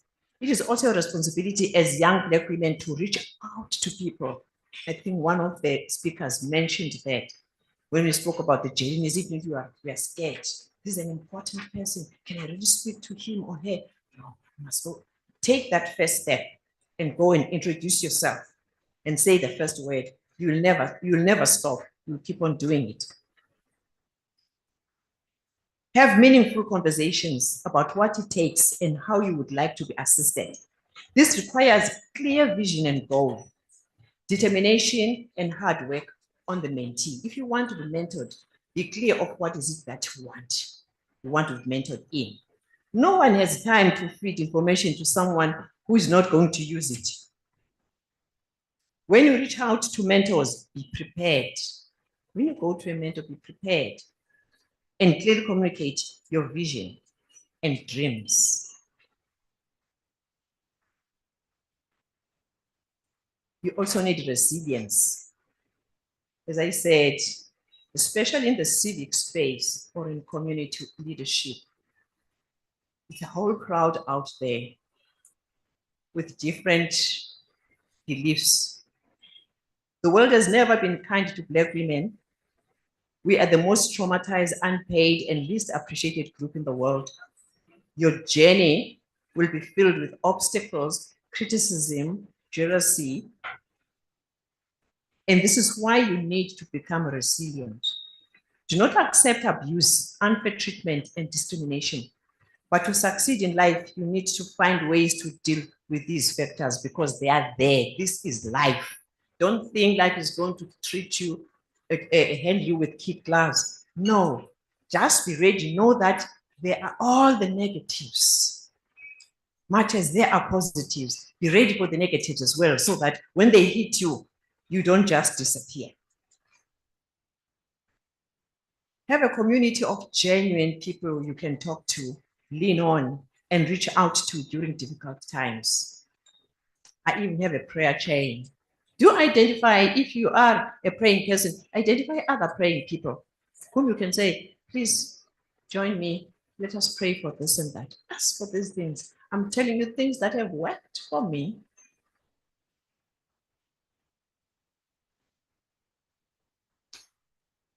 These all seem like luxuries. Have someone to pray with if you are a believer. Eat well, exercise, or play sport. These can all seem like luxuries or waste of time, but this is how your mind and body, how your mind and your body build resilience. Community projects need a lot of buy-in from the community. If you're a civic leader, you're leading communities. As I said, there are so many ideas out there, there are so many people and so many agendas. You need to be aware that you first have to win them. They must buy into what you are trying to lead them in and own. And own. Don't want to walk alone. As you have a community around you or a group around you, do have people who actually buy into your idea first before you throw it out there. Otherwise, it will be ridiculed until you begin to doubt it yourself, whereas you were the person who came up with the belief. I just want to make very ordinary experiences. At home, I was the youngest, I must say, right at the end. And I came after two boys. You see, if you're the youngest, you are sent around. Go and get me that, go and get me that. The difference is that my grandson tells me that, no, it's too much. All of this, all of that, all of this, then I had no voice. You know how it was with us. An adult speaks, you run. That's all. When you start to sit down, another one says, oh, I forgot, bring me this and that and that and that. Then you run again. You see? So besides being the youngest, I came after two boys. Boy, did they give me tough time. Then I say, oh, when I look back at it now, I said, thanks to these guys. They gave me tough time. I learned to defend myself against them, and I learned to fight back. And I grew up as a girl who will take no nonsenses, even from a boy. Okay. You know, this God of mine knows everything that's going to happen to us. Then I went to do my matric in a school, little school that was a boys' school for many years. Then they started taking in some girls. We were the second lot, and we were quite few. And boy, were the boys silly in that school. You could see that they were used to being alone, you know. And you had to be really have your own resilience and be able to fight back. And I said, oh, that practice with my two brothers, it's going to be good to work here. And I would stand up against them. One day, a teacher came into the class and found me standing on top of the desk. And I had a chair in my hand. I was beating them. Because I knew if I don't do that, I was going to be in trouble with them. The softies, they had this eye for softies. And then you'll be called, you know, that one was silly. I was silly, that one. Silly, that one. It's better to be known to be silly than to be a victim all the time. I promoted myself. Coming to take the initiative, go for it. I promoted myself to the next grade after being humiliated because of the then Bantu education, which was meant for the blacks in this country. Inferior type of education, even the processes that were used were really unfair. After grade 2, what is now called grade 2, I had to go to grade 3. Then the inspectors, the school's inspectors or supervisors, I don't know what they're called these days, but there were these people who stayed in the offices of the Department of Education would come and inspect on the schools, check out the teachers are doing and so on, check the way. Then they rock up in January, it was the end of January. And then we were asked to stand in a circle. We were asked questions and all such things. The inspector is standing in the center of the circle with our teacher. And then he goes around looking at us. And then his eyes locked on me. And then he said, put your arm over your head and touch your left ear. Use your right hand and touch your left ear. I struggled. I think my hand went just as far as here. I couldn't touch my left ear. And he said, stand aside. I was just confused, what's going on? My head. Then in the end, I was told that I cannot stay in this grade. I'm still underage. I must go back to the previous grade. That was demotion as far as I was concerned. In the end, I was very bitter. Okay, I went back. My mother tried to convince me, yes, you know that you went to school underage only because you were trying to go to school, all such things. Fine. I stayed that another year, that year again, and finished, and then passed on, went to the next grade. I spent only 6 months in that grade when I arrived. Because the teacher, because of shortage of teachers, I think there would be a standard 1 this side and a standard 2 this side. This teacher would teach us in standard 1, leave us with written work, and then go to teach the standard 1s who are writing, go and teach the standard 2s.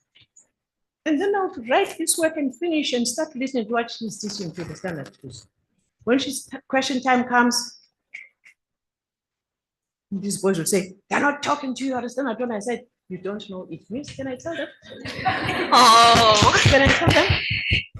And that was every day. Comes to time to write down now. Then I don't have a standard 2 class book. Then I'll go to Miss, can I get a piece of paper? I want to write, I know those questions. And then she'll bring me a paper. Why did you discover she has been keeping these papers? I'm sure she wants to keep track of my work. Then one day the school principal came to sort of supervise the class and sat there. I continued with my routine. I did what I do every day. Thereafter, I was promoted to the next grade. So you just need to, it shows at a very young age. If you're a leader, all we need are opportunities to do it. Oh, we have to clap for Mrs. Palmerowasi. Good things do not last. And unfortunately, it is, we have to stop for the intervention, but we have to move for another step, which is the step of the question answer. I'm sure that you have a lot of questions. So the principle is just one last. Also married across cultures and across provinces. I was born in the Eastern Cape and grew up in the Eastern Cape. I'm married in Limpopo. Whoa, boy. You should have heard. King Tosa. It's always women. King Tosa. I said, wow. It's still other women. So in whichever field you get into, there will always be spiteful, degrading, and discouraging. But don't look at that. I've been there for 38 years. Wow. Young black women, your dreams are valid. We can spend the whole day. Thank you.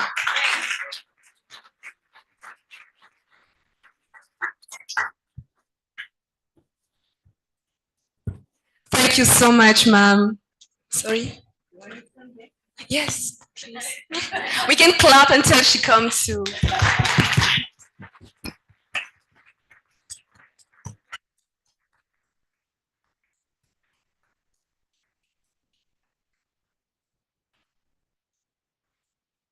Thank you so much, ma'am, for this masterpiece about civil leadership and management.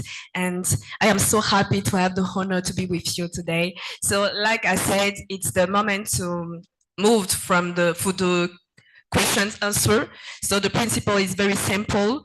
If you have a question, you have just to raise your hand, to introduce yourself, to precise your country, and then to ask your question. And I don't forget those who are following us online.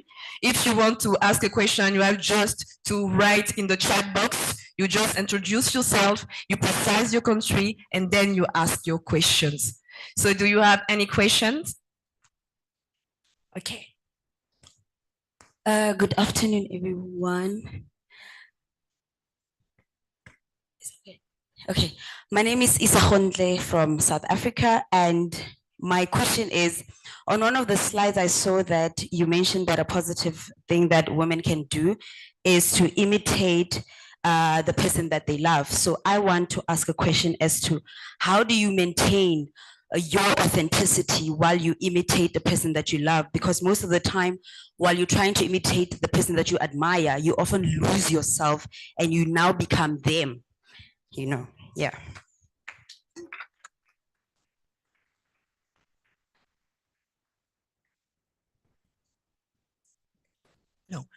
Thank you.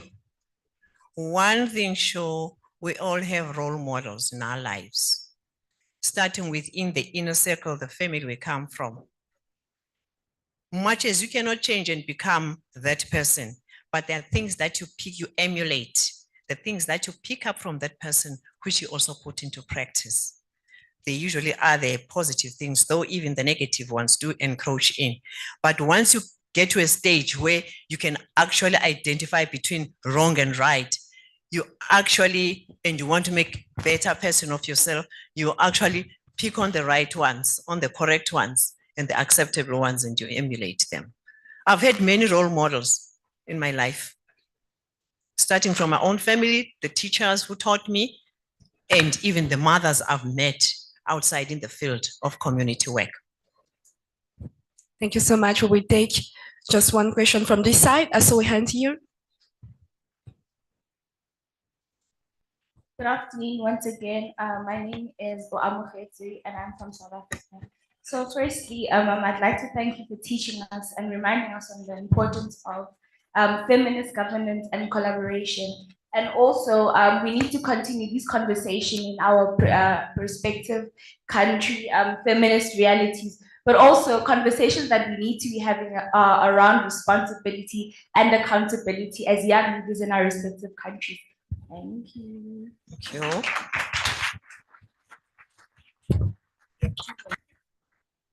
Yeah, one last from this side. Yes.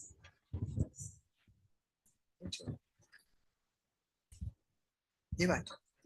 Yeah. One thing.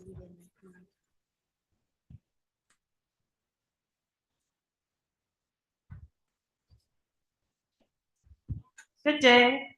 My name is Blessing Olu. I'm from South Africa.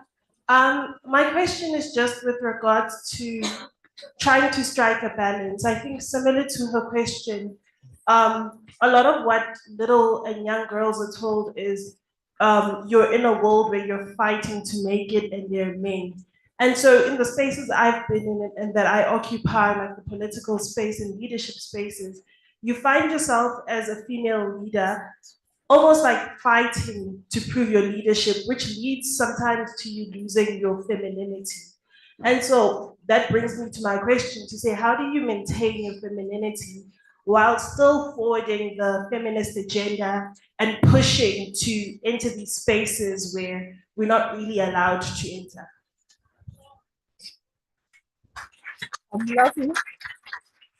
I'm laughing because I think my mom had the same challenge with me. When she watched me growing up with these boys, always fighting with these boys, she was beginning to think, what have I got here? Is it a girl or a boy? And she was a bit worried. But I was fortunate because she picked it up and she sat on me, kept on reminding me, you are a girl. I was even a goalkeeper those days. During Christmas, I would ask for a car, not a doll, you know? So I was influenced by these guys. I was always playing with them. I enjoyed their company. But my mother picked it up and continued to nurture me and remind me. Just closing the door, she would say, I get out of the room and I close the door. I think I would bang it so much. And then she said, please just call her back. And then she comes back. You don't have to bang my doors. You don't have to fight with my doors. Close the door gently. You know, I really thank her for that because I think she picked it up and she worked on it. And even the schools she sent me to, I could see that she was trying to collect me and make me a somebody. So because you're an adult, I was a child, you're an adult. The previous speakers emphasized it again and again, saying that you must have your boundaries. There are things that you have to tell yourself that namurodi wa mang mang, kuna le se nka se dire or nke se bolele ka molomo wa ka. I, so and so's daughter, there are things that I cannot do or say with my own mouth. You've got to put boundaries for yourself. If you're an adult, you're an adult. You're responsible. That's what you call you're responsible. Thank you so much. That lady with a white shirt. our young female leaders who are following us online have a lot of questions, but for the sake of time, we will take just one question, please. Okay, I have one that comes in two parts, and that is what we will read for today. The question is, what is it to you the most important quality a leader should have conceptually?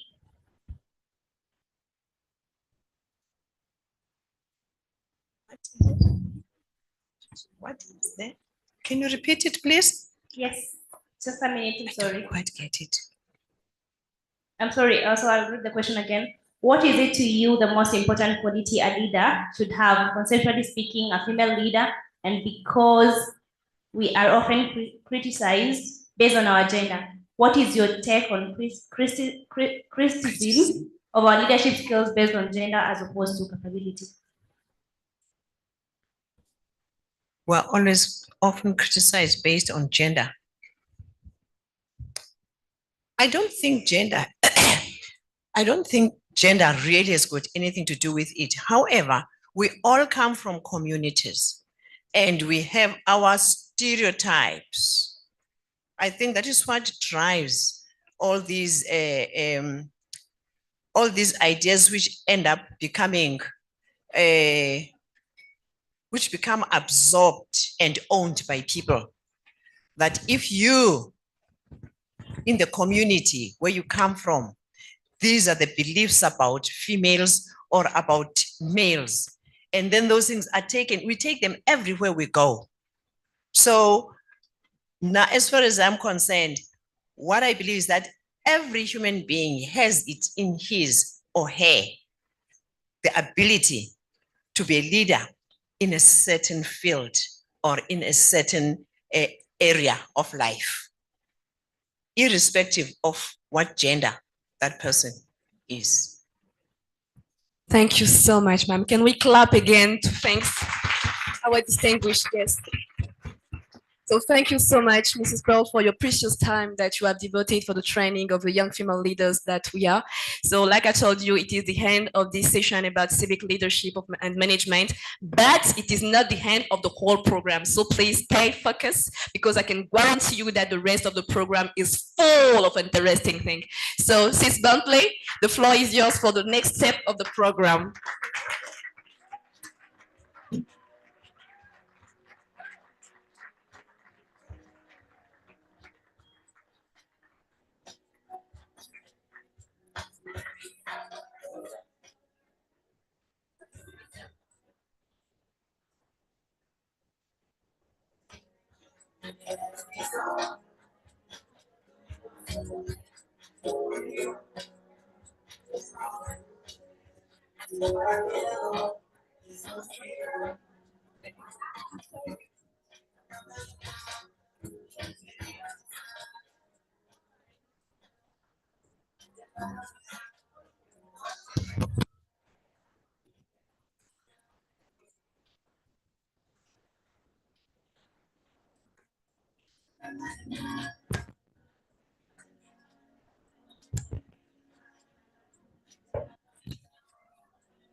Okay. All right. No, please let's play the song. Let's dance. Oh. You guys are not dancing. You guys are not dancing. Let's go. Okay. All right. So our guests are taking a few pictures, and that's why we're gonna dance for a bit, and then we're gonna welcome them to come in, right? Just to give them a little token of appreciation and to give them a huge round of applause for being with us today, just to say thank you. We see their experience, we see their advice, we see their presentation, and we have gotten to learn a lot from them and the things that they have shared with us today. Okay, are we ready to do that? With excitement, with energy, with joy? I can't hear you. Louder. No, just I think they need a song. You know, a song will help them say yes. A nice song, please.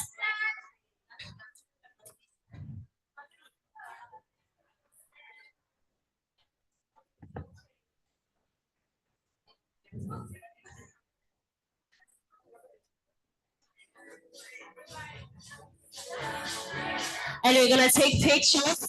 So all the speakers are gonna come up front. And I need the facilitators to join me as well, because you guys played a key role in ensuring that the session runs smoothly. Rachel, Bettina, Lisa, please come give your guests their goodie bags. Okay?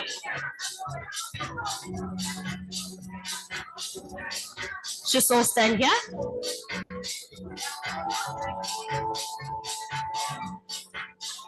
Let's not be shy, guys. Let's come. Who knows how to? Where's Mbembe?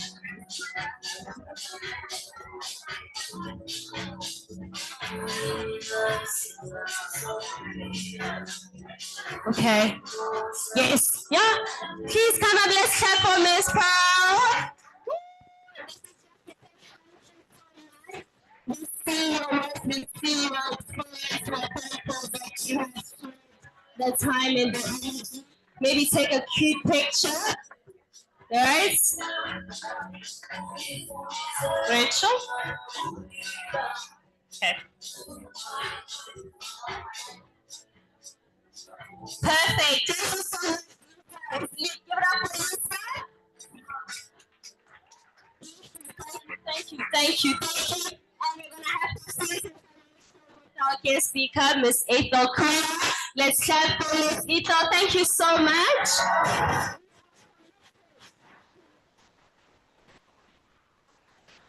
Yes. Thank you. Thank you.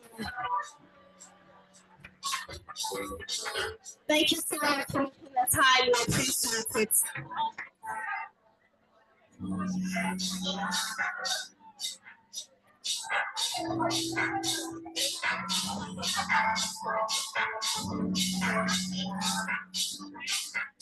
Okay, and now we're gonna present this lovely gift to Miss Sophia, who is the representative for GIZ. Miss Sophia, please come up.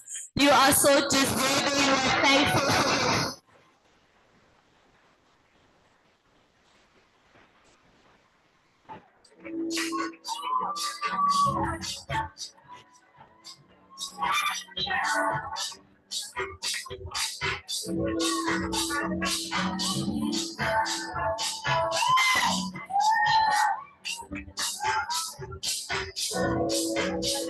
And we're keeping the momentum going.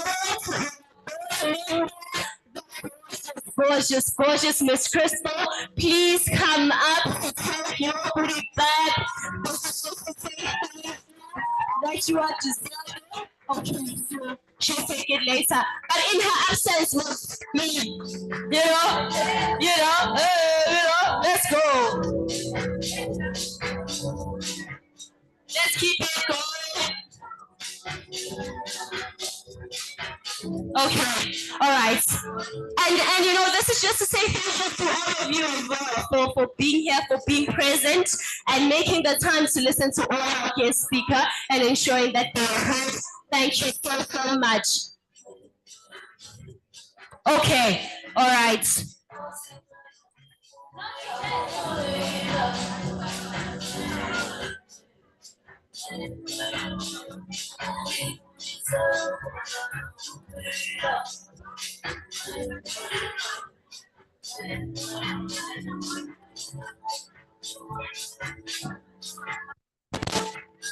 Okay, all right.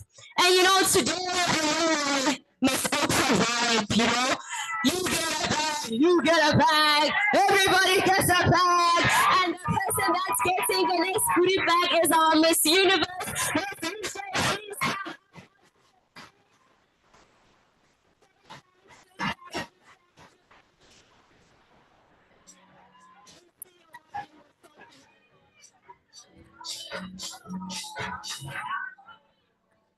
Miss Universe.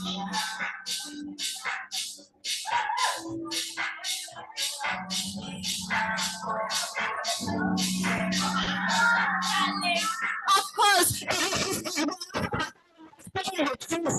she's the next Miss Universe, so huge round of applause, everyone. Thank you so much for that lovely huge round of applause and cheers for all our guests. You know, again, this is just to say thank you. That we see you, we appreciate you, and we're thankful for the effort that you have put into the day one of the 2023 Leadership Forum. And so, everyone, please let's continue to post, let's continue to hashtag, let's continue to take pictures. You know, and to make sure that you are there when I'm giving out more things in the future. What do you think? Okay.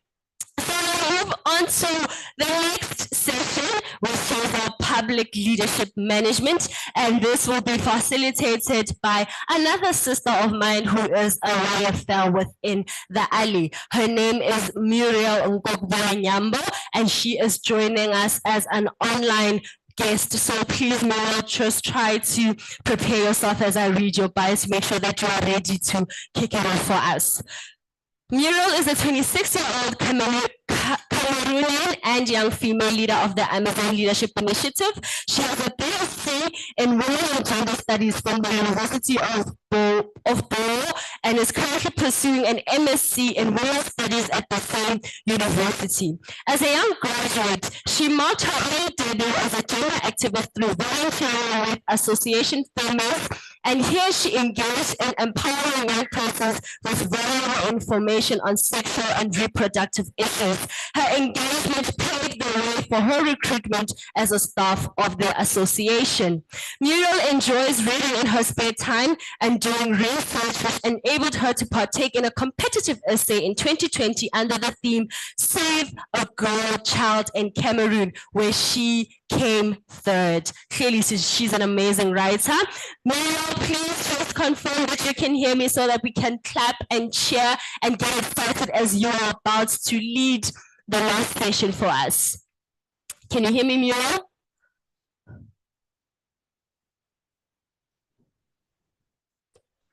Maybe let's just play a song, you know, and get ready as a physical group while Muriel is working on her mic.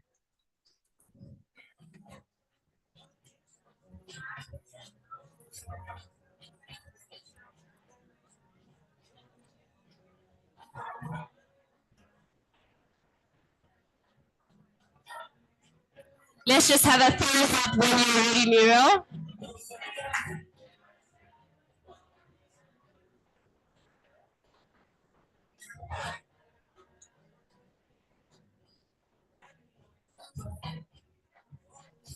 Okay, Bondley, I can hear you. I was muted.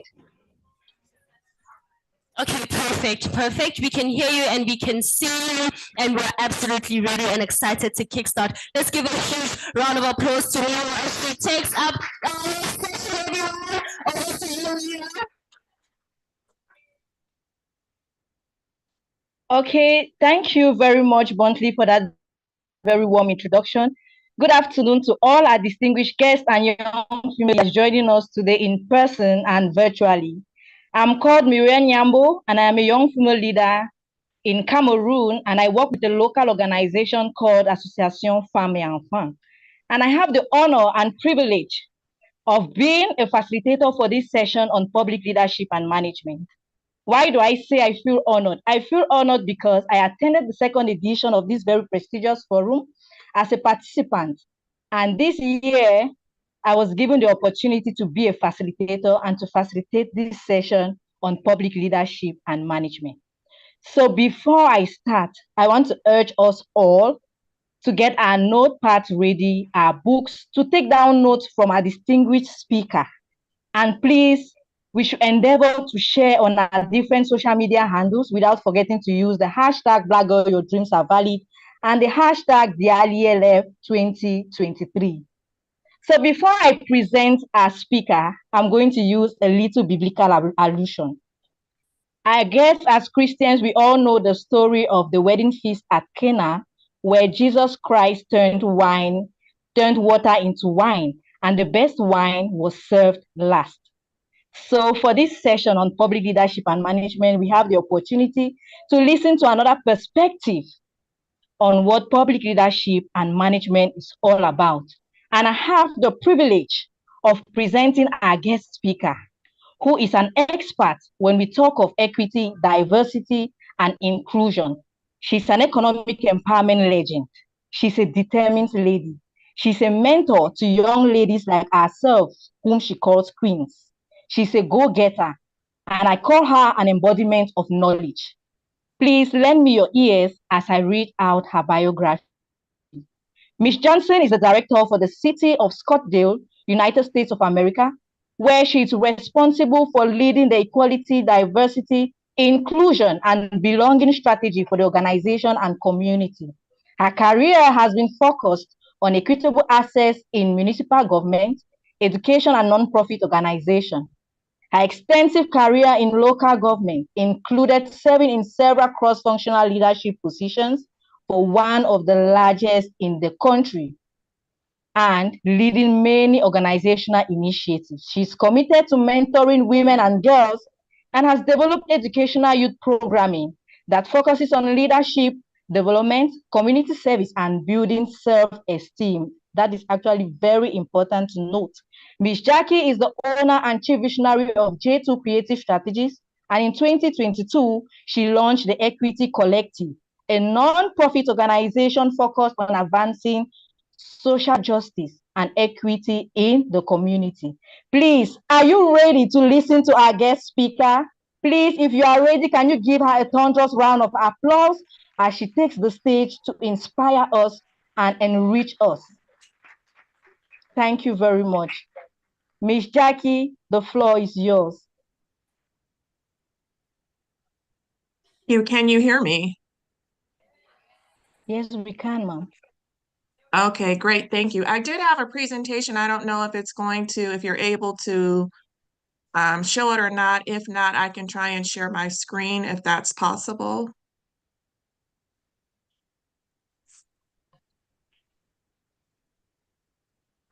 So I will try to do that. But first of all, I would like to thank you, Muriel, for that wonderful introduction. Good morning, Queens. Good morning to you all. I bring you greetings from Phoenix, Arizona, in the United States of America. It is currently 6:49 in the morning here. There's a 9-hour time difference, but I am hyped up and excited to be here, to be able to speak with all of you today. I'd like to start by thanking Mary and the amazing team at the Amazon Leadership for inviting me to speak with you today. And I really appreciate their incredible commitment to empowering and focusing on just making sure that you as young women, that your dreams come true. I'd also like to thank each of you for being here and for your commitment to greatness, because that's really important. It is such a pleasure and an honor. If we can go back to the first slide, please. It is such an honor and to be with you. Your beauty, your brilliance, and your strength give me life. I've been watching for the past hour. The prior speaker was amazing, and just hearing you and watching you, it's just been a really incredible experience. So I appreciate that, and I thank you so much. So I've been asked to speak to you about public leadership and management. But actually, I really want to talk to you about the power that you already possess within yourselves in how you were born to lead. That's just who you are. You're beautiful Black girls, you're beautiful Black women. You were born to lead. That's why God placed you on this planet. There's no other choice. There's nothing else about it. You are amazing just because you were born, because you are you. So, Black girl, your dreams are valid is absolutely true, because whatever your dreams are, they're personal, and no one has the power to invalidate your dreams. They belong to you and only you. And you are the person, you are the only person who has the right to change whatever those dreams are. No one else should ever feel that they are empowered and have the ability to change what you want to be, or your thoughts or your actions. So please always hold tight those dreams that you have, because they're so personal and they're so powerful, and you can change the world just by following your dreams. They were put inside of you for a reason, because you are strong, you are graceful, you are incredible, you are so many things. And so never forget that. And so I'll start with a brief introduction about myself. We can go to the next slide. And I just want you to see how we are more alike than we are different. So as Muriel stated in my bio, I'm an equity and social justice champion. That simply means I fight for the rights of people. I believe that we all have rights that should not be violated or invalidated. So that's really important to me. I'm a public servant. I work in government, and I have worked in government for most of my life, most of my career, because I believe in the people. I believe in helping people. I believe in giving back to the people. I believe in the power of the people. I'm an author. I write books. I'm writing a children's book. Well, it's written already. It's just waiting to be launched next month.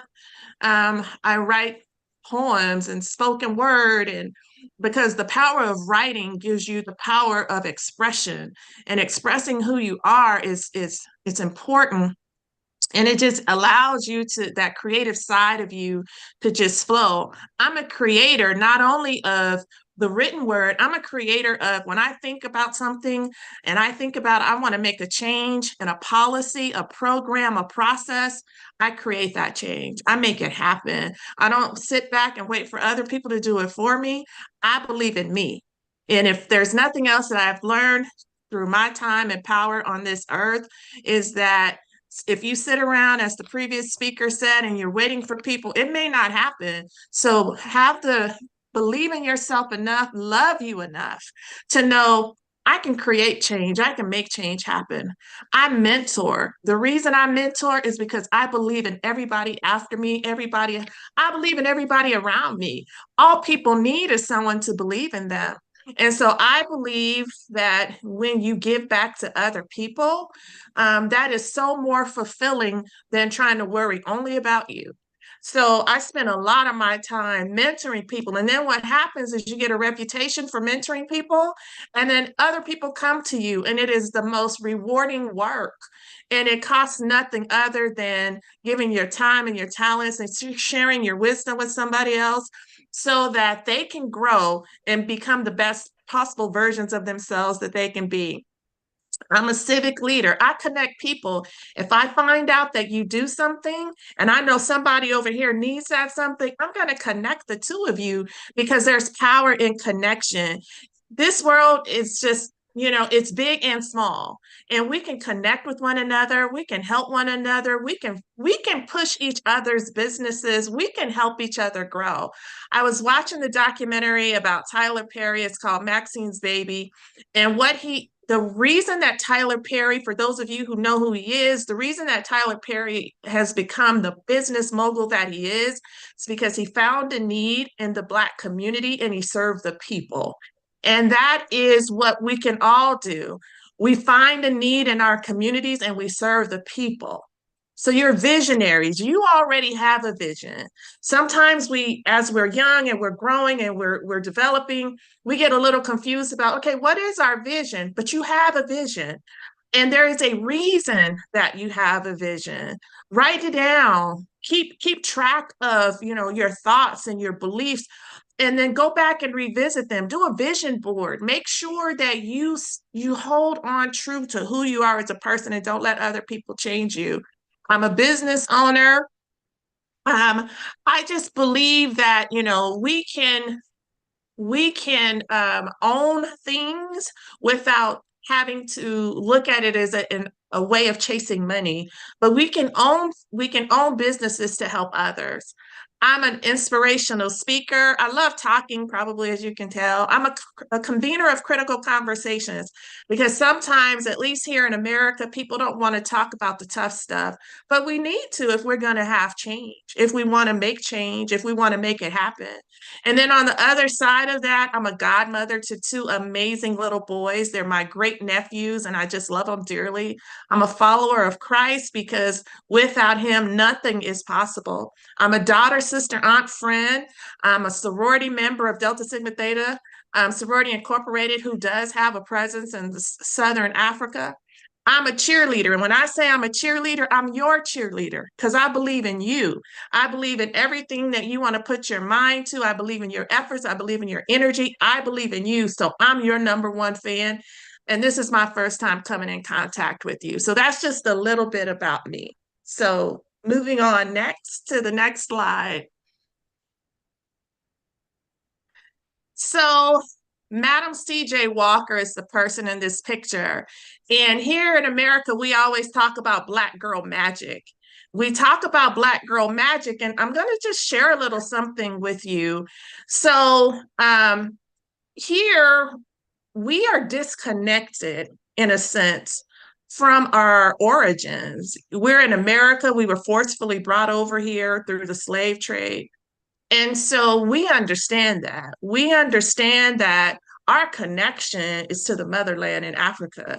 And so we know that before we were brought over here and things taken from us and auctioned and a lot of things that happened throughout history here, we understand that when we were in Africa, we were kings and queens, and we were just brilliant people. And not that we're not brilliant here, but we want to always, we have that yearning to connect to the motherland. And so we always call our boys and our girls, when we want to empower them, when we want them to know like who you really are, not what people say about you, we call them kings and queens, because that's who we were when we were in Africa. You were kings and you were queens. You're going to carry that heritage. You're going to carry that because who you say you are is who you believe you are. Words have power. So we call them kings and queens. So today, I want to refer to you as my queens because that's how I see all Black women. You are queens. You're beautiful. You're queens. And, you know, we just need to draw from each other's strength. So as you're looking here, you know, you're looking at a picture of Madam C.J. Walker, who was the first Black millionaire in the United States, the first Black female millionaire in the United States. And she became a millionaire in the hair and beauty industry. And so this is Black girl magic because she was born in 1867, died in 1919. She was a millionaire. And she didn't have the banks and the social media and all of that to make her famous. She saw a need and she connected to that need and she became a millionaire. You have that same power. You have that same ability. You have that same level of intelligence. You have that same level of resiliency. This happened in this lady was born in the 1800s. There is no reason why we cannot pool within our resources and think about ourselves and how we can move forward. The next slide is Shirley Chisholm.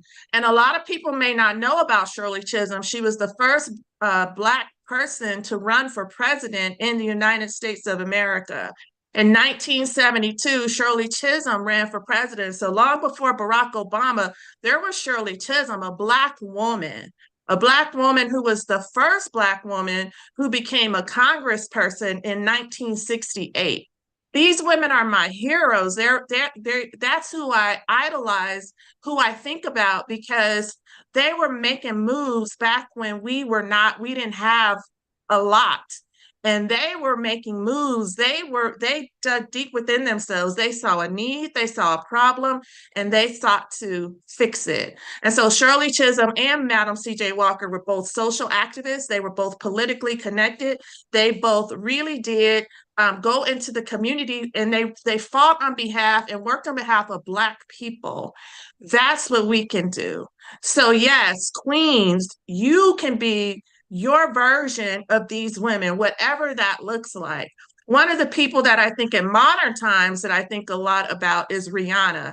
The reason I think a lot about Rihanna is because she had the ability, the wherewithal, and the common sense to understand that she's not going to be able to sing forever. So she transformed her abilities to become a business mogul. And now she has made millions upon millions of dollars just because she understood the need. She understood that women of all shapes and sizes need to feel beautiful. Women of all shapes, textures, and tones need to feel beautiful. And she met that need in the beauty industry. So I think that that is amazing. So going on to our next slide, I just want to tell you a little bit about rejection, obstacles, and creative leadership as it relates to public management, public leadership and management. So just to let you know, so for me, when I think about, okay, what is it that you need? What are the skills you need to be successful as a public leader? I'm the diversity director for the city of Scottsdale. Scottsdale is a very affluent community, and it is a very white community. And here I am, a Black woman coming into a white community, telling them about what they need to do to make change. And so throughout my career, you know, as a young Black woman, sometimes you face rejection. There are obstacles that are placed in your way. And some of that stuff is done because it is an attempt to deter you, to discourage you, to dismantle you. But be creative, because in creative leadership, you find ways around all of that. We're smart. We were built for this. We have thick skin. We're resilient. And so the first thing you need, self-confidence. Be confident in yourself. Sometimes it's a little scary a little bit to step out on faith, but just understand that your self-confidence carries you. When you walk in a room, people know if you're confident or not. And when you are self-confident, you can convince people, you can talk to people, and you're smart. You're smart enough to sit there and say, they told me no to this, but guess what I can do? I can figure out another way, a workaround. I went to our CEO of our organization. I had an idea. I wanted to do a strategic plan to focus on diversity within our organization. Our organization is predominantly white. Our CEO was not necessarily on board with that. So you know what I did? I thought of another way, of something that he could get on board with. Let's look at what we're already doing, where we're already successful, and let's highlight that. It gets me to the same place. It was just a different way of doing it. We can be creative leaders. We can figure out ways. I don't have all of the staffing resources that I need. Guess what I did? Created an internship program.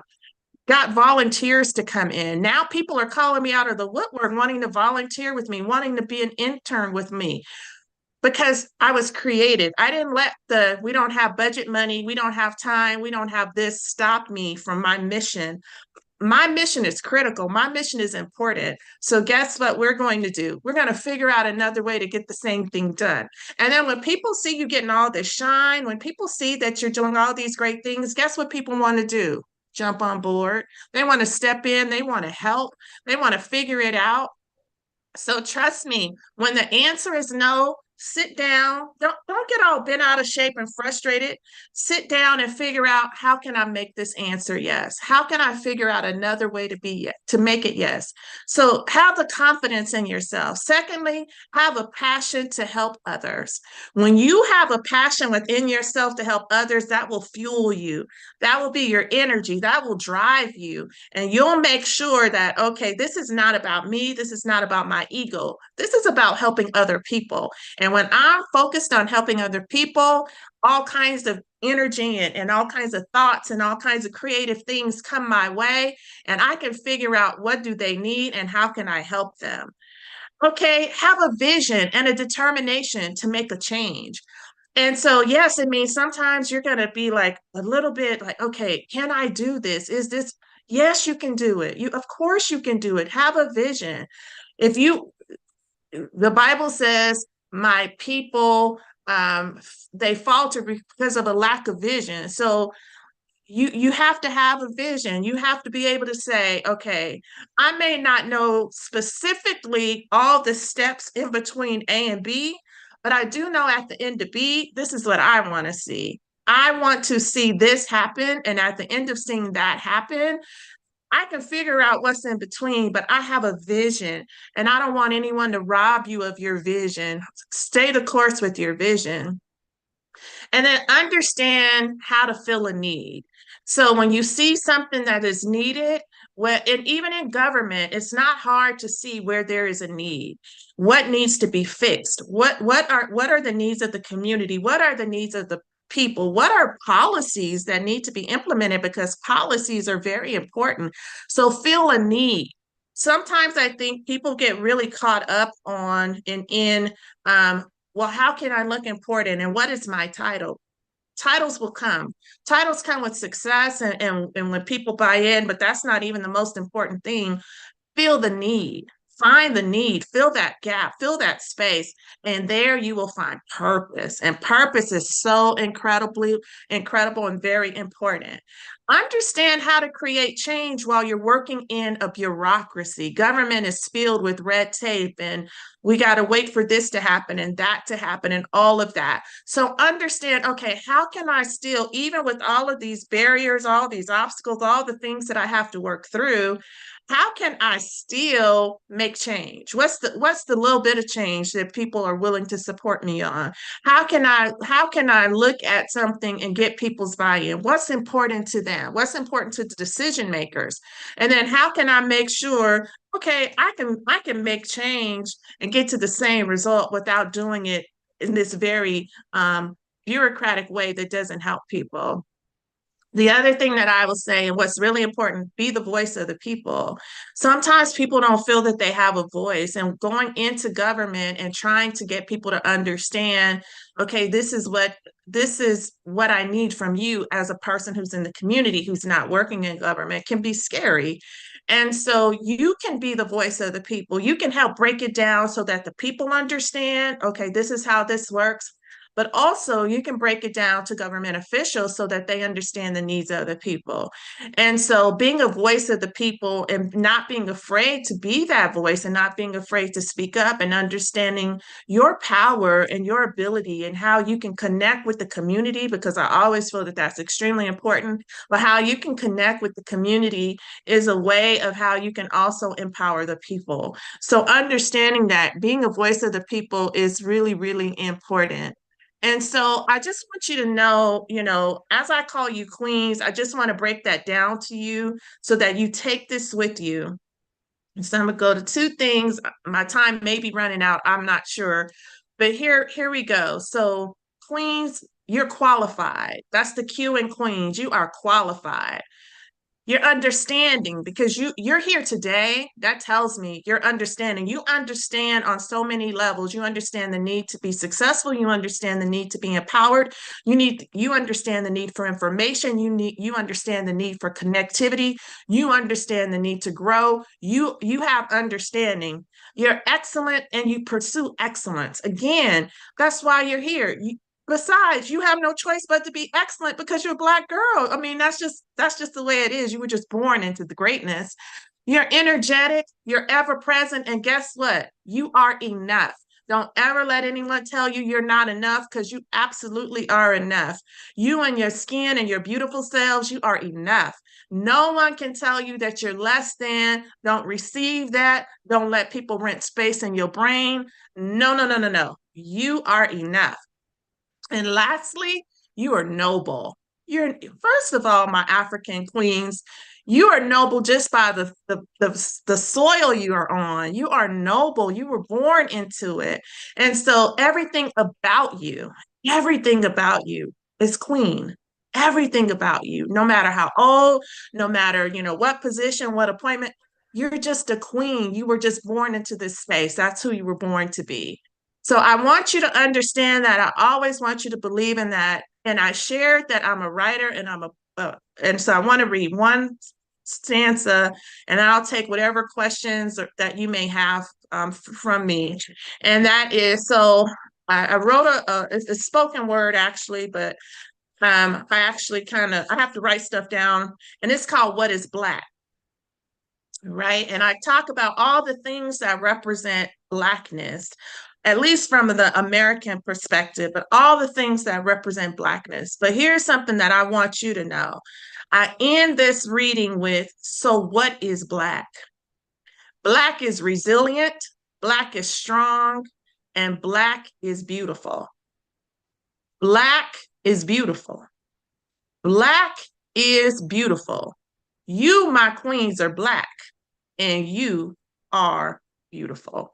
Thank you so much. I appreciate the time. I don't know if I'm ahead of time, behind time. I'm so sorry, but whatever it is, I'm available to take whatever questions that you may have.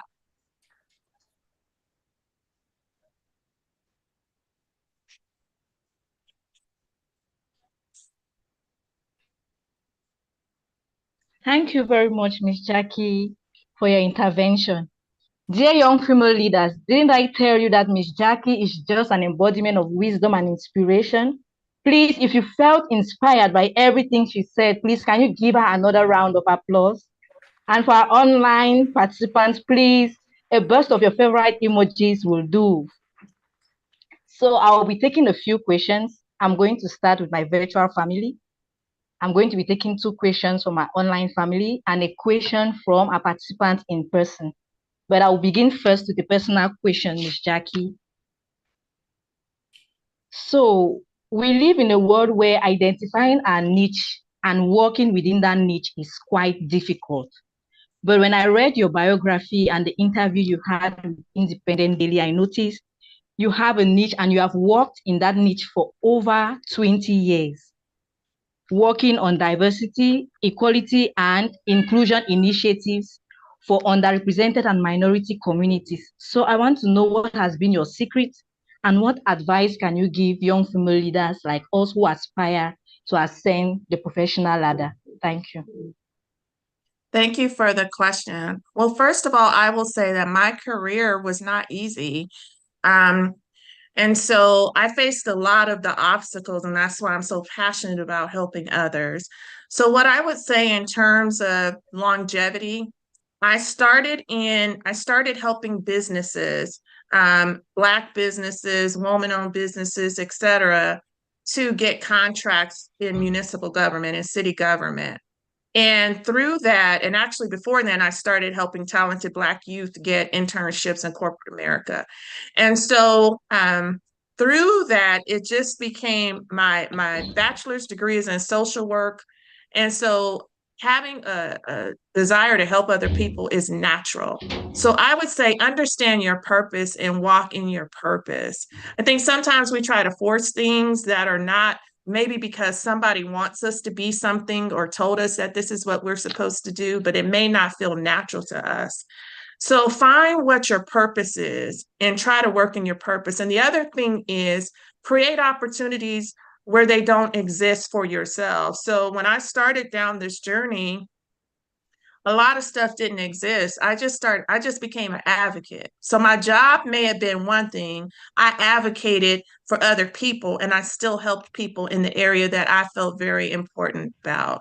So longevity for me was based on creating my own opportunities at times, taking on additional responsibilities, understanding that I was built for more than what people saw in me at the time. I had to create opportunities and open doors for myself because sometimes people were not necessarily as kind. And so I would say always just understand what your passion is, work towards your passion. Where you do not have skills, try to get skills, try to hone them. Look for mentors. Mentorship is really important because people can help you get to the place where you want to go. Thank you very much, ma'am. Going through the chat box, I have another question from Bwame from Cameroon. She first of all wants to thank you so much for your words of wisdom, and she wants to find out how she can get over her fear of speaking out and to be able to bring about change at the workplace? That's a very good question. So I started my career, I grew up a very shy child and being very introverted. And so it was over time and exposure.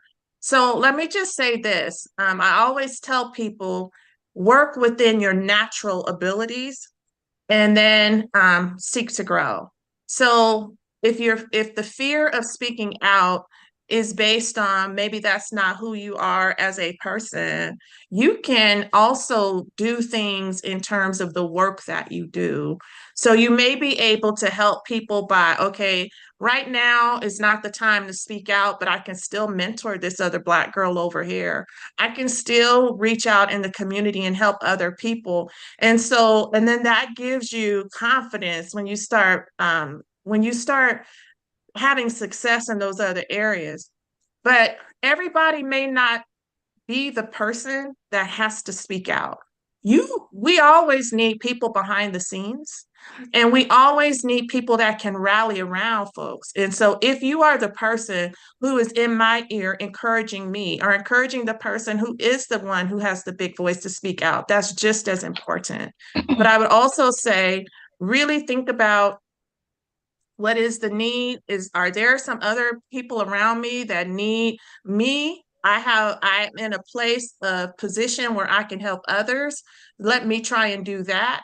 And then as we become a collective, as we become stronger, as there are more of us who are like-minded, then we can have a big voice together. And it's not just me, but it's a group of us having that same voice. The Equity Collective was founded when I kept meeting other young women who work in the field of diversity, and they were by themselves and they didn't know what to do. So I started networking with them, and then I said, let's come together. We became a group, and now we're a nonprofit. So every little thing helps. Understand that whatever you do behind the scenes can also help forge things to happen or make things happen when it's lights, camera, action on stage. Indeed, every little thing helps. Thank you very much, Miss Jackie. Please, due to time constraints, we'll be taking no more questions. And so, for the key takeaways of this session is find the need in your communities and have a passion to help others. Don't let others change you. And as a leader, have a vision and be self-confident. Please, another round of applause as we close this session. Thank you very much. Thank you for your time. I appreciate you so much. Thank you. You're welcome, ma'am. Okay, back to you, Bodley. Thank you so much, Muriel. That was an excellent job facilitating that last session for us. A huge round of applause for our guest and for Muriel as well, everyone. Thank you, thank you. You guys both did such an incredible job, and I see everyone in the chat room is also just clapping and keeping the emojis and all the fire and the energy. Okay, right. We're almost at the end. Has everyone ever run a marathon? Raise your hand if you've run a marathon. Oh, we have runners? Yeah? Okay, all right. And you know, when we're running, right? Let's say 10 kilometers, so it's relatable. You know, when you are there, kilometer number 8, number 9, you start to run slow because now you're just there, you know? And I know now that it's November, we're all finishing our exams. A lot of people are using the term end year fatigue. You know, we're tired, but we have to keep going, right? And just to bring back that excitement, that energy, I want the DJ just to play one more song, so we can finish it on a high. Just one more song, and we're gonna get up. We're gonna stand on our feet, right? And we're gonna dance to the last song because we're almost at the end. We're almost at the end. DJ, give me a nice fire song, something nice. Let's go.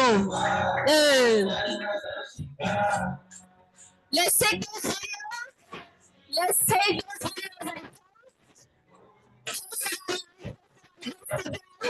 on TikTok, all the challenges.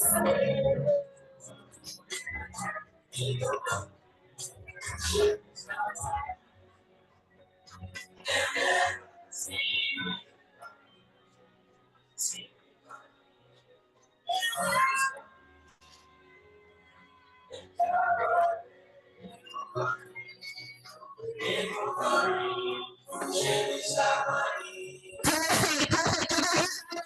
a person just to say you did it.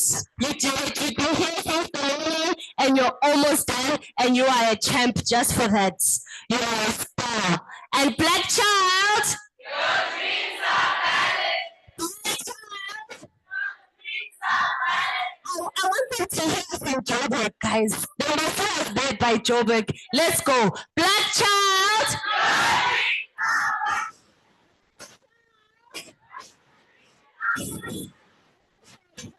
Expression our dreams are very, and that's the excitement and the energy and the spirit that I want us to go on to our next item where we're going to be doing the Ali pledge. And I want you to look at these words as affirmations, you know, and to really understand that you're not just saying it because today is the leadership forum. These are the words that relate to you as a young Black female leader that is from Africa, right? So these are words that you know you can always go back to when things get difficult, when you get tired, when you have that year-end fatigue. You can just look at the words, you can look at the pledge and remember that they matter. And the person that is going to be leading this pledge for us is my fellow president, my amazing young female leader. It is Peace. And as Peace is getting ready to unmute herself and to lead us through our pledge, I'm going to introduce her shortly. Peace is a Ugandan and young female leader and president of the Central, Eastern, Northern, and Diaspora Caucus of the Pan-African Network of Young Female Leaders, which is under the Amazon Leadership Initiative. In her role as president of the CEN Caucus, she leads and inspires a team of like-minded young female leaders to pursue excellence in leadership as they take on different life-changing activities together. She is dedicated to making a positive impact on her community through leadership, empowerment, and service. She's also a passionate advocate for community development and women's empowerment. Additionally, she gained a bachelor's degree in commerce and accounting from Makerere University and has a deep appreciation for education as a catalyst for growth and empowerment. And I think as we are about to do our pledge, it's only fair that we stand up because this is a very important moment for us as the Amazon Leadership Initiative. It's very significant that we take these words as something that is momentous, as words that are of affirmations that really speak to the Black child that is within us and reminding us of the leaders that we are. And as Peace is about to unmute herself and take over, we're going to do it one more time. Black child! Black child! No, I don't think Peace can hear you. I don't think she can hear. Peace, you can't hear me. You see, she can't hear. She can't hear. Let's do it for 15 minutes.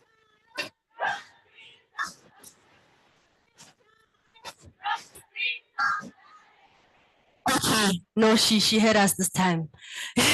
Okay, please, let's play a song as Peace is joining us.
So while Peace is still fixing her network issues, we're going to sit down and have a preview of day 2. So I don't. I'm not lying. I didn't lie. I'm not a liar. I'm a child of God. Guys, so we're listening for peace because we really are at the finish line. We're gonna hand over to New Red, who's gonna give us a preview of day 2 because you think day 1 was great. Wait for day 2. You will know. New Red, over to you. Let's all clap for New Red as she's about to take over. Hi, everybody. Thank you so much, Bon. Oh, wow, hi. Thank you so much, Bontle. Today was amazing. I cannot wait for tomorrow. And I'm sure that everyone of us is waiting so eagerly for tomorrow. So I had this little presentation that I wanted to do so that everybody sees the kind of work that we have been doing. And for your information, TheALI is only 3 years old. In fact, we are 2 and just over, some days to 3 years, but we have done amazing work and we are proud of the work that we have done, and we want to show and to share these things that we have been doing with everyone so that you see, so that you can also note the areas that you want to support in. So I'm not going to share about all that today because I know you're tired, right? We're tired. Personally, I'm tired. It's been a long day. It's been a fruitful day. But then again, we have to get our rest ready for tomorrow. So I'm gonna do this presentation tomorrow. But for now, I'd like to send or to share a very big appreciation to every of our speakers that has been engaging with us today. We have had the honorable presence of CEOs in the room, of founders in the room, of queens in the room, and we are ready for you even tomorrow. So thank you so much for taking time to be with us and for sharing your wisdom, for sharing your time with us, and to just mention that, Miss Johnson was joining us at a very early in the morning. At that time, most of us are sleeping, but she created time to be with us. And a special appreciation to, of course, our founder and director, Miss Mary Zobo, whom without her vision and the mission to, inspire other female leaders in Africa, will not have the Amazon Leadership Initiative. So, Miss Mary, all the flowers to you. We love you, we appreciate you, and we cannot thank you enough. And tomorrow, we're even gonna thank you the more. We're gonna thank you each and every day because you have held our hand and you have guided us through to make the TheALI LF 2023 a success. So thank you very much. And to our very able, very awesome, very talented, very energetic host, Bontle, well done, well done, well done. I was sitting here listening to you, being proud and, just thanking you for the work that you have put into preparing for today and making all of us, those who are attending in person and also those of us who are attending virtually, feel that, this is a place that you can engage. This is a safe space. This is a fun space. So Bontle, thank you so much and well done for the good job today. And as for tomorrow, tomorrow, I don't know if the DJ has drum rolls somewhere that, drum rolls tomorrow. Yes, so tomorrow we are also having another powerhouse of a host called Miss Elma Akob.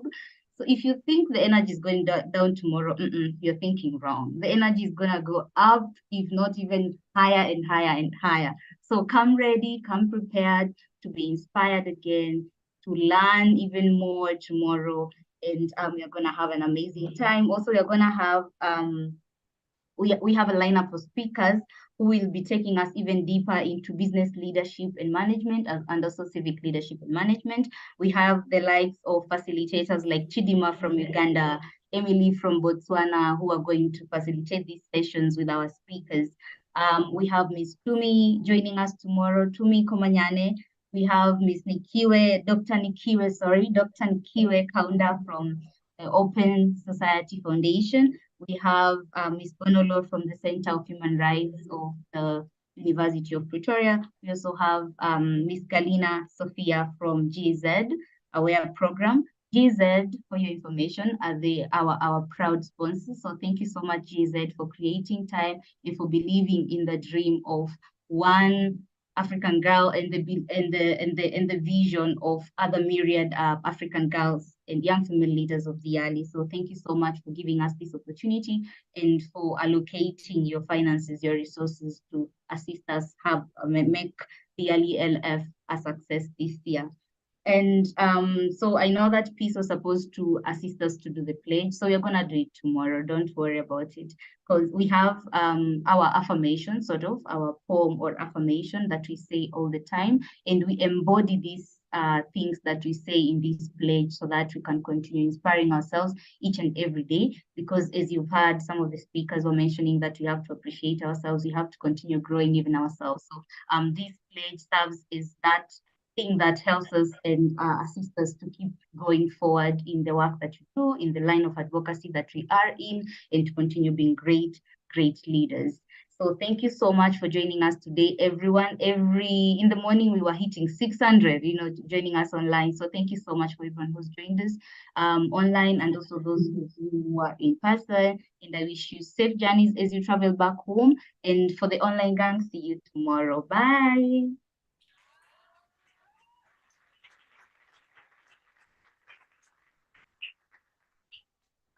Let's clap for New Rights.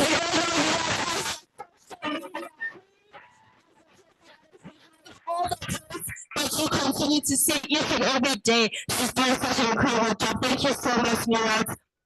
It's been lovely having you with us today. And now for our pledge, we're going to be assisted by Mary Okoli, who's a 27-year-old Nigerian and the administrative and HR associate of the Amazon Leadership Initiative. She's an advocate for the education and empowerment of women and girls. She's a graduate of international studies and diplomacy at the University of Benin in Nigeria, and she is an ex-beauty queen. Absolutely stunning. And she's the creative director at TheALI, which is a registered fashion brand based in Nigeria. She acknowledges how pertinent it is to empower young people with knowledge and mentorship to help them make incredible life decisions and achieve their full potential. Over to you, Mary.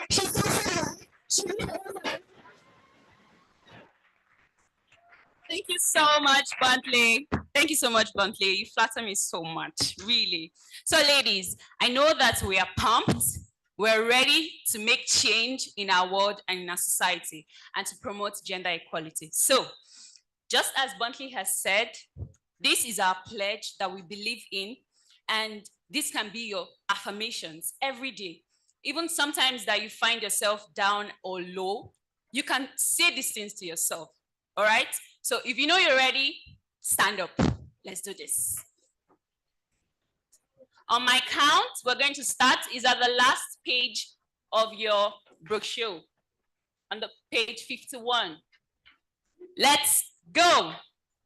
We, the young female leaders of the Amazon Leadership Initiative, TheALI, pledge to do our best to champion gender equality as a fundamental human right and a catalyst for societal progress, empower women and girls through education, mentorship, and sharing opportunities, foster inclusive leadership by valuing diverse voices in decision-making processes, collaborate with and celebrate other women and girls because we are stronger together, lead by example and together to create a more equitable world for women and girls, where gender inequality is a thing of the past.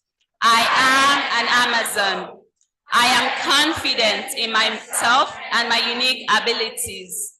I will never at any time despise my worth, talent, and potential. I am a leader, an impactful voice, and a positive role model. I am a great example. I do things that have meaning and make a difference. I am bold and resilient. I am never stopped by obstacles or setbacks. Settling for less is not in my name. I live and maintain high ethical standards and integrity with no compromise. I take responsibility for the energy I bring into every space. I am a disruptor of the gender inequality status quo. As leaders, we are young, Black, and ambitious. We flare up the fight for gender equality from north to south, east to west of Africa, and those living outside the continent. Our millennial fire emoji burns bright in our hearts to impact positive and real sustainable change. We are the present leaders of tomorrow. We are Amazons with one mission: to address gender gaps and alleviate gender inequality. I am Black woman with valley dreams. Nothing about us without us. So I want us to take that last line again, but you know this thing that Gen Zs we do, period. So let's take it again, one more time. I am a Black woman with valid dreams. Nothing about us without us, period. Thank you so much, thank you so much.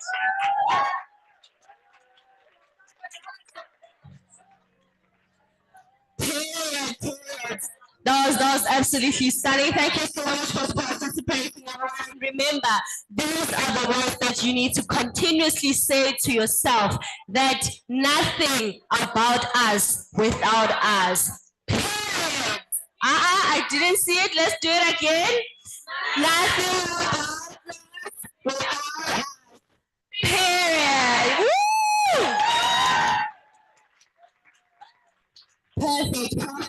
And now for our closing remarks, a phenomenal woman with tons and tons of experience. I know that one of the YFLs mentioned earlier on that she was personally touched, you know, and she even said that this is someone that she now officially regards as Mama. And that's just so beautiful and so stunning. And it shows that, you know, everyone who is in this room is able to make impact and is able to touch someone's life. And as Miss Nontlantla Mokoena is about to close for us today, I want us all to please acknowledge her and give her a huge round of applause as I read her bio. Miss Mokoena is the chief of party, Mercy People Network, and she has 25 years experience in providing services to survivors of gender-based violence that include psychosocial counseling, legal advice, co-preparation and support, sheltering, and services. She has 4 years of experience in grant making for non-for-profit organizations. She has worked with people opposing women abuse, commonly known as POWER, the Department of Societal Development, National Lotteries Distribution Trust Fund, now known as the National Lotteries Commission, and she's a registered social worker and has a BA in social work honors from UNISA. She has a master of democratization in Africa from the University of Pretoria and a certificate for education, training, and development practitioners from UNISA. But above all this, we know that she's our mama, and she's gonna close it off for us.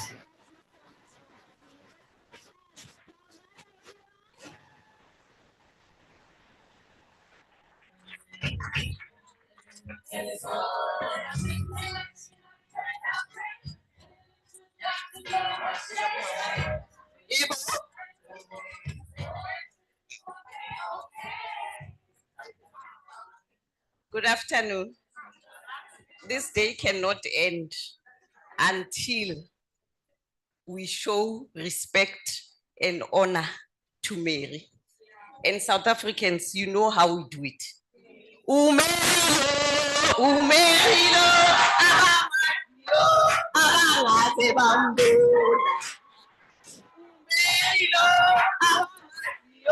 abazange bambona.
Thank you so much.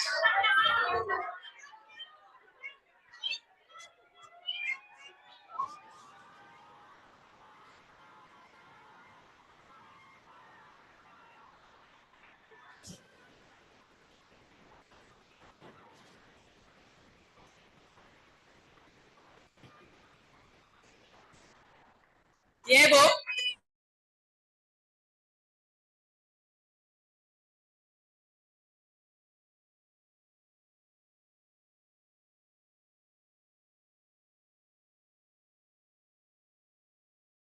We respect you and we are happy that you started the Amazon.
Fanny, do you have a question? I see your hand is up.